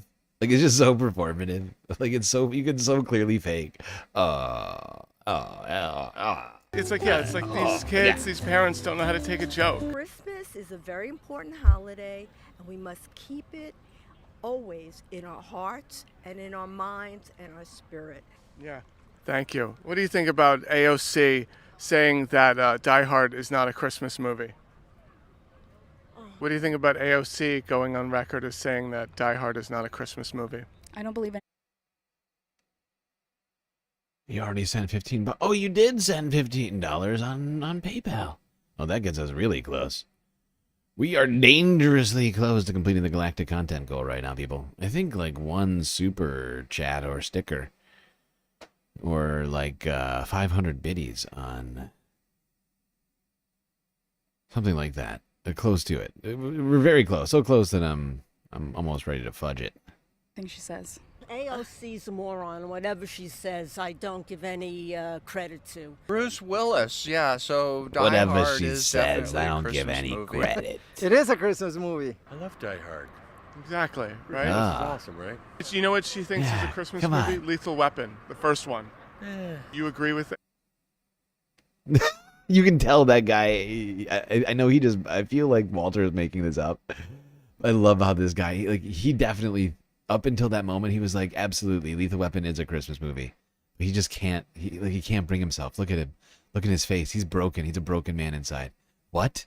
Me and AOC both think that Lethal Weapon is an amazing Christmas movie? This can't be. Oh God. Oh God. I should burn this shirt. I am a disgrace. How could it be? Do you know what she thinks is a Christmas movie? Lethal Weapon, the first one. You agree with AOC on that? No. I can't agree with her on anything. She's lying about Lethal Weapon. She doesn't think it's a Christmas movie. Bruce Willis rocks. AOC is a skinny chick with a big mouth. Zero brain. Yeah. Zero brains. Don't leave that one out. We're here. Yeah, and you have something weird going on with your neck skin, sir. Some weird stuff going on there. It kind of looks like, not sure what to call it. You got like a neck-gina. Neck-gina with chud glasses and very much trying to compensate somehow. Look at this hairline. Oh boy, things are really out of control. Sorry, I'm going big mouth. ad hominem, but since this guy, since this guy's got he's full of ad hominems over here, I figured I would just follow suit. Okay, neck-gina baldy guy. Zero brains. Don't leave that one out. We're here talking about the war on Christmas. Don't take it away from us. Don't be too PC, America. We've got to keep our values. Absolutely. Don't destroy us or God. Don't destroy God. Don't put us down for loving the Christ in Christmas. Like, I've heard this a lot, but I don't know what is the war on God. Christmas. Like literally, what is? Because I've heard the term, but what is it? I think it's the religious part. They want They America. really don't like Christianity for some reason. No, they could be Muslim. Sure. Yeah. But you can't. It's But what are they doing? In what way are they attacking Christmas? Well, a couple of years ago, Starbucks took off they made it very PC on all their little plasticware that they'd started a couple of years ago, and it's just kind of built. Oh, that's when it started. That's right. It's the cups. It started with the cups. That was the first shot fired. Plasticware that they'd started a couple of years ago, and it's just kind of built since then. Oh, They're God. neutralizing every Christian holiday. Like the Happy Holidays instead of the Merry. How dare they? They're neutralizing every Christian holiday. Like the Happy Holidays instead of the Merry Christmas. Right. You guys didn't celebrate Hanukkah, right? No. I mean, light a menorah, make latkes, spin a dreidel, right? But our friends and neighbors do. Sure. And we celebrate with them. Right. But like, if you don't say Happy Celebrate, Hanukkah, you're yeah, not we declaring a celebrate. war on Hanukkah. No. So if No, I don't say Merry Christmas, why am I attacking Christmas? But so can you say Merry Christmas? If someone celebrates Christmas, yeah. But like, if I don't know, because like looking at people, I don't know what they celebrate, right? Like, we say Happy Holidays just to cover everyone, right? It's and I love Christmas. I have a Christmas tree. I have Christmas lights. I set my Christmas lights like a little after October because like I love Christmas. I just worry that like the war on Christmas is this narrative that's being pushed like to like make people just like angrier at people, because doesn't the media just like it when we're angry at one another, right? Yes, But if you say I Merry think that Christmas is to it. somebody, you might get hit in the face. Has that happened to anyone? No. She just made that shit up just now. But if you say Christmas, Merry Christmas, you might get punched in your fucking face. These people, like, the second that they lose ground, they just start, like, wildly, like, cooking up random stories. Like, oh, no, I haven't gotten, but I've heard about it. It's happened. Oh, it's a plague. It's a scourge on the Christian community. People are just being beaten mercilessly for saying Merry Christmas. It's all over the place. I've never heard of this phenomenon. Not one time. But she's oh, look at her. Look how serious she is about it. Look at her. She's really into it. Her friends digging it too. Look at her. They're having a great time out here. Has that happened to anyone?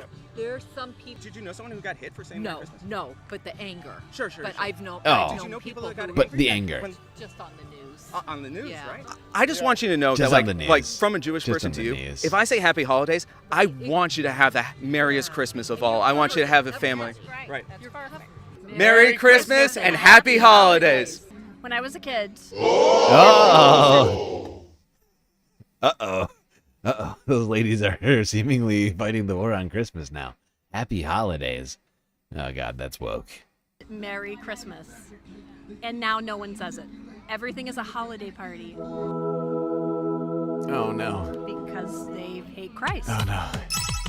It's everywhere. What does the war on Christmas look like to someone who celebrates Christmas? I mean, like, How much there's time do you have? no, but I mean, like, I've seen the Macy's Thanksgiving Day parade. Santa's there. He's not getting like mortared, shelled. So. All right. So my intent is not to be controversial. However, I believe. Hold on. Wait. Oh, my God. Christmas Under Fire. 1944. Oh, God. So my intent is not to be controversial. However, I believe that the Bible instructs against homosexuality, and I think that is not a message that the liberal what? embraces. Wait. What? Wait, whoa. How did we get here? How the hell did we get here? I'm sorry. She lost me. How do we get... What just Every happened? single person on this planet is gay. The Bible instructs against homosexuality, and I think that is not a message that the Liberal Party embraces. What? I've been on both sides, and everyone likes Christmas. Hanukkah ended like 3 days ago. Did you guys light a menorah, make latkes, spin a trail? Did you say Happy Hanukkah to people on the streets? Well, I mean, did you? no. Are you declaring war on Hanukkah? No.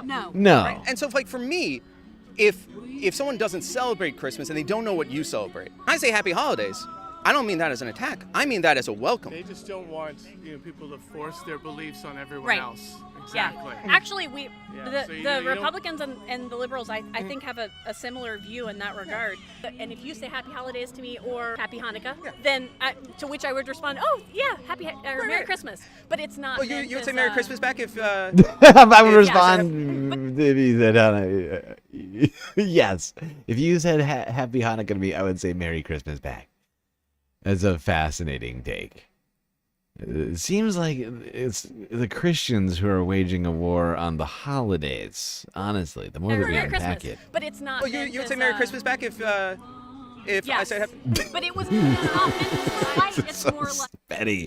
It's so petty. It's the pettiest thing ever. It's the exact thing she's complaining about right now, and it's amazing. The hypocrisy is at peak. We're at 11 right now. I still don't see the war. Where's the war? There is no war. It's a made up situation. Red cups. It's a made up Not war. in my... What? Red and green Christmas colors. I won't disagree with you. Shame, and I don't want to be shamed in return. And Exactly. that's really where I stand. Like, outside of TV, have you Okay. felt shamed by a human being that you've met, like, in the world? I haven't personally witnessed. Yeah, exactly. I think that we shouldn't take at times things so.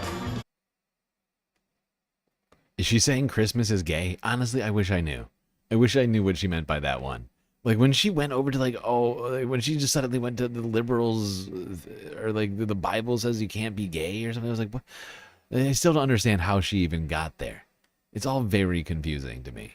And then they cut. They did like a cut to it, and so I have no idea what the hell happened with that. It's a strange take. It's a very strange take.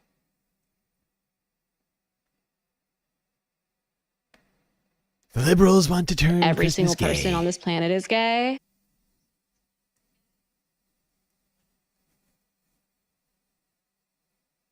You're 10 Ubers a week? What? You're taking 10 Ubers a week. That's a lot of Ubers. How and why? How and why is that the only option?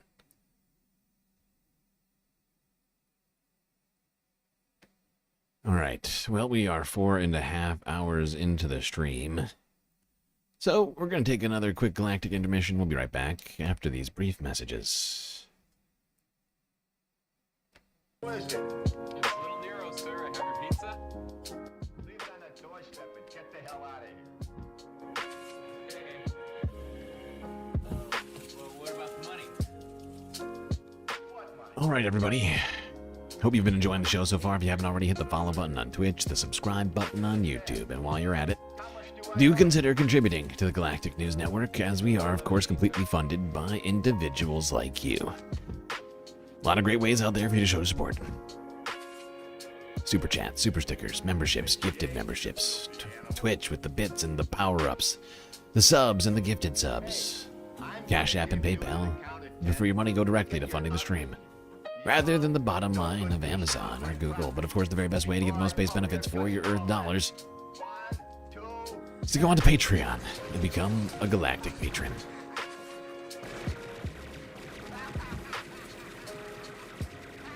All right, everybody, enjoy your break. Grab a drink, maybe a snack. I'll be right back.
How did that happen? That happened because it's Christmas Eve, I'm telling you. I'm not crazy. It's Christmas Eve. It's the one night of the year when we all act a little nicer. We smile a little easier. We share a little more. For a couple of hours out of the whole year, we are the people that we always hoped we would be. It's a miracle. It's really sort of a miracle because it happens every Christmas Eve. And if you waste that miracle, you're going to burn for it. I know what I'm talking about. You have to do something. You have to take a chance. You do have to get involved. There are people that are having trouble making their miracle happen. There are people that don't have enough to eat. There are people that are cold. You can go out and say hello to these people. You can take an old blanket out of the closet and say, here, you can make them a sandwich and say, oh, by the way, here. I get it now. And if you give, then it can happen. Then the miracle can happen to you. It's not just the poor and the hungry. It's everybody who's got to have this miracle. And it can happen tonight for all of you. If you believe in this spirit thing, the miracle will happen, and then you'll want it to happen again tomorrow. You won't be one of these bastards that says Christmas is once a year. It's a fraud. It's not. It can happen every day. You just got to want that. All right, everybody. And if you like it and you want it, you'll get greedy for it. The show is about to begin once again. So, I'd recommend getting back in your seats and getting ready. Happen to me now. I'm ready for it. It's great. It's a good feeling. It's really better than I felt in a long time. I'm ready. Have a Merry Christmas, everybody.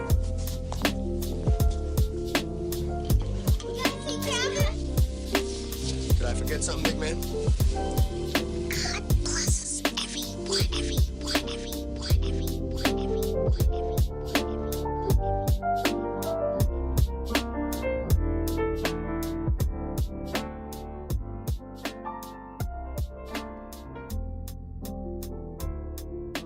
Okay, we're back. Time for us to start the show once again. We're going to be getting right back into the war on Christmas, the same place that we left off.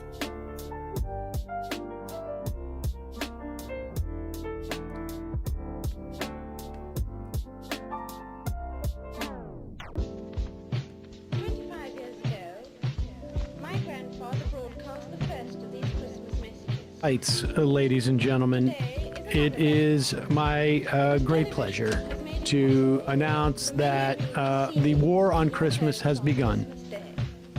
Usually this doesn't start until Thanksgiving.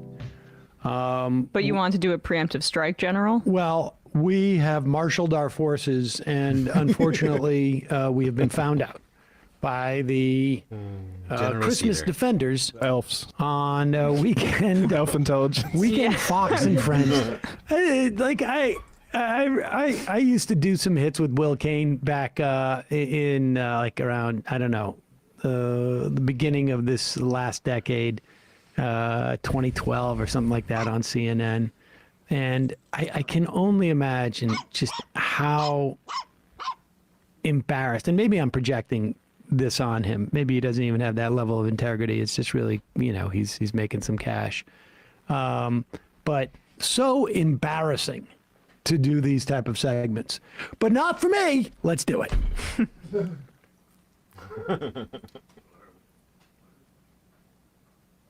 All right, well, back home in Wisconsin, there's a Wisconsin council that is sparking outrage because they have instructed staff, this was in an email, to avoid red and green decorations in public buildings at Christmas.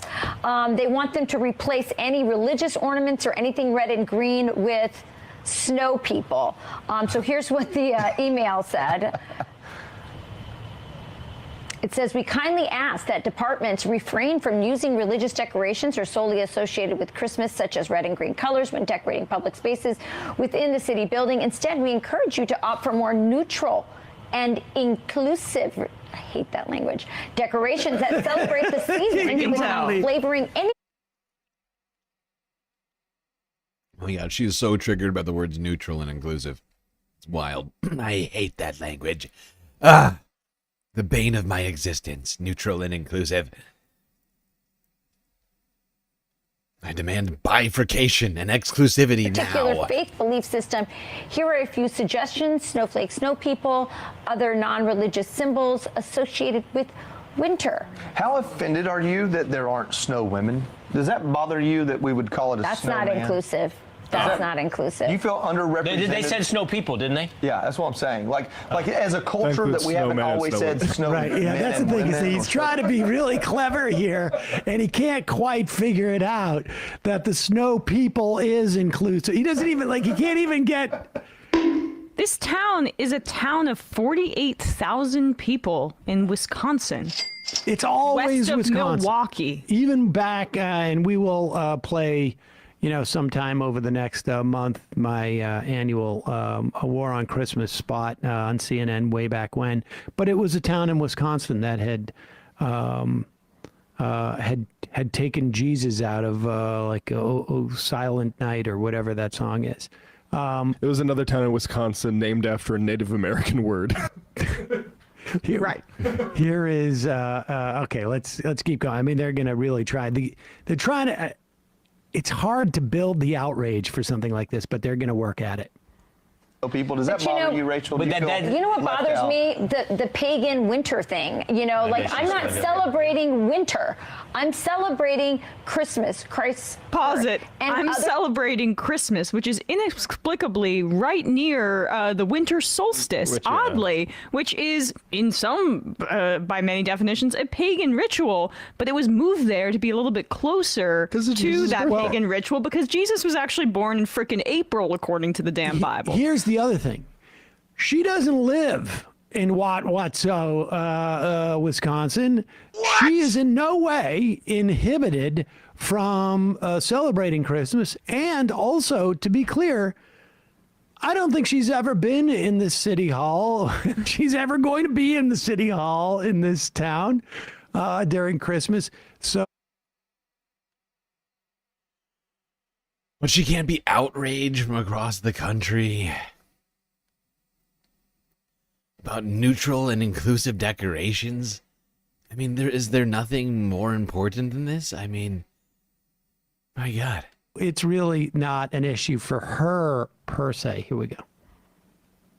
It's going to come people up. are celebrating Hanukkah, which I love to say Happy Hanukkah to people who are celebrating Hanukkah. So I don't understand all this and this inclusive thing. It's not true. What they're trying to do is exclude religious people. But the funny thing about exclude religious people. We've moved beyond. It's snow people. We moved beyond distancing ourselves from Christmas to now we got to. Somebody in that meeting goes, "Hey, red and green is too affiliated with a religion. We need to be more, whatever." Now it's the Palestinian color. And somebody else in the room goes, "But be careful, don't make it a snowman." Yeah. I would make it a snow person. If I were in that town, I'd wear a tartan plaid suit every day for the next month and just have like jingle bells off of me and show that. First off, why not? Yeah, I mean, this guy isn't even wearing one right now. He's not even wearing any Christmas colors right now. If anything, this dude is waging a war on Christmas with his boring-ass blue suit and gray tie. Where's your Santa hat, pal?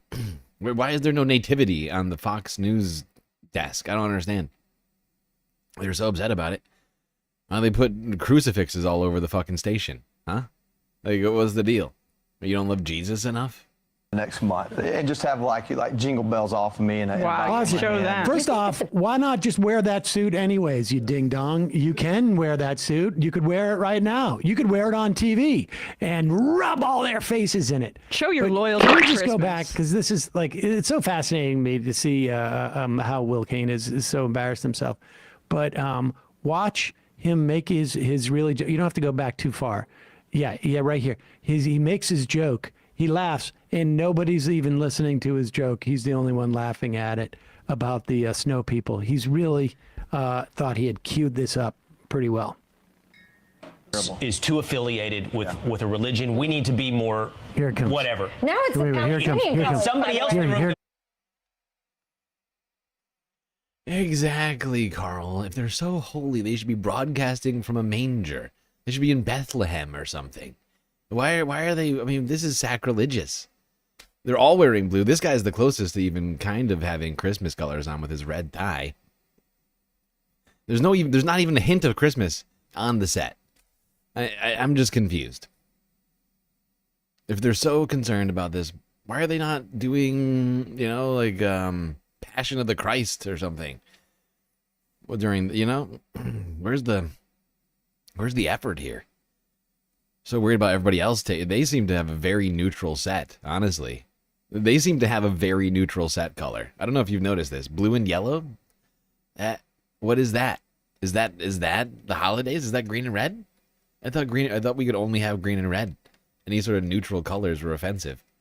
And yet, it's like just a neutral hellscape in here. Be careful. Don't make it a snowman. Yeah, I would make it a snow person. If I were in that town, I'd wear a tartan plaid suit every day for the next month, and just have like jingle bells off Nathan of me. Fielder, he's laughing with me off People in that camera. town are like upset. I don't know. You're the Wisconsin I don't know. This is Wauwatosa. It's a. We don't even know if people are upset in the town. No. Like, what's the story here? But to your We're point, the only people in the country who are upset about it. We would never ever go there anyways. I mean, this. Honestly, my set has more. I mean, it's Christmas on every single part of my set. You can't even tell. You'd be watching this, you'd have no idea what time it was. They're not even trying to embrace Christmas. It's pathetic. It's pathetic. you should be ashamed of yourself for having that thought.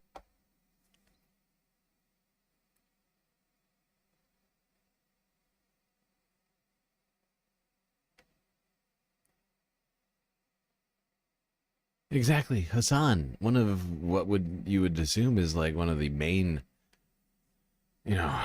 warriors in the war on Christmas. Even he had impeccable Christmas decorations set up. We don't even know if people.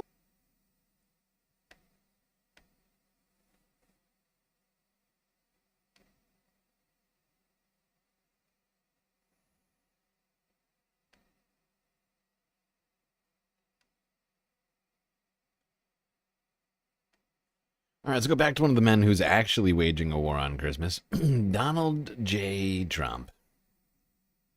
If you missed this one, we got to watch it again. Perfect.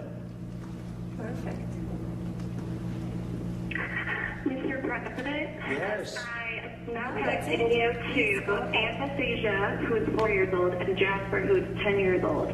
They live in Sepulta, Oklahoma, and Santa is currently headed for Prague, Czech Republic. Oh, very good. That's very exciting. Good. Let me have them. Hello. Hello. Hi. How are you? This is the president. Hello, you're... Oh my goodness, Jasper, Amy, hello, hold on 1 second. Hello, Fred. The president. How are you? Merry Christmas. Say hi, Trump. Hello, everybody. Hi. Merry Christmas. I love Oklahoma, by the way. Merry Christmas. Thank you. Merry Christmas to you. Hi. Merry Christmas. Thank you very much, honey. Very happy Christmas and Happy New Year to Do you. you know where he's flying over? Do you have a question to ask? He's over Germany right now. So What's your question? 2 hours and he will be at your house. They ain't got the time. Yes. What did you ask Santa to bring you? Go ahead. You can take your time. Oh, wow. Go ahead. You love video games? on him. Yes. Right. I hope he will be Yeah. all right. Good. I hope the dreams come true. has a tracker on him. Okay. Well, we track Santa all over the world. We want to make sure that Santa is being good. Santa's a very good person. We want to make sure that he's not infiltrated, that we're not infiltrating into our country a bad Santa. So we found out that Santa is good. Thank you. Bye. Santa loves you. Santa loves. There you go, Donald Trump speaking to a 4 and a 10-year-old about Santa Claus being infiltrated. It's a fascinating thought. Who would Santa Claus be infiltrated by? Folks, every year we play this. It's sort of our own holiday tradition here. I think it was about 20 years ago now. Judging by the screen grab here. Oh, yeah. No, this is still like 3x4. Like, this is... this was shot on a Pixel Vision. So around the time of 2004, 2005, Bill O'Reilly and a bunch of the Fox people, and it's lessened over the years. Sometimes you hear squeaks about it, and Donald Trump certainly said, you know, when I was president, you could say Merry Christmas. This is sort of like the old school way of distracting. And you can't believe how much of a distraction it was. They were making up this war on Christmas thing, and it was a way to activate their Christian voters. And to a large extent, I think their Christian voters are all activated now. And so they don't need to do this base of it. They use transphobia to do it. But George Bush was driving people out across the country for the 2004 election to vote against marriage equality. And the other thing that was happening was this sort of like scare that there was going to be no more Christmas. And you can look around and see how much Christmas is around you this time of year. In fact, it almost feels less to me a little bit than normal. The Cold War on Christmas is being won by us. I think part of it is because supposedly like Thanksgiving was late in the month this year. The third Thursday was like the 28th. As opposed to something like the 23rd or 4th. And so there was like a half a week that was lost. And nevertheless, there was plenty of Christmas 20 years ago.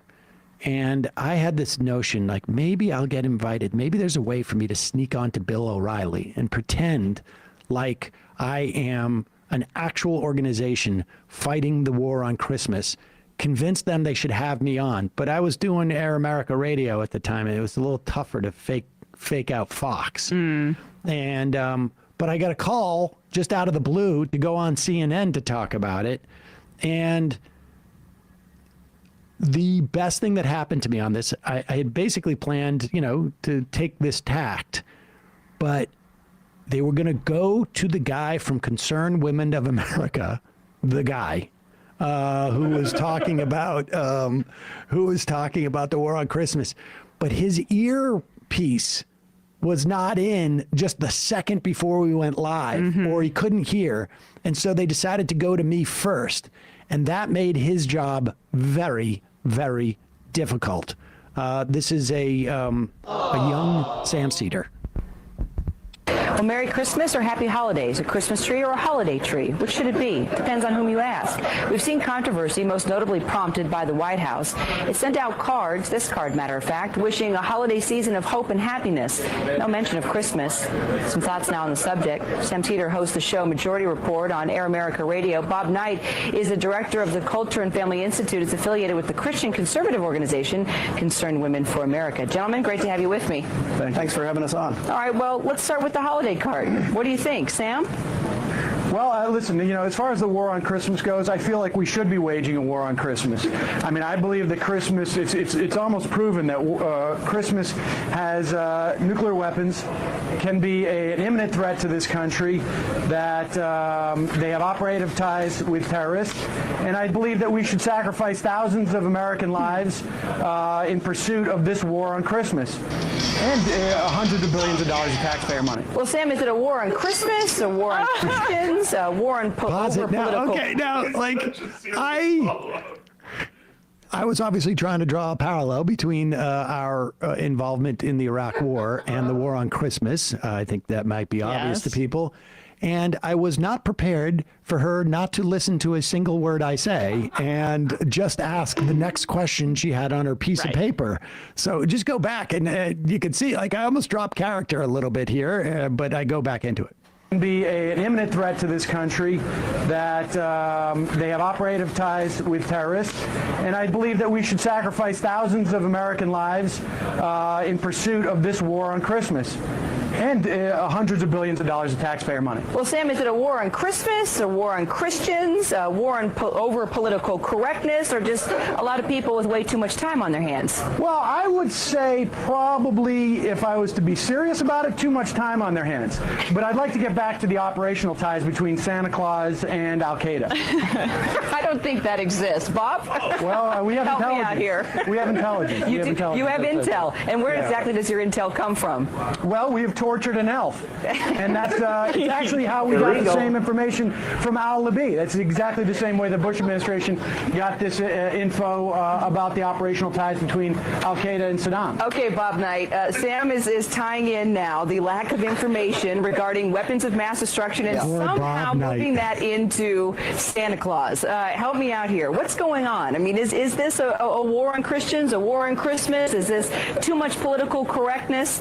Yeah, well, it was first I want to compliment him on his dry humor, but this is actually a very serious subject, because a lot of people are waking up to realize that the war on Christmas is really the culmination of a war on faith, and the idea that the public square has to be cleansed of any religious expression, particularly Christian religious expression. Once Happy Holidays was a welcome addition to Merry Christmas, so you wouldn't say the same thing over and over again, but a lot of people now see it as a substitute, and it's very gratuitous at times, and it's actually insulting when you're talking about Christmas Day or a Christmas tree, and you can't bring yourself to use the word for fear of offending someone. In the name of diversity, we're a less free country when that happens. It's interesting, Sam, Pause it for a second. I mean, do you understand, the development?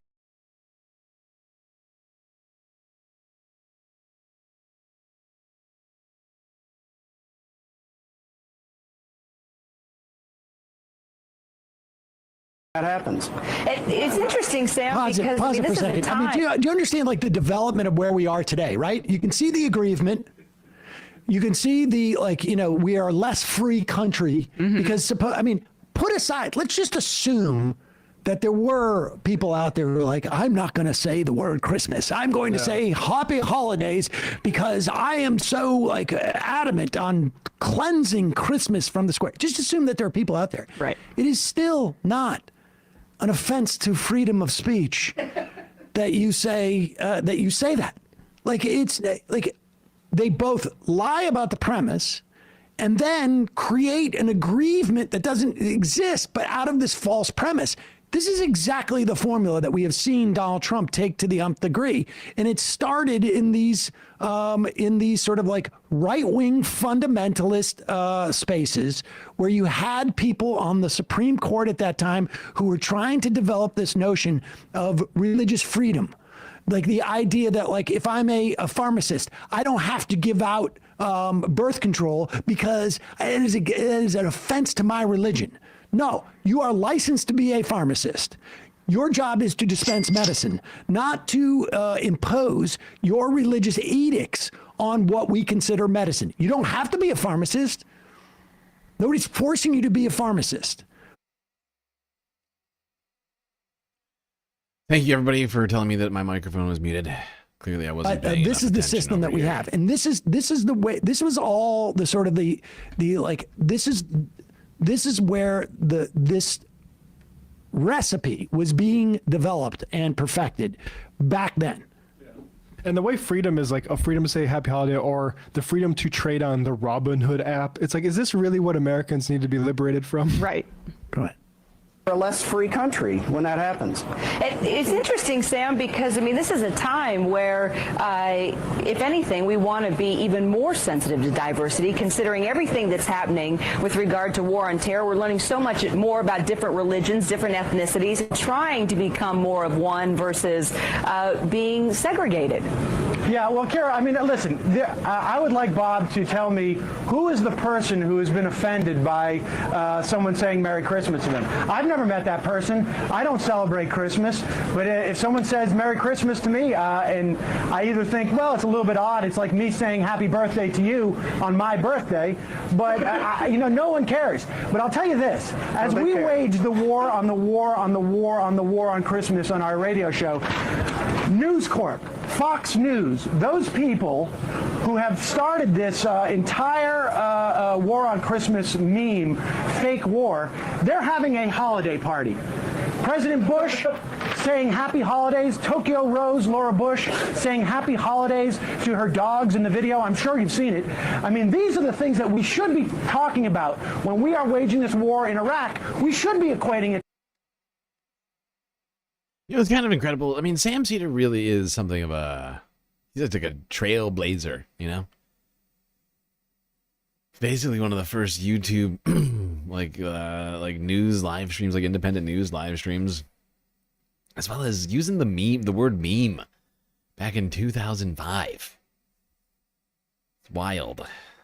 Things that we should be talking about when we are waging this war in Iraq. We should be equating it to the war on Christmas. What else would Bob Knight have an opportunity to do? How else would he get on television if he wasn't pretending to be attacked? You know, this would be funny, except it is serious to a lot of people who have seen their faith cleansed from the public square systematically. Bob, are you suggesting, Bob, that someone can't celebrate Christmas in America? I mean, tell me about the person who can escape these get a word in here? Go ahead, Bob. Go ahead, Bob. I'm talking about things like in Ridgeway, Wisconsin, where the school children in the public school were told they couldn't sing. Oh my God. I still am so amused by the fact that Bob Knight, who is supposed to be here speaking on behalf of all women, he's the most concerned woman in America. But he needs another woman to step in and protect him from Sam. It's very sad. Here I thought he was, you know... Be able to handle this on his own, apparently not. Night. So they substituted "Oh Cold Night." You know, I think when you take Jesus out of anything, it gets pretty cold, so it's apt. But it's outrageous. What? They had children actually singing a bastardized version of Silent Night. Well, Bob, you see, this may come Christmas as a trees shock to you, called Bob, holiday trees. but It's I don't absurd. consider Jesus the Messiah. And so if you're going to ask me to praise Jesus, I'm going to be a little offended. Well, I don't think the singing of the song that you can find other songs to sing. So what about Silent Night? So because you're offended, none of those other kids can celebrate the great heritage of Christmas I'm not the one who carols said and they Christmas couldn't do music. that. No, I'm not the one. See, you're a who could do Grinch, it. But sir. you're trying to That's all force. you are. Why are you trying to you're force a Grinch. conversions on people? Let me ask you guys. Forcing Let me, conversions Yes, you by are, singing sir. a Christmas carol. Absolutely. let me ask. Yes. This is really the true meaning of Christmas. Sam Cedar decimating Bob Knight, the most concerned woman in America. Live on national television.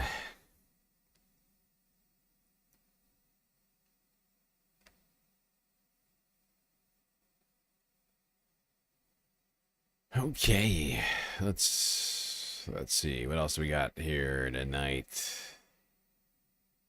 What else do we got?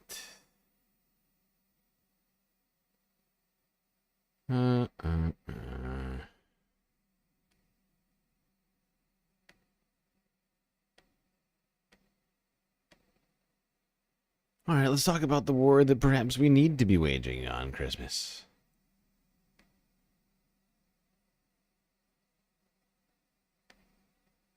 The war on capitalist excesses. It's Christmas. As children tumble out of bed and flock to the tree, parents groggily make a cup of coffee to watch the main event. the annual unwrapping of presents. A dopamine-filled experience for little kids hoping for that new toy, pair of pants, or for this kid, As someone who grew up celebrating Christmas, I can relate to that feeling. When I was younger, the surprise and satisfaction of receiving the action figure you always wanted was electric. But as I grow older, the phenomenon of Christmas has taken on a different hue. Christmas, especially in the US, has transformed into something more than a Christian holiday celebrating the birth of Jesus. It's become the epitome of capitalism itself. With rampant waste, emissions, and labor abuses, the season of Christmas has been co-opted wholesale by capital. But Christmas wasn't always like this. It was actually kind of the opposite. Today we dive into that history in order to understand how. Yes, alright, we're gonna try and deep dive this really quickly. A fast deep dive. The fastest deep dive ever. Okay.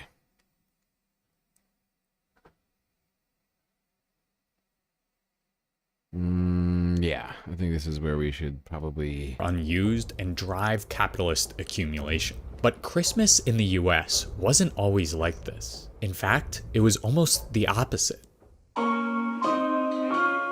It's 1820 and the snows of December are settling onto the streets of New York City. While some cozy up to the fire and spend time indoors to celebrate Christmas and the New Year, many are out on the streets making noise. In the early 19th century, the week between Christmas and New Year's was marked by public revelry and misrule. The workers and laborers of New York City spent the week reversing the norms of their city. They took their partying out onto the streets, played loud music in what are called Calathumpian parades, and generally made a ruckus. As industrial capitalism expanded its factories, improved its machinery, and exploited increasingly more laborers on the wage market, the 1820s witnessed the growth of the urban proletariat. So that week of public revelry in the 1820s wasn't just a time of pleasure and release for those toiling away under their capitalist bosses. It was also a time to reverse their power, if only for a moment. When these roving Calathumpian parades hit the streets, they did so in the neighborhoods of the rich and powerful. In Stephen Nissenbaum's book, The Battle for Christmas, he recounts one such scene in 1826, when a gang stopped in front of the Broadway house of the city's mayor. There enacted a scene of disgraceful rage.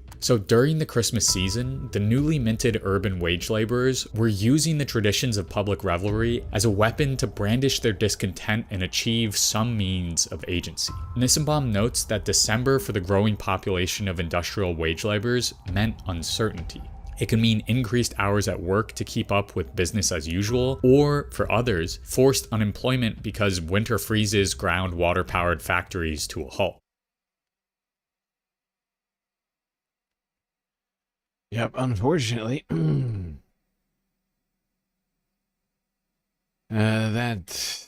Calathumpian parades did not go on forever, as I'm sure you're probably aware.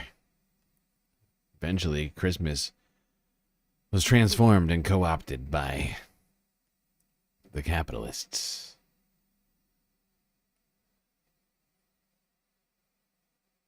Very sad. But true.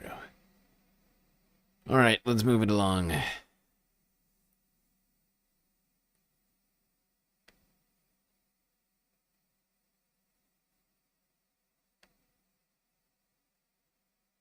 Yeah, so let's talk about what's been going on the West Coast here. Seemingly a never-ending atmospheric river has been pummeling the West Coast for like the last 3 weeks or something. And once again, South California now. Honestly, it's been kind of going up and down. Like, I think it hit, for the first wave, like, the first, like, whatever you want to call it. I guess wave is fine. First wave of the atmospheric river hit multiple spots, mostly up in the the upper northwest. But it's moved around a bit.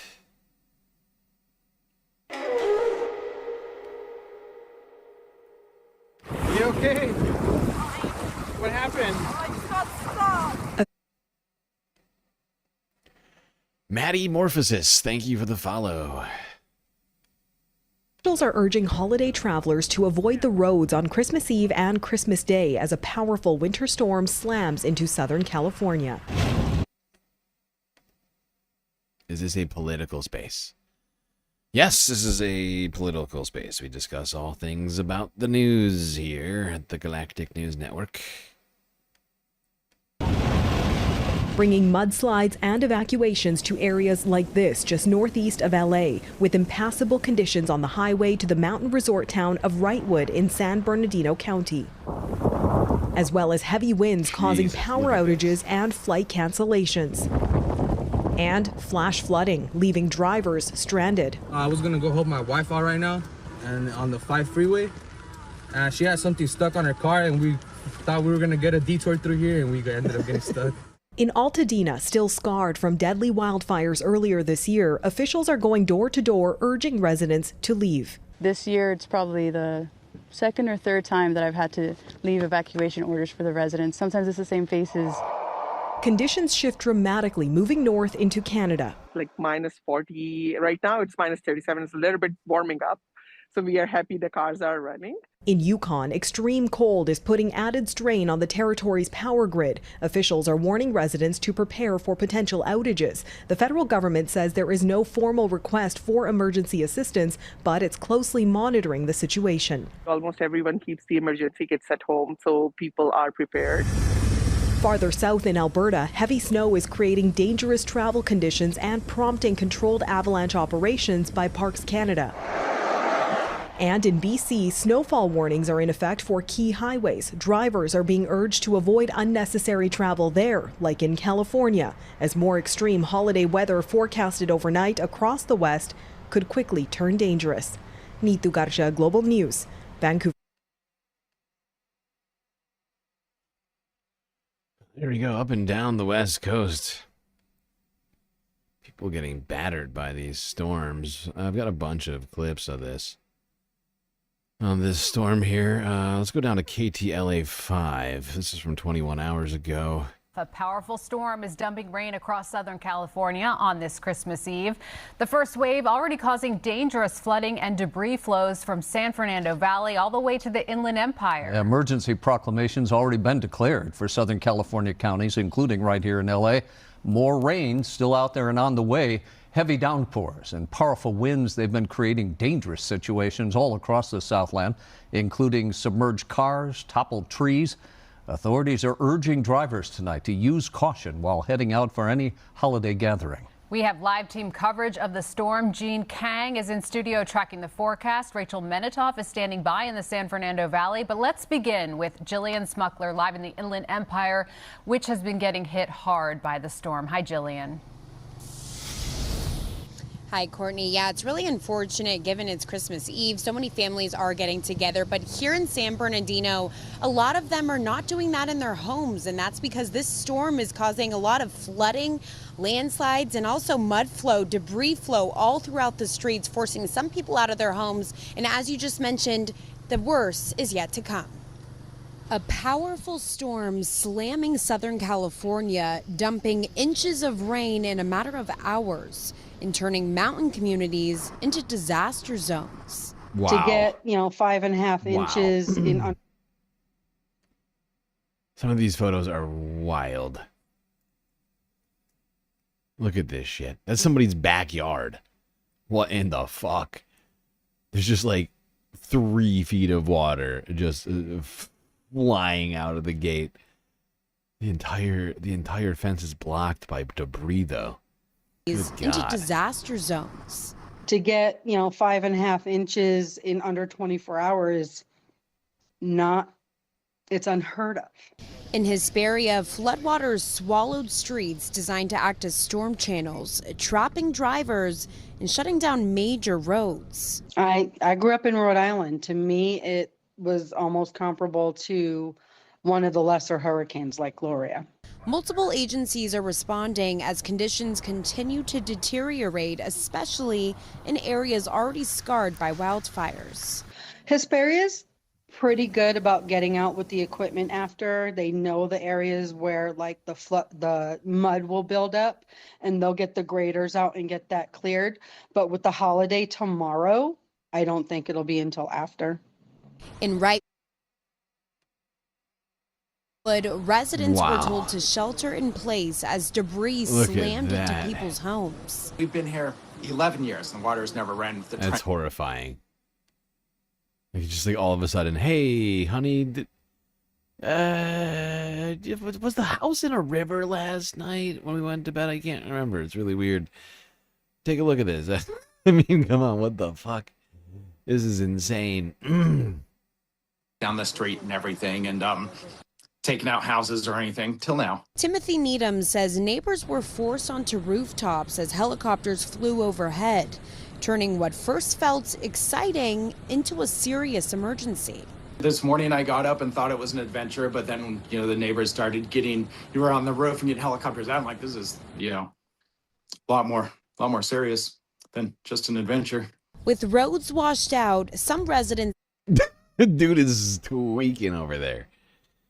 tell us leaving just isn't an option. I've got a full freezer, I've got a full fridge, we've got a full pantry. We don't have to go anywhere for anything. That's why many are choosing to prepare for what could come.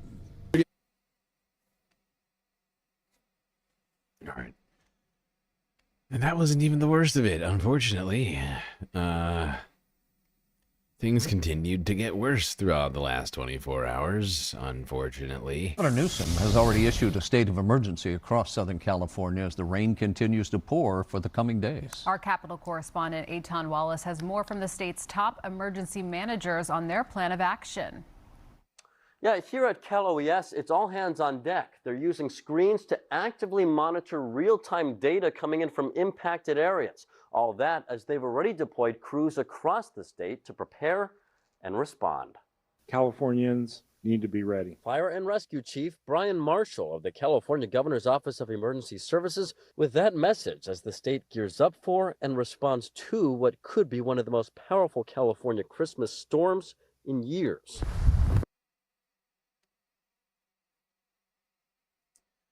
Yep, state of emergency declared ahead of this storm.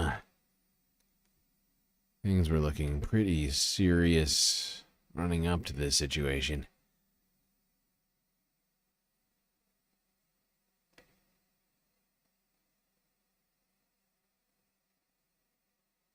Now, people were scrambling to clean up, to prepare for the storm. I mean, the fact is that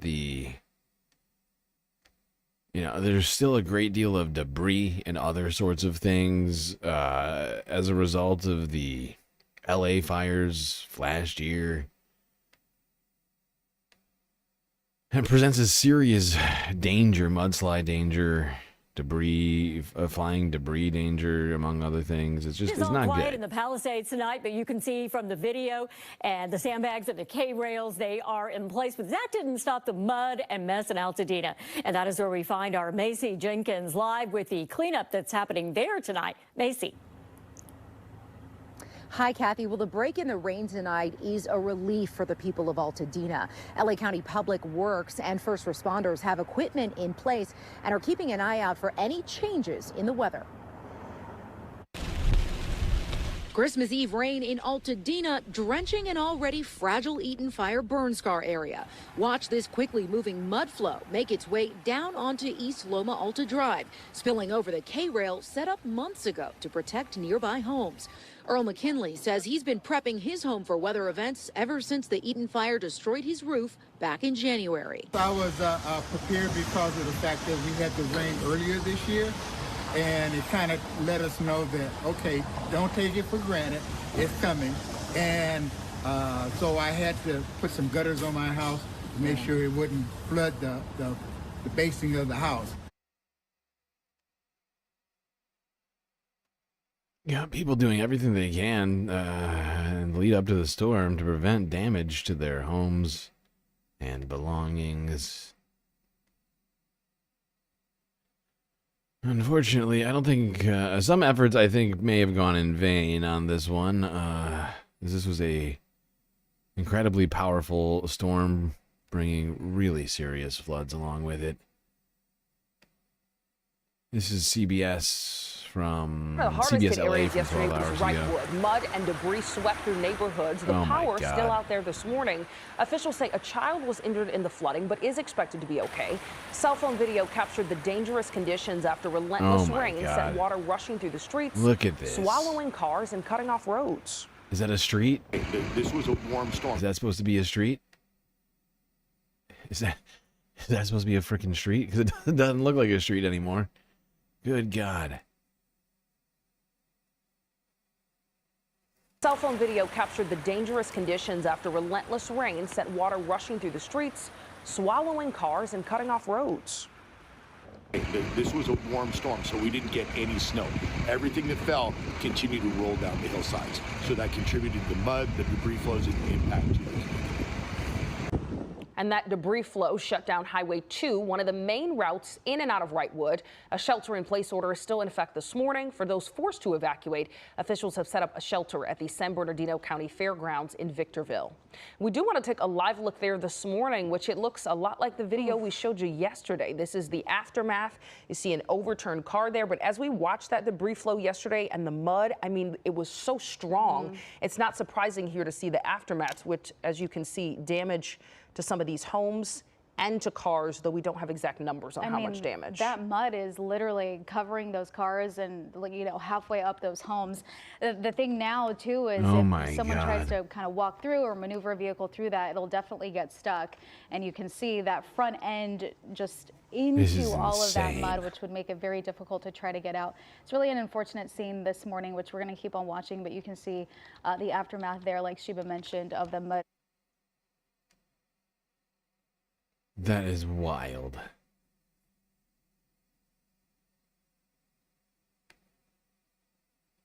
It's not just mudslide, it's like a boulder slide. It's mostly rocks, it seems like. It's horrifying.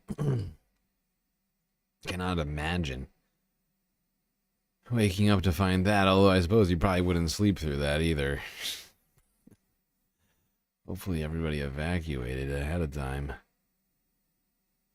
Alright, I got more clips on this freaking storm. Our electricity went up at 5:30 in the morning. I've never seen it like that before. No, it's as deep as I've seen it. California is cleaning up from a powerful Christmas Eve storm and preparing for more wet weather. Here's a live look at conditions across the state. Mountain regions have already seen several inches of snow. In other parts, flooding due to heavy rain. The storm knocked over trees and flooded major roadways. More than 7 million people across Southern California were at a high risk for flooding. CNN meteorologist Allison Chinchar has a preview of what's still to come. More than half a foot of rain has already fallen across portions of California, and these numbers are expected to go up over the next 24 hours as more rain is expected to come into these areas. We have an excessive rainfall risk for the remainder of today as well as portions of Friday across southern and central California in anticipation of the extra rain that is coming in. Now, that first wave already began earlier this morning. That will continue through the afternoon and early evening hours. But then we have our next round. That's set to come in maybe around 7 to 9 p.m. local time tonight across portions of northern and central California. But that system begins to slide southward, so that by the time we really get into much of the latter half of the day Friday, the focus for rain will be over southern California. Then the good news comes. Take a look at this as we head into the weekend, finally getting some much needed drier conditions across that. That's intense. More rain after what we just witnessed is just kind of almost unbelievable. That's what was predicted, I guess, for today.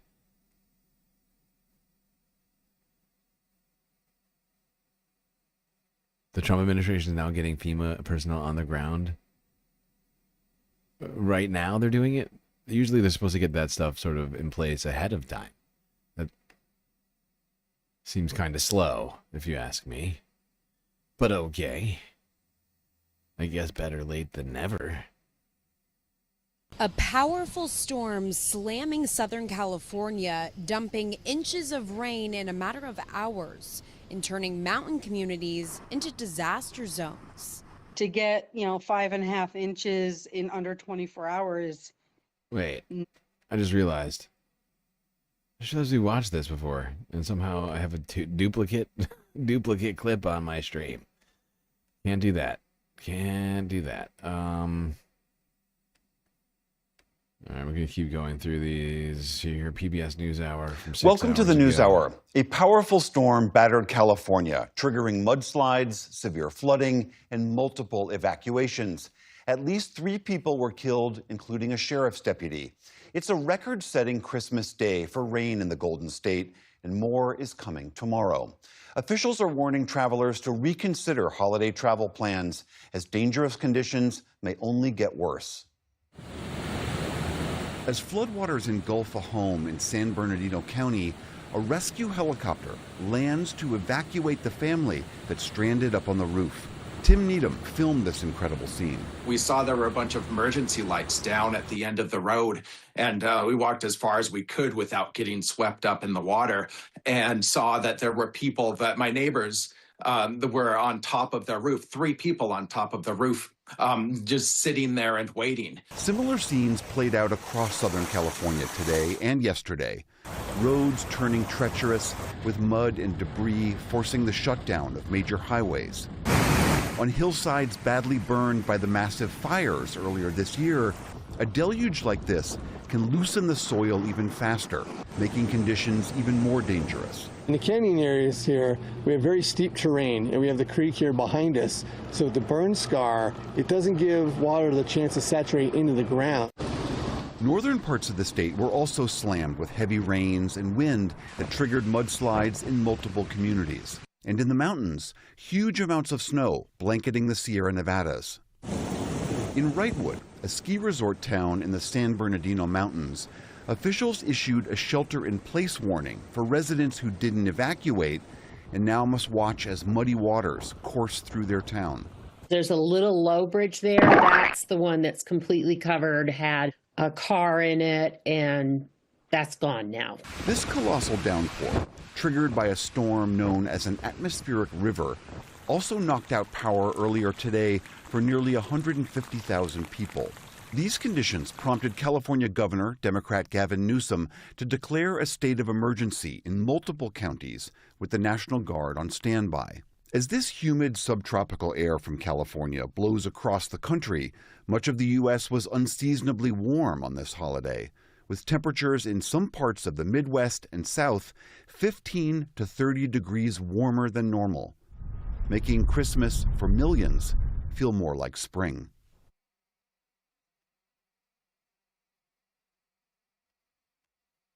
Yeah. Yeah, you know, it's kind of frustrating that we don't seem to be addressing climate change at all when everything in front of us seems to be pointing to us needing to do, I don't know, a hell of a lot more. It's very frustrating to me. As we know that these extreme storms are absolutely fueled by climate change, it doesn't take a fucking genius to know that more moisture is held in the clouds in the atmosphere when the atmosphere is warmer. That's science.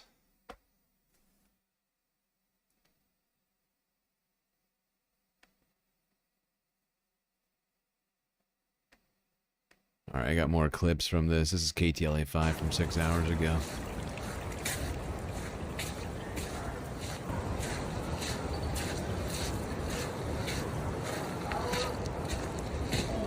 Oh my god, the entire house is under mud. The entire house is under mud and stones. It's insane. All that's left is the roof. Look at that. It's insane. All right, I guess you got the second story. That is all right. The roof line, though. This is insane.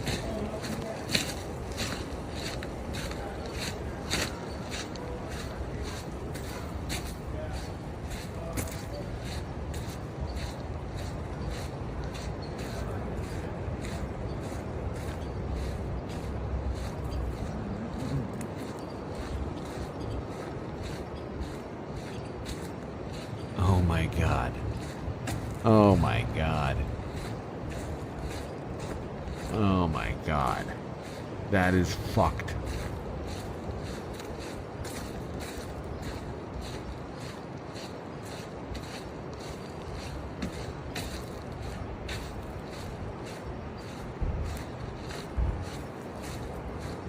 Oh my god, that car is almost completely underneath rubble.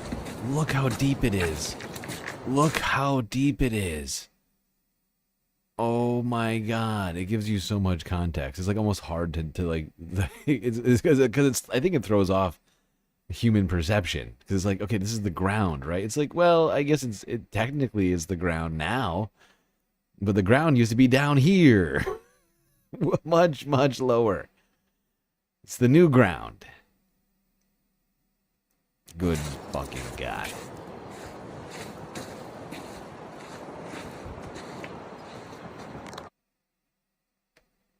Can you imagine being faced with a flood, like barreling down on you, like just a human being walking around? You'd be so fucked. It's just water moving at like 50 miles an hour, full of like rocks and boulders. Just flying down a hill at you. It's horrifying. All right, we're skipping News Nation. These people are always creeping me out over here. For many in Southern California, this Christmas was quite literally a washout. Heavy rain touched off flooding and mudslides that damaged homes, swallowed up cars, and forced evacuations. Some people had to be rescued from rooftops. The storm is already blamed for a number of deaths, and more rain is in the forecast. Andrew Kozak will have that in a moment. But we begin with Andres Gutierrez in Southern California, where a state of emergency is in effect for a second night. Andres? Good evening, Major. Over the last 24 hours, some parts of Southern California have broken daily rainfall records that they haven't seen in more than 50 years. The ground is so saturated, it doesn't take much rain to send mud racing down the burned foothills here in Altadena. And now this region is bracing for round two. From the hills of Altadena to flooded freeways, California remains waterlogged. People drive around road closed signs and they think they can drive through the water. And what happens, they end up getting stuck, flood out their engine. I'm just realizing right now is that I think California is like literally has been getting pummeled all night. Like as we've been speaking, they have been getting hit. Because they were saying 7 to 9 p.m. on Christmas Day, which would have been, yeah, up at, Jesus.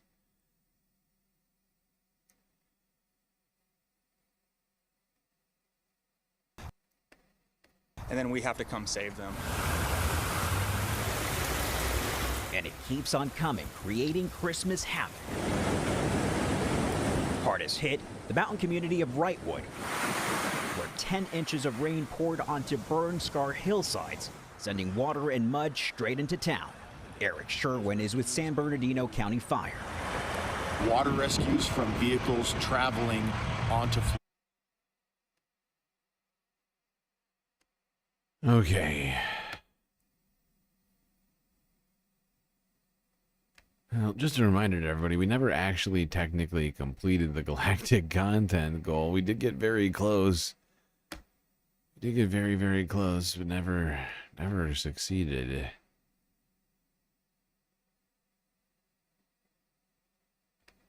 Trying to remember just how far we got.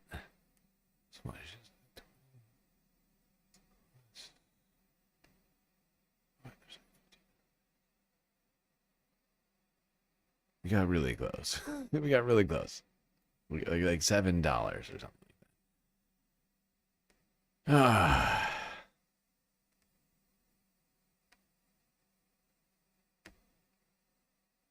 All right, we're going to move on from this flood for now. We'll probably be talking about that in the coming days this week. Right, a lot to unpack there. I don't even know how many people have died at this point.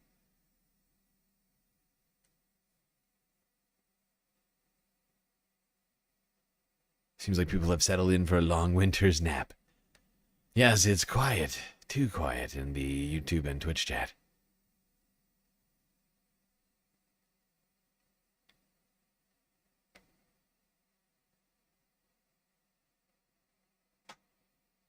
Maybe I should just do that. Maybe I should just end the stream. I might skip a few things. When I say end the stream, I'm going to skip past a few things. Some of the tougher news stuff, which I guess I'll just do later this week. Holidays are technically almost over. So I'll just do the holiday stories in here. And then call it. I'll just wrap it there, I think. Probably makes sense. Since it is quiet, we never finished the goal. I'm honestly kind of beat for some reason. You're busy making brekkie and tidying up your messy flat. Hey, yeah, smart. That's a smart plan. That's probably what I will do down on Earth when I finish the show. Or something similar to that. I've been way behind on my chores down on my Earth apartment.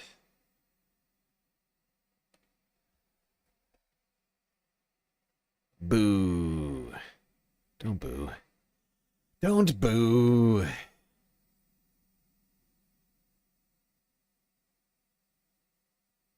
You can only donate your time and bubbly personality. Well, it's always appreciated.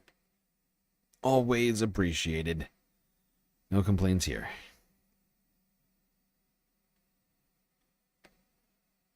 All right, let's go to Spain. SBS News from 2 days ago.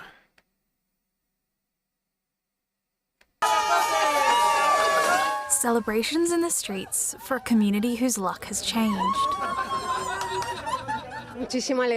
So much joy, so much emotion. We've cried, we've laughed, we've jumped. So much emotion, an enormous joy. Spain's annual Christmas lottery bringing hope and more than 400 million euros to the northwestern province of León, where recent wildfires forced many from their homes and killed 3 people. You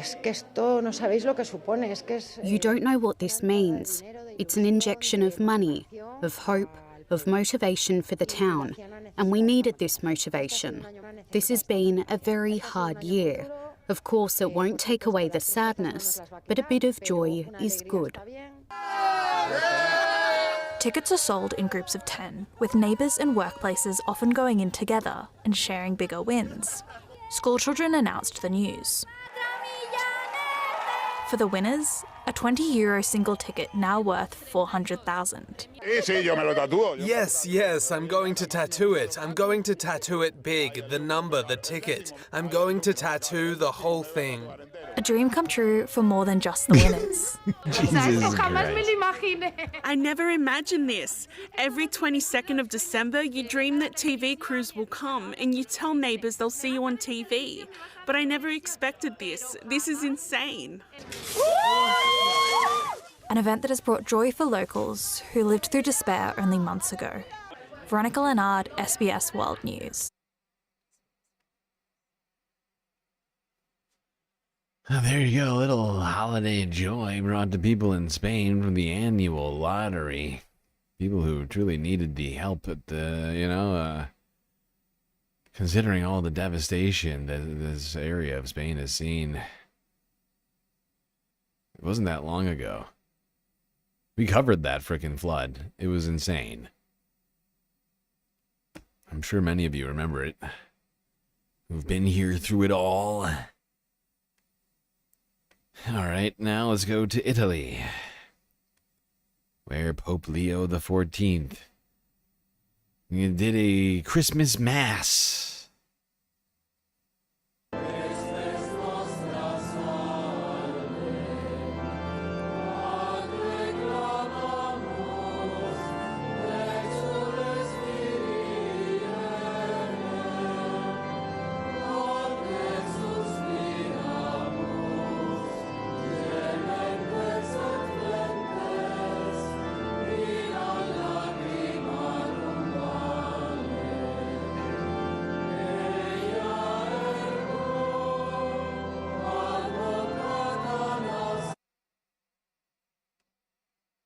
You know, this painting is not bad. I still think that this is the best, best holiday art I've seen this year, of course.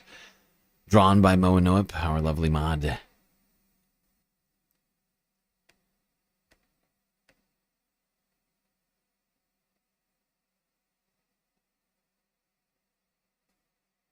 There you go. Pope Leo. Mass. I'm not going to watch it. We got no time for that. It's like a trillion-hour long mass. No way. No way.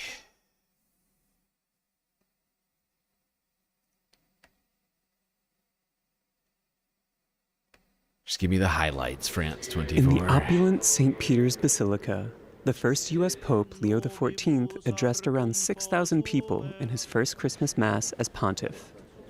He struck a solemn tone, and recalling the birth story of Jesus, he reminded the faithful that refusing to help the poor and vulnerable is comparable to rejecting God altogether. To refuse one is to refuse the other. Yet where there is room for the human person, there is room for God.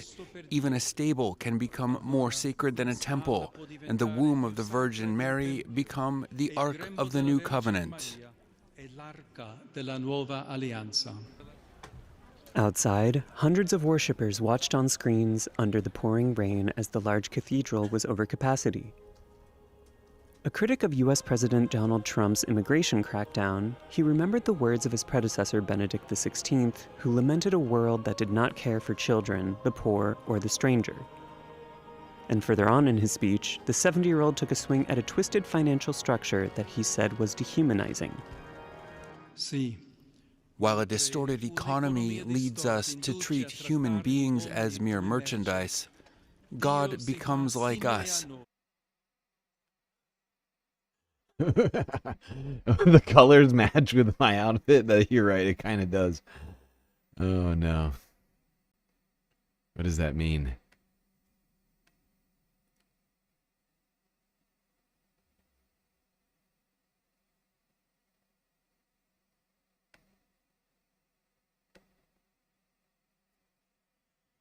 All right, move it along from the old Pope.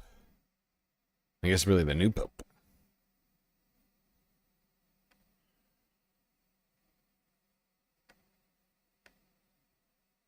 All right. Now let's go to Ukraine. Oh, wait, can't forget. Oh, almost forgot. Almost forgot. How did I forget about this? Oh, my God.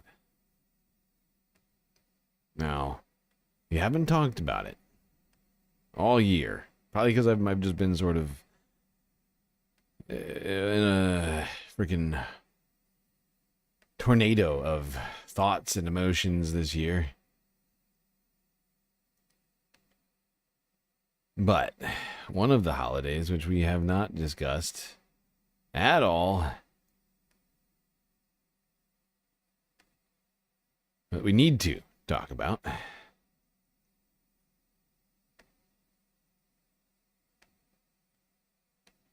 Kwanzaa, the Pan-African winter holiday of togetherness.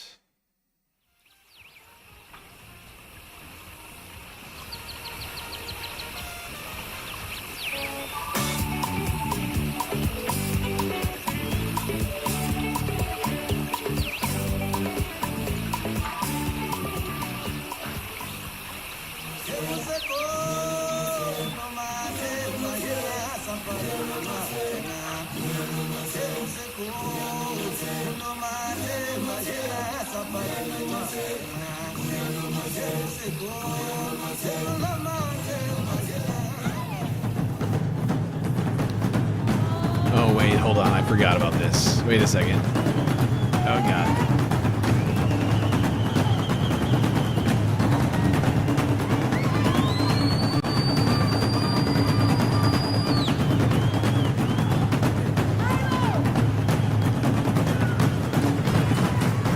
Are we good on this scene? I can't remember. Maybe we're fine. We're fine. We're fine for now. Mama Africa is timeless. And even her music is timeless. The music of her past and the music of her future live today, side by side. And millions of people still sing songs that our forefathers sang.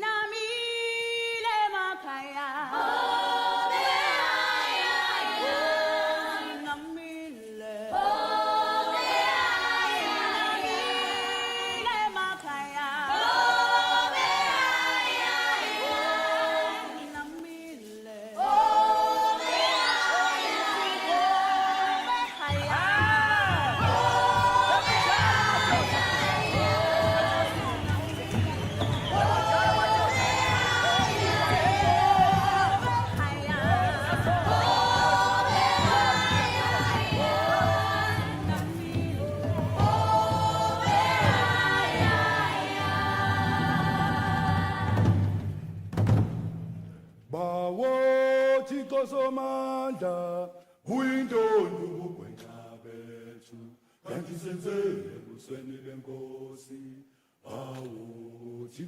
You can't see the video? The reason you can't see the video is because I forgot about this problem with this one. I honestly, I love this. I fucking love this performance. But there is, how else do I say it? There's no other way to say it. There's a ton of tits in this production, I'm afraid. And so there's a few parts where we just can't watch the video because we'll get in trouble. We'll get in big trouble. So I'm gonna have to go back and forth. I'll do my best.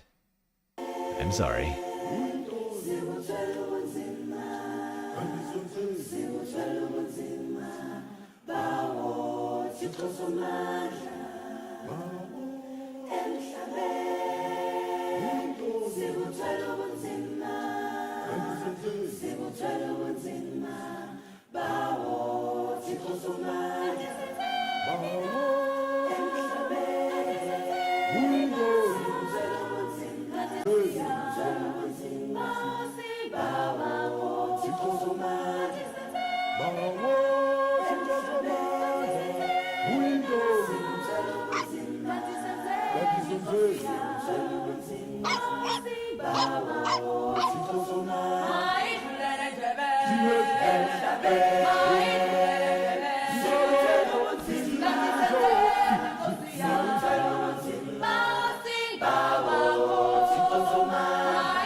To be again.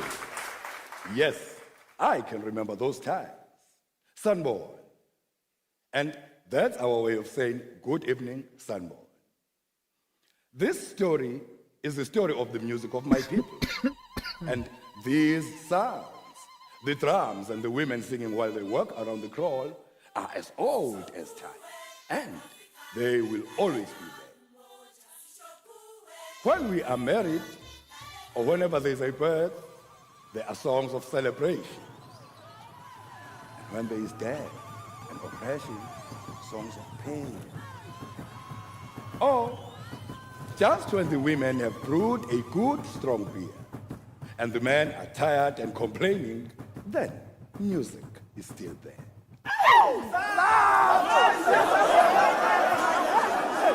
It is so hot, and I am so thirsty. Damn it. They got me. I hope that... Okay, hold on. I'm gonna skip a little bit ahead on this puppy. Can't watch the whole thing. It's like 2 hours long. It's like 2 hours long, swear to God.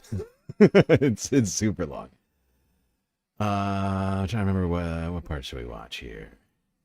And actually, before we watch this next part, well, let me read a little bit about Kwanzaa for you all. This is from the National Museum of African American History and Culture website. The NMAHC. Key points. Kwanzaa is a week-long celebration honoring African American culture observed from December 26th to January 1st. The holiday was created in 1966 by Dr. Maulana Karenga as a response to the cultural disconnection experienced by African Americans.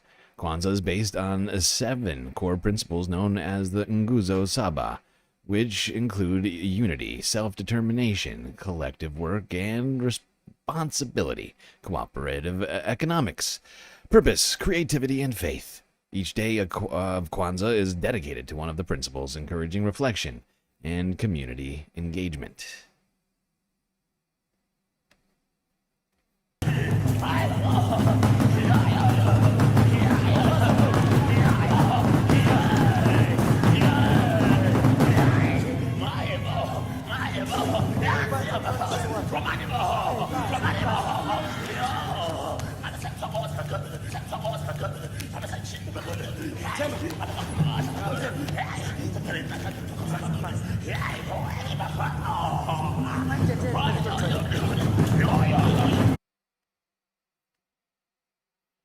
What part of Africa is this from? Do you mean where was this filmed? That's a good question. I want to say Kenya, but I cannot remember. I swear I knew this at one point, but I cannot.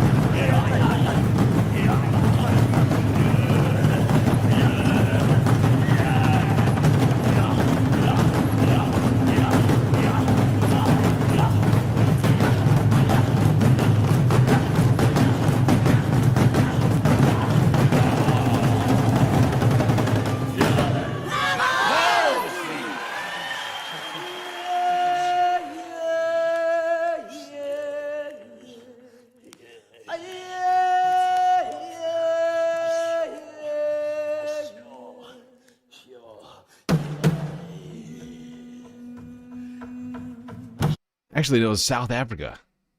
It was South Africa, not Kenya. Kind of far apart.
Okay, hold on. I'm gonna play this for us.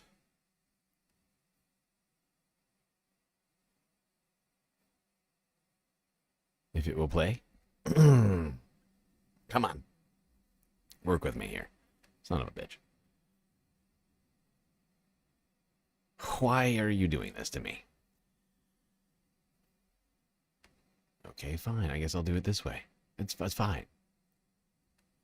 I don't care if the embedded video doesn't work. I'll just go here. It'll make it. It'll be annoying to me, but fine.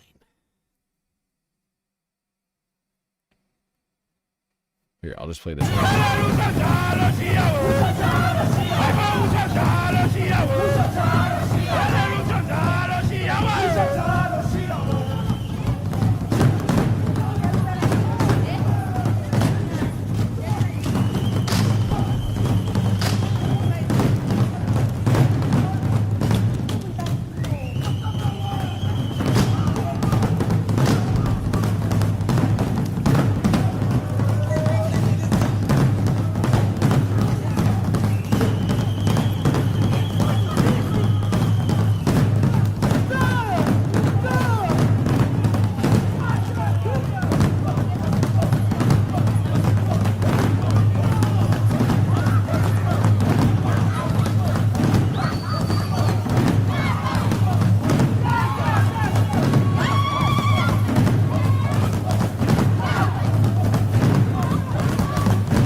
Honestly, the production of this movie is insane.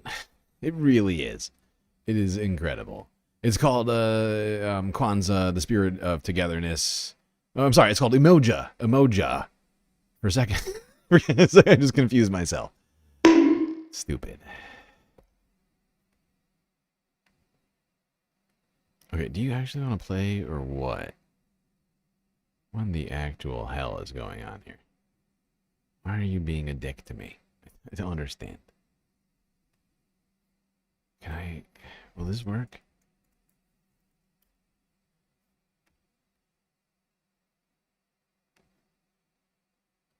Yes, exactly. Stop being weird, idiot. My name is Kelly Elaine Navies. I coordinate the Oral History Initiative here at the National Museum of African American History and Culture. Kwanzaa was created in 1966 by Maulana Ron Karenga, who is a scholar and activist of African American history and culture. And he was a prominent leader during the African liberation movement during the 60s. And it was created as a way for African Americans, not just in the United States, but throughout the African diaspora, to have a time where they could come together and celebrate their culture and their history, pass on important values to the next generation. Kwanzaa was developed based upon festivals, first fruits festivals that are found throughout the continent of Africa, going back as far back as ancient Egypt and up to contemporary times throughout not just West Africa, but also Southeast Africa, all over East Africa as well. And these are festivals that are celebrating harvest, in gathering, when the community comes together to give thanks for what they have, to give thanks for what's coming out of the ground, to give thanks for the new children and the new generation. And Kwanzaa is based upon these types of celebrations. And the word is Swahili, however, which is a language, one of the largest, most widely spoken languages in the world, but comes out of East Africa. The first fruit celebrations last for 7 days. Particularly one that is celebrated by the Zulu, lasts for 7 days. Although the days vary from 3 to 4 to 7, even up to 9. But also 7 itself is a number that has symbolism in African American numerology, but even numerology beyond the continent of Africa, to be honest, that it means perfection, wholeness, wisdom, those type of things. Yeah, so the 7 days start with December 26th, and that first day is Umoja, which means unity. And the second day is Kujichagulia, self-determination, Ujima, collective work and responsibility, Ujama, cooperative economics, Nia, which means purpose, and that happens to be my daughter's name, Kuumba, which is creativity, and the last day is Imani, faith. First of all, it's a fun celebration. It's a time when you get to come together with people in your community and your family and immerse yourself in the beauty of African American culture and the culture of the African American diaspora. And it's also a time when people can pass on values to their children. Most of us we're in a society where these values are not often propagated in the culture, not in the classrooms, not in the media, but this is a time when the community, the family can come together, make sure that they're passing on important traditions and values, the core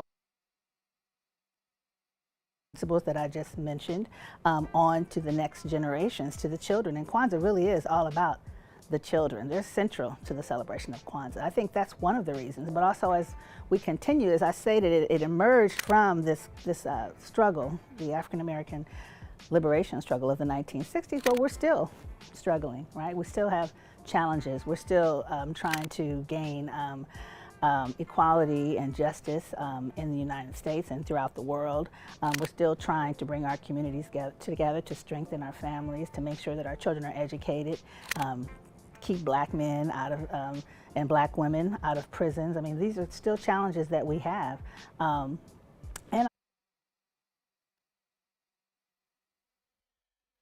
there you go. NMAHC oral history specialist Kelly Navies discussing the cultural significance of Kwanzaa for you folks. And now you know the name of the movie, the meaning of the name of the movie. Umoja. Unity. Togetherness. Alright, I'm going to skip towards the end of this.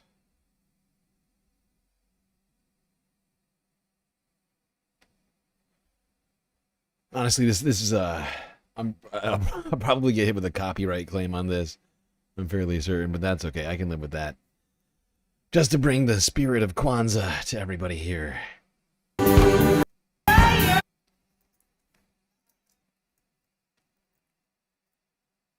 I gotta skip past that.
All right, everybody. But we will, of course, be celebrating it for the rest of the year. Now, let's move it along. Back to Christmas in Ukraine.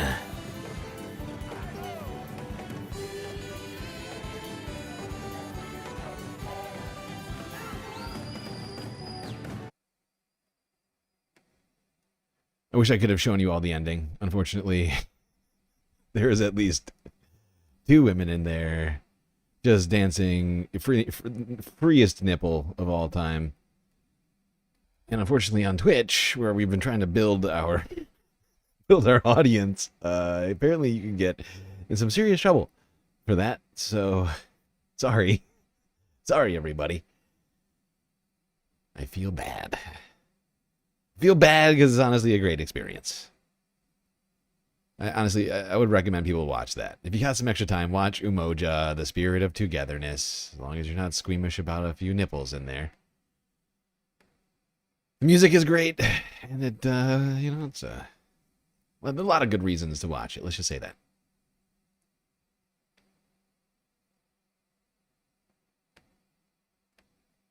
Cultural significance.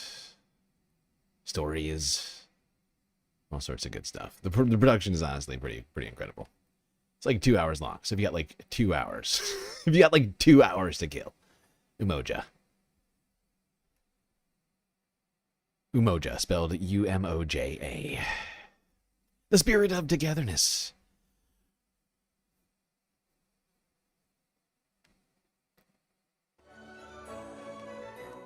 This Christmas classic, heard everywhere from social media clips to shopping malls, began life as Shredrik, a Ukrainian folk carol composed more than a century ago by Mykola Leontovich.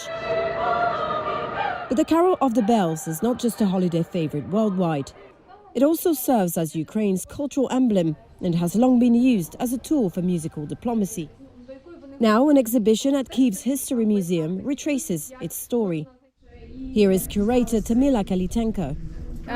In Щедрик, we can hear the whole beauty of Ukrainian language, of Ukrainian culture, and even in different languages, the main context of the song, the context is to bring happiness, to bring a good news to people.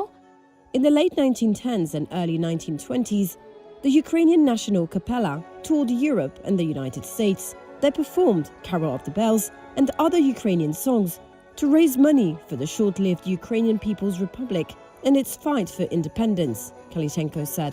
And the song was the first cultural diplomacy initiatives to promote international recognition of Ukraine's independence. There you go. Perhaps you did not know that, but Carol of the Bells was written by a Ukrainian. I'm blanking on his name for some reason right now. What is it? Mykola Leontovich. There we go. I got there. I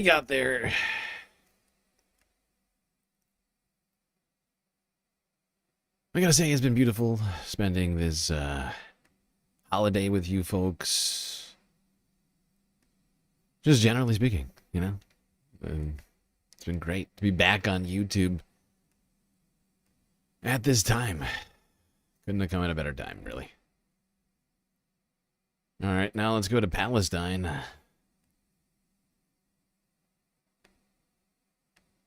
To the West Bank, where people are also trying to celebrate Christmas, the holidays. And unfortunately, Israel has been carrying out demolitions in Jerusalem during the holidays. Bah humbug, says Israel. Planning is supposed to provide for the future. It's supposed to see people as equal, and this is the pure opposite of how I view urban planning. و5 أولاد كانت أمه في سكنة وهو تحت كان 7 أولاد هم وزوجتهم في هذا.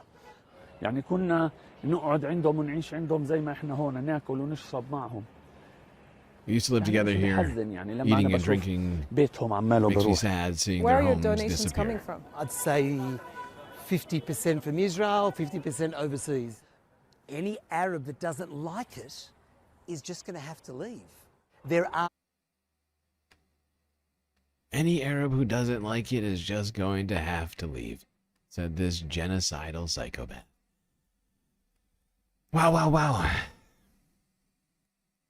Israel stealing Christmas from Palestinians in the occupied territories.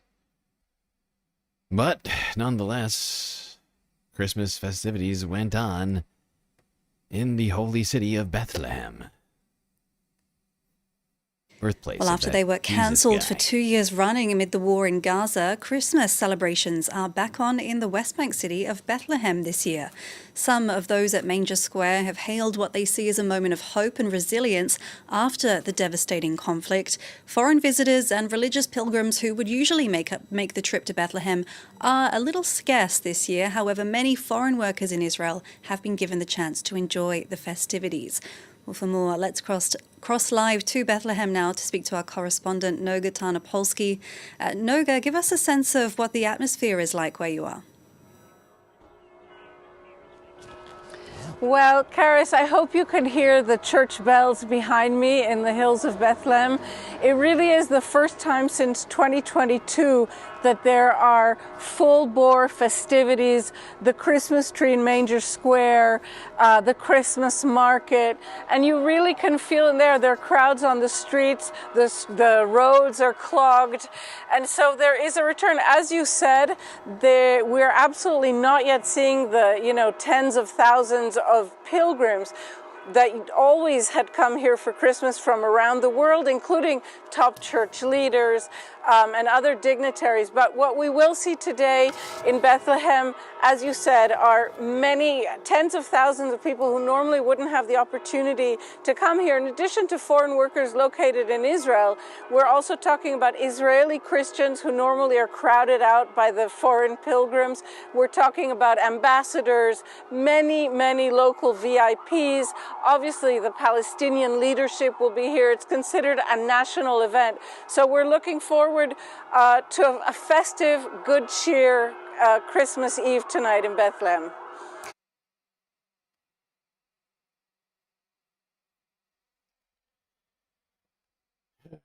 I can't even imagine trying to celebrate under occupation, but Palestinians still doing it nonetheless in the West Bank. Now, one country over in Syria,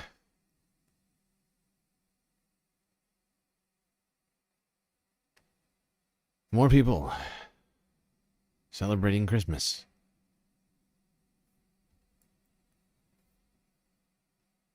Here is TRT World from 22 hours ago. Candles flicker inside Syria's Aleppo churches, their light reflecting a rare sense of calm after a period of unrest. Families gather not only to celebrate Christmas, but to reclaim public space once dominated by fear and uncertainty. Recent YPG tear group-led SDF shelling of civilian neighborhoods during the holiday period has increased fear.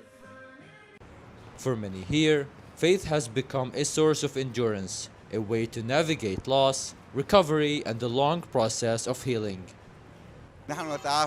We are healing from the ousted Assad regime. Healing definitely needs time.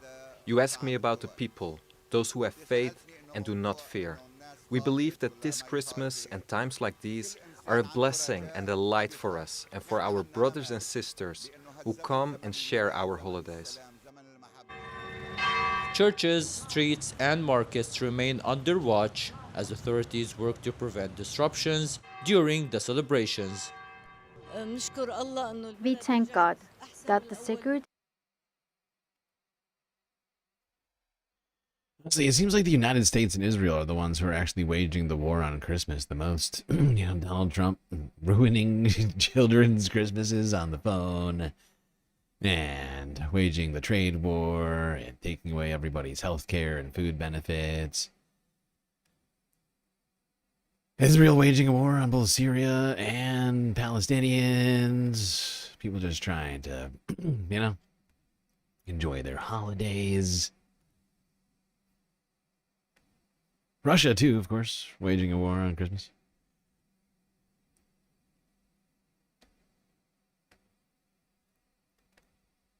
Meanwhile, here, I feel like our job is basically done. What are we to do?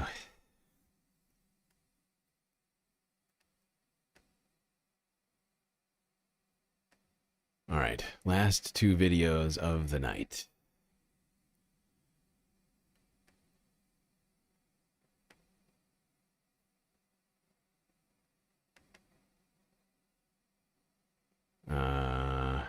Yes.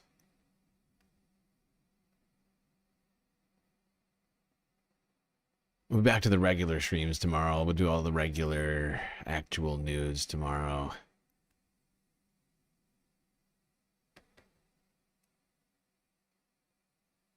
My voice and animation don't look in sync. Are you sure? I mean, it's as good as it's gonna get, I think. It's not perfect. I know that. But it could be way worse. I also know that much. Alright, let's go here.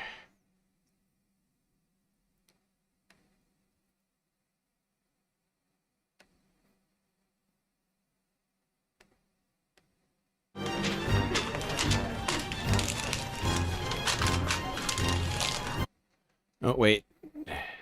Is this in the right order? No. Sizzling seafood, festive rowing and a city soaked in holiday cheer, Sydney has celebrated Christmas in style today. While the weather might not have been what most were wishing for, it didn't ruin the day for some of our youngest after a visit from the big man in red. For 365 days, this is the morning they've been waiting for. No alarm clock needed, just sheer excitement and anticipation that a special someone had stopped by. Santa Claus! This year, the nice list was very long. There was Charlie and Edie, Charlotte and Lockie, Harrison and Tia, and even Skip. Is that your present, Sippy? One after the other, pure joy. Merry Christmas! I can't believe there's so much present. And with every rip of wrapping paper, suspense, did Santa bring me what I had hoped for? This is so cool. This is exactly the one I wanted. Whether it was your first Christmas or you've been a regular on Santa's list, with every tear, it was love at first sight. Oh, these are cute. Do you like it? I love it. And with the presents unwrapped, it was time to feast. Merry Christmas! For some, that was at home, while others opted to dine out, the Sheraton hosting its annual lunch, a seafood spread as far as the eye can see. What's a healthy number of oysters, do you think? I would say 8. As well as meats, salads, desserts, and quite literally, anything you can imagine. We're going to probably feed about 460 guests today. For the oysters, we ordered probably about 400 dozen just for today. And the prawns, we're going to use about 200 kilos of prawns. Even a special visit from the man in red and his lady. So you've had a very busy night, I take it, both of you? Yes, after appearing on Channel 9 last night. And after the feast came the food coma.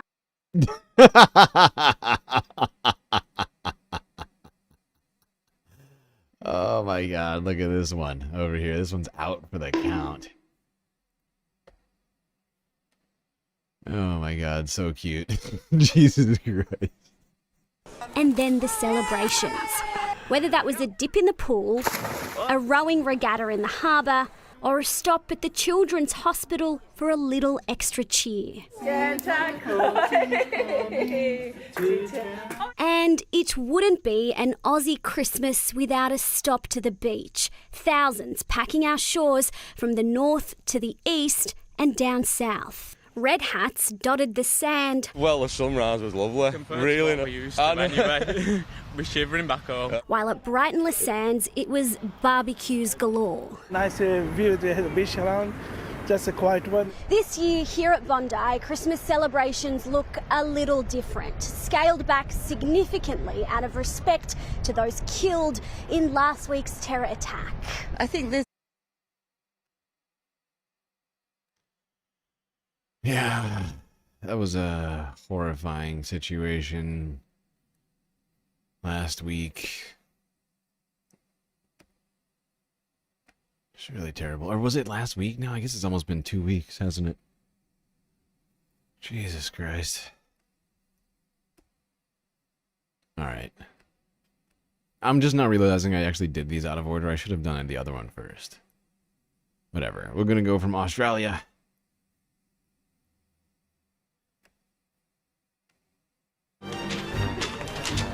to Japan.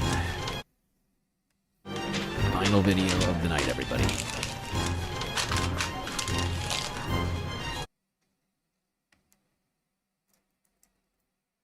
Final video of the night. NHK Japan. Oh wait, is this NHK? Actually, this isn't NHK Japan. How did I get recommended to this video? Anyways, let's watch some Japanese speed rapping.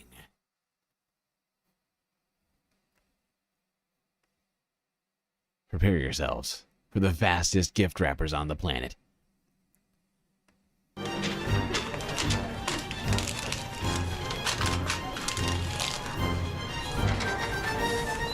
So how fast can Japanese wrap a gift and do it beautifully? And why the need for speed anyway? So here we are inside of Mitsukoshi department store, Ginza. No other country in the world does gift wrapping better than here in Japan. It's an art, from the paper to the style, technique, speed of the wrapping, and even the unwrapping. Watch to the end for that surprising scene. I'll even try my hand at speed wrapping. Why do they move so fast? This all leads into the culture of gift giving here in Japan. And in this episode, we're going to dive deep into that.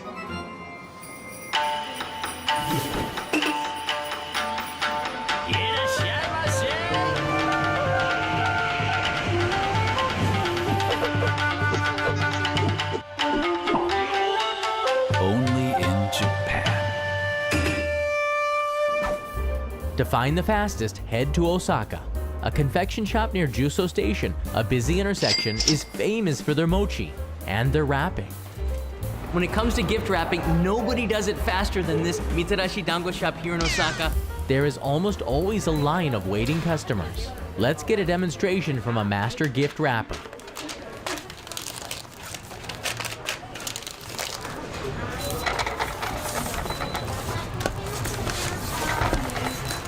The wrapping keeps it warm, makes it a great gift. They use no tape, easy to open, just pull the ribbon.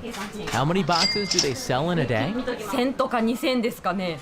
なんでこのスピードでラッピングしますか？ここ一応人通りが多くて、その横にある信号を渡りたいっていう方が多くて、その度にラッピングを早くしていくので、スピードが速くなったっていう。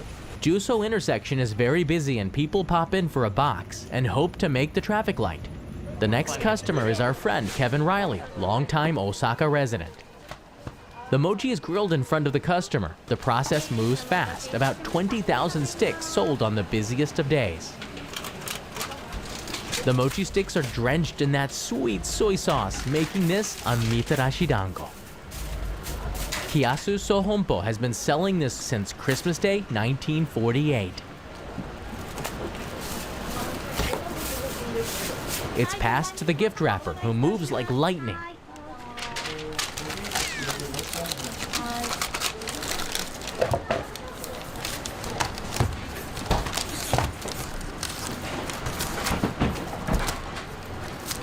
A ridiculous 13 seconds flat.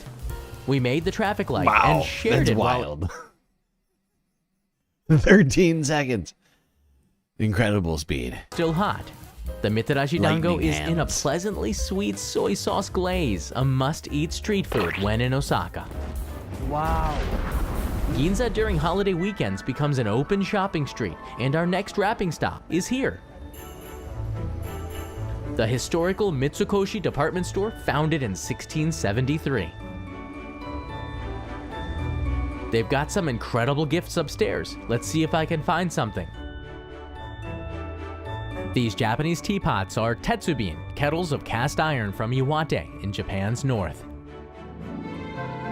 Chopsticks, made in Fukui Prefecture's Wakasa region.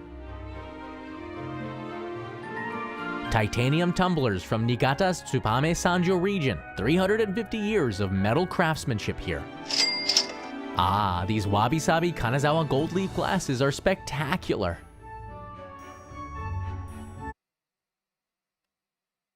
Okay. You don't need to know what's everything in the store, pal. Okay? Settle down over here. We're here for one thing and one thing only. Gift wrapping. Something out, and as part of the service at Mitsukoshi, you can have it gift wrapped. The wrapping must be perfect. Staff careful to line up every fold like it was origami.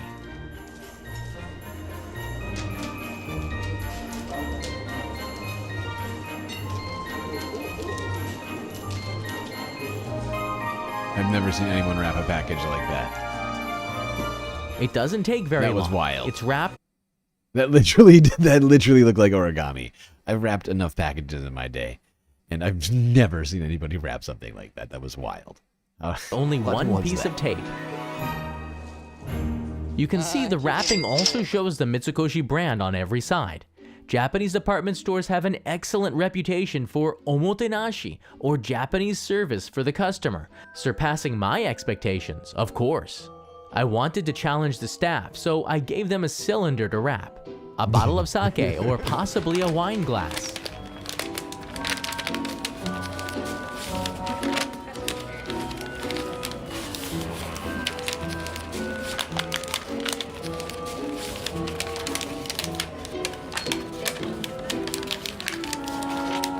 This is wild. Perfect. It seems like These people they're are ready for pros. any wrapping challenge here.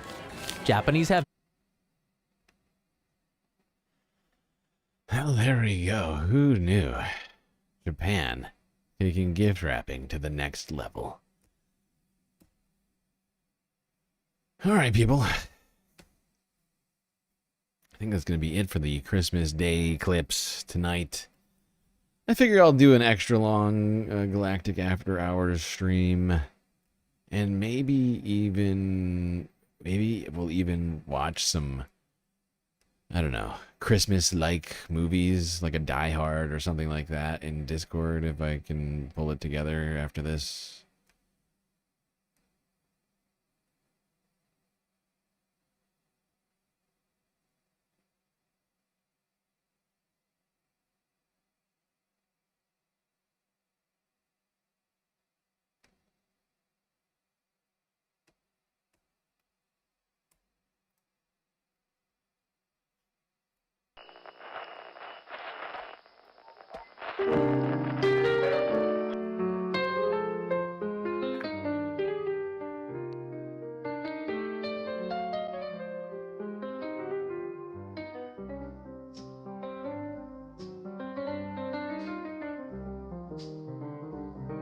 Well, we made it through another stream. It was difficult, but thankfully we had each other to get through it. I'll see you next. You stay classy, Galactic Stream Nation.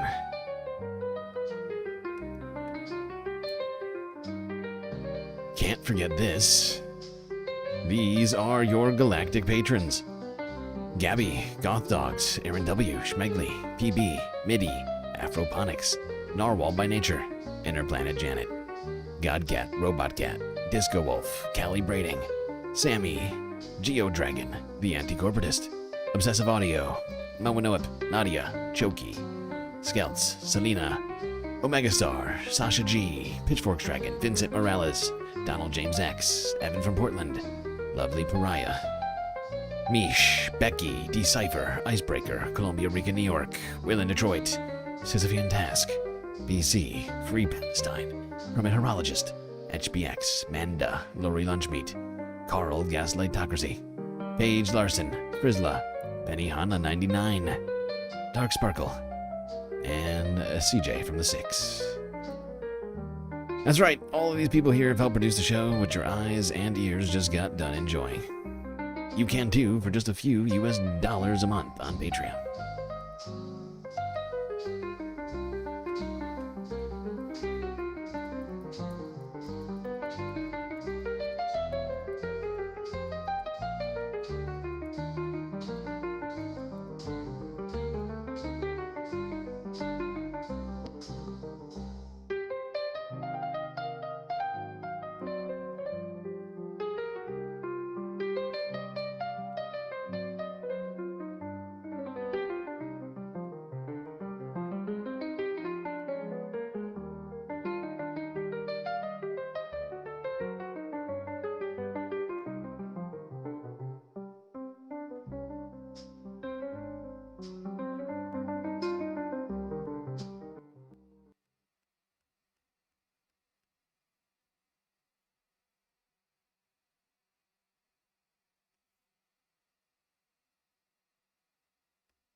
He's got to have this miracle, and it can happen tonight for all of you. If you believe in this spirit thing, the miracle will happen, and then you'll want it to happen again tomorrow. You won't be one of these bastards who says Christmas is once a year and it's a fraud. It's not. It can happen every day. You just got to want that feeling. And if you like it and you want it, you'll get greedy for it. You'll want it every day of your life, and it can happen to you. I believe in it now. I believe it's gonna happen to me now. I'm ready for it. It's great. It's a good feeling. It's really better than I felt in a long time. I'm ready. Have a Merry Christmas, everybody.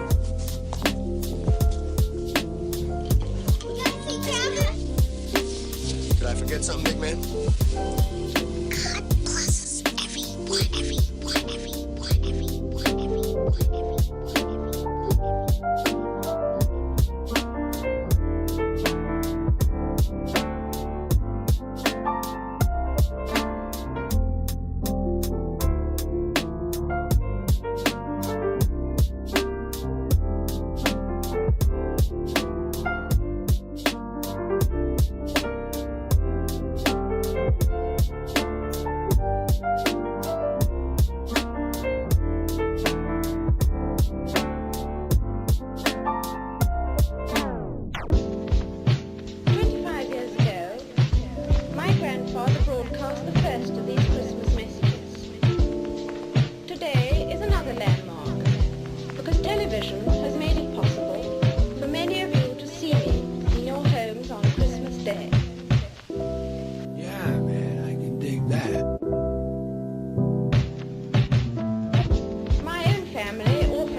That's what Christmas is all about, Charlie Brown.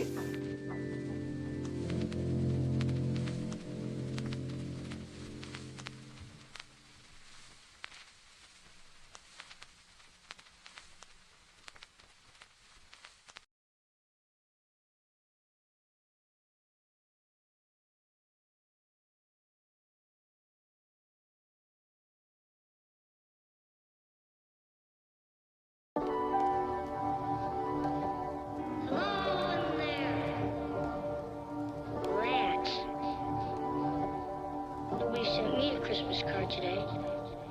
I almost wish there weren't a holiday season.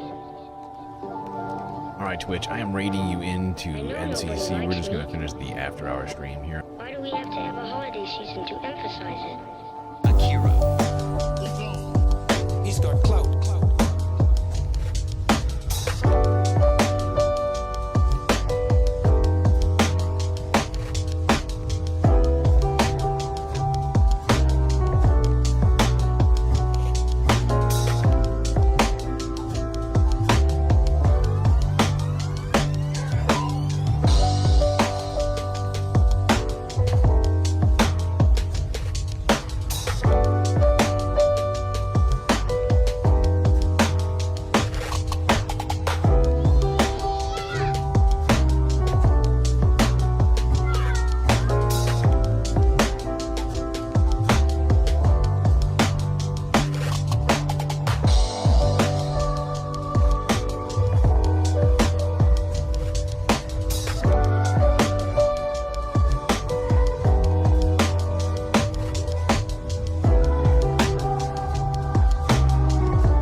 Hi, Frank.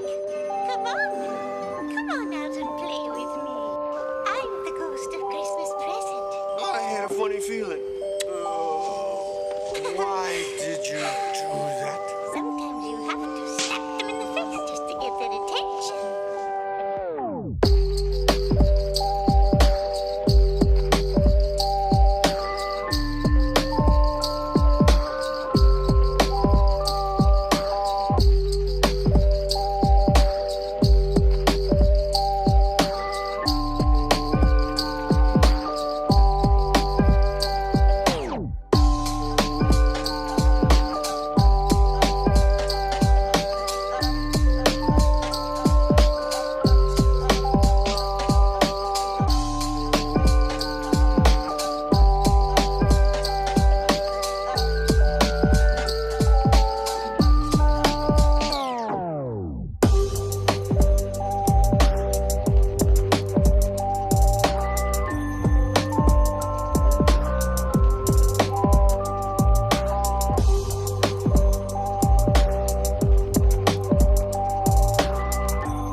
"'Twas the night before Christmas."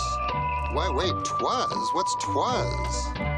Is that short for "it was"? What kind of rush are you in, man? You can't just say "it was." Oh, you saved a lot of time there, fella. Oh, don't come at me with that "it was" stuff. I got things to do. Gotta get down to the donut shop.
to begin, since this is Aunt Bethany's 80th Christmas, I think she should lead us in the saying of grace.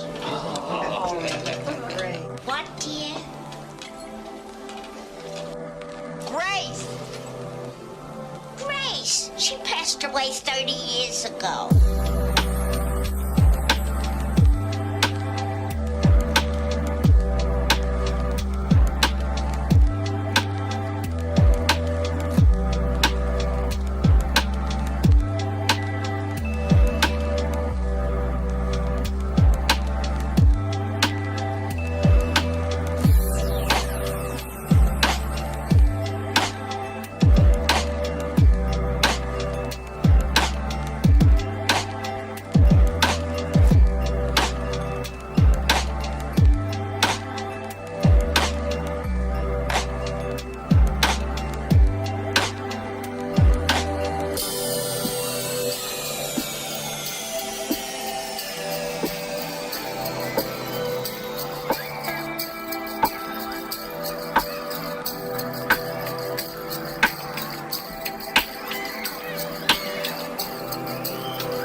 Hey, kids.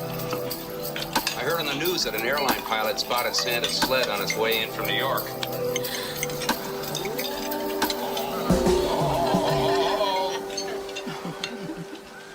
You serious, Clark?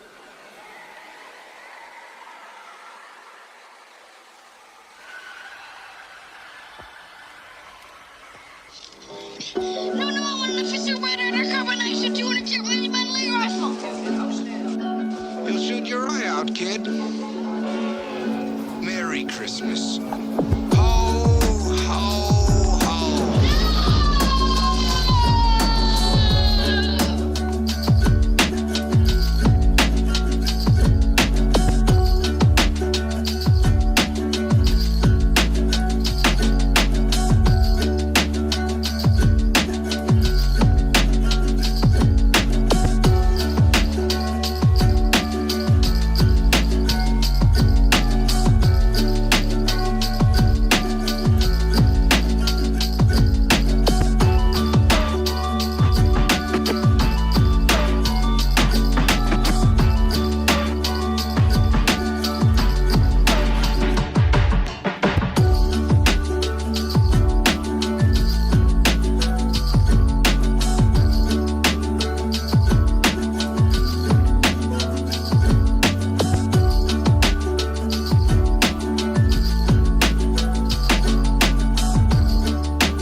I've been dropping some broad hints about maybe getting a hat. Oh no, this is much better. It's like two gifts in one. I mean, I get the partridge, and I get a tree.